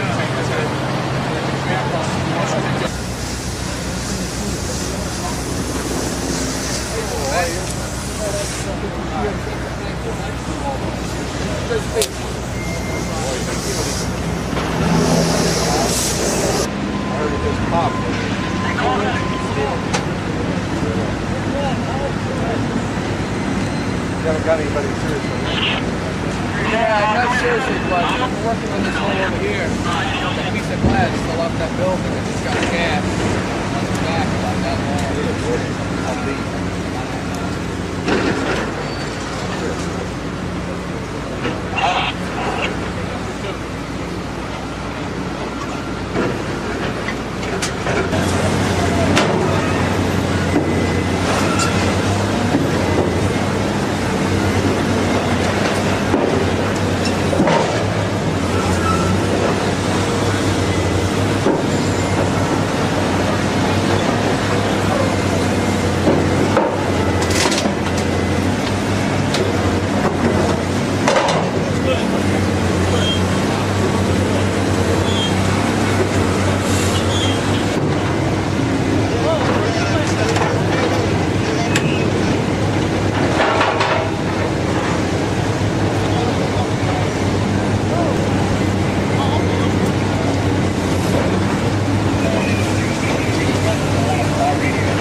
No, he's doing pretty good. Mike's a good guy.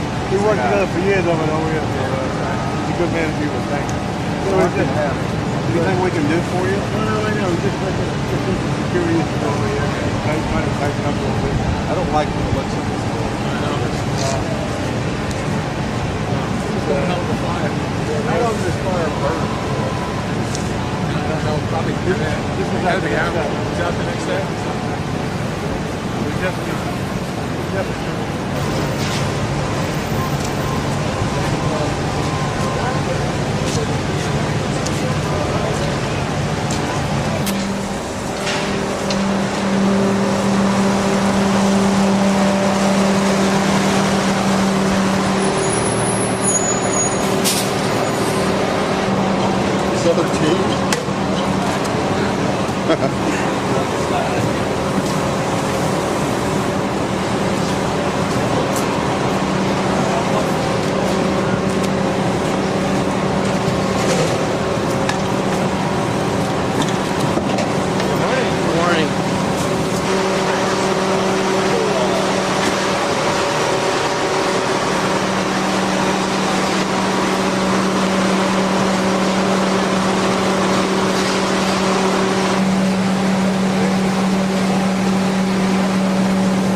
Got an operator?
Chuck Morris, M-O-R-R-I-S. My task force is Washington Task Force Number 1 out of Puget Sound, Washington State.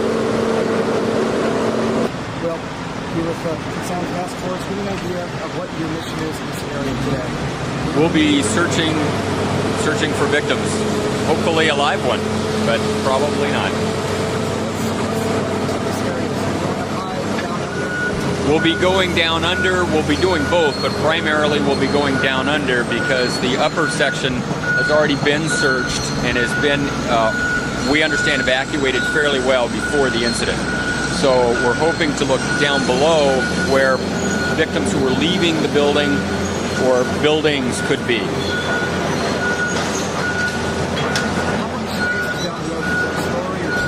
There's 6 floors below us where we're standing right now. And the pit there looks like 2 floors have collapsed. The very lowest is already flooded. So we'll be working, B4, B5, and perhaps parts of B3. And then our access will be here at B1.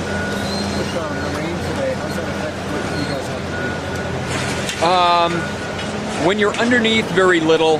When you're up on top, the big concern is slippery. There's a fine coat of powdered concrete over everything. It turns into a slick, kind of muddy paste. And when you're on the steel, you can be off of it in no time. So you have to kind of always be at 3-point, 2 feet in a hand, almost everywhere you crawl.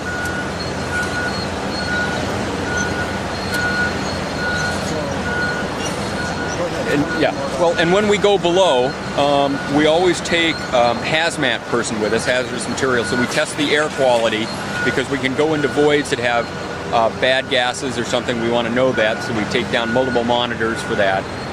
If we get strong smells and we can't locate, perhaps we'll bring in our dogs. Of course, the dogs can smell stuff. We can't, but at this point, the things we look for, smell is a big part of it.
about that? Yeah, I'm not pain and suffering in my old age.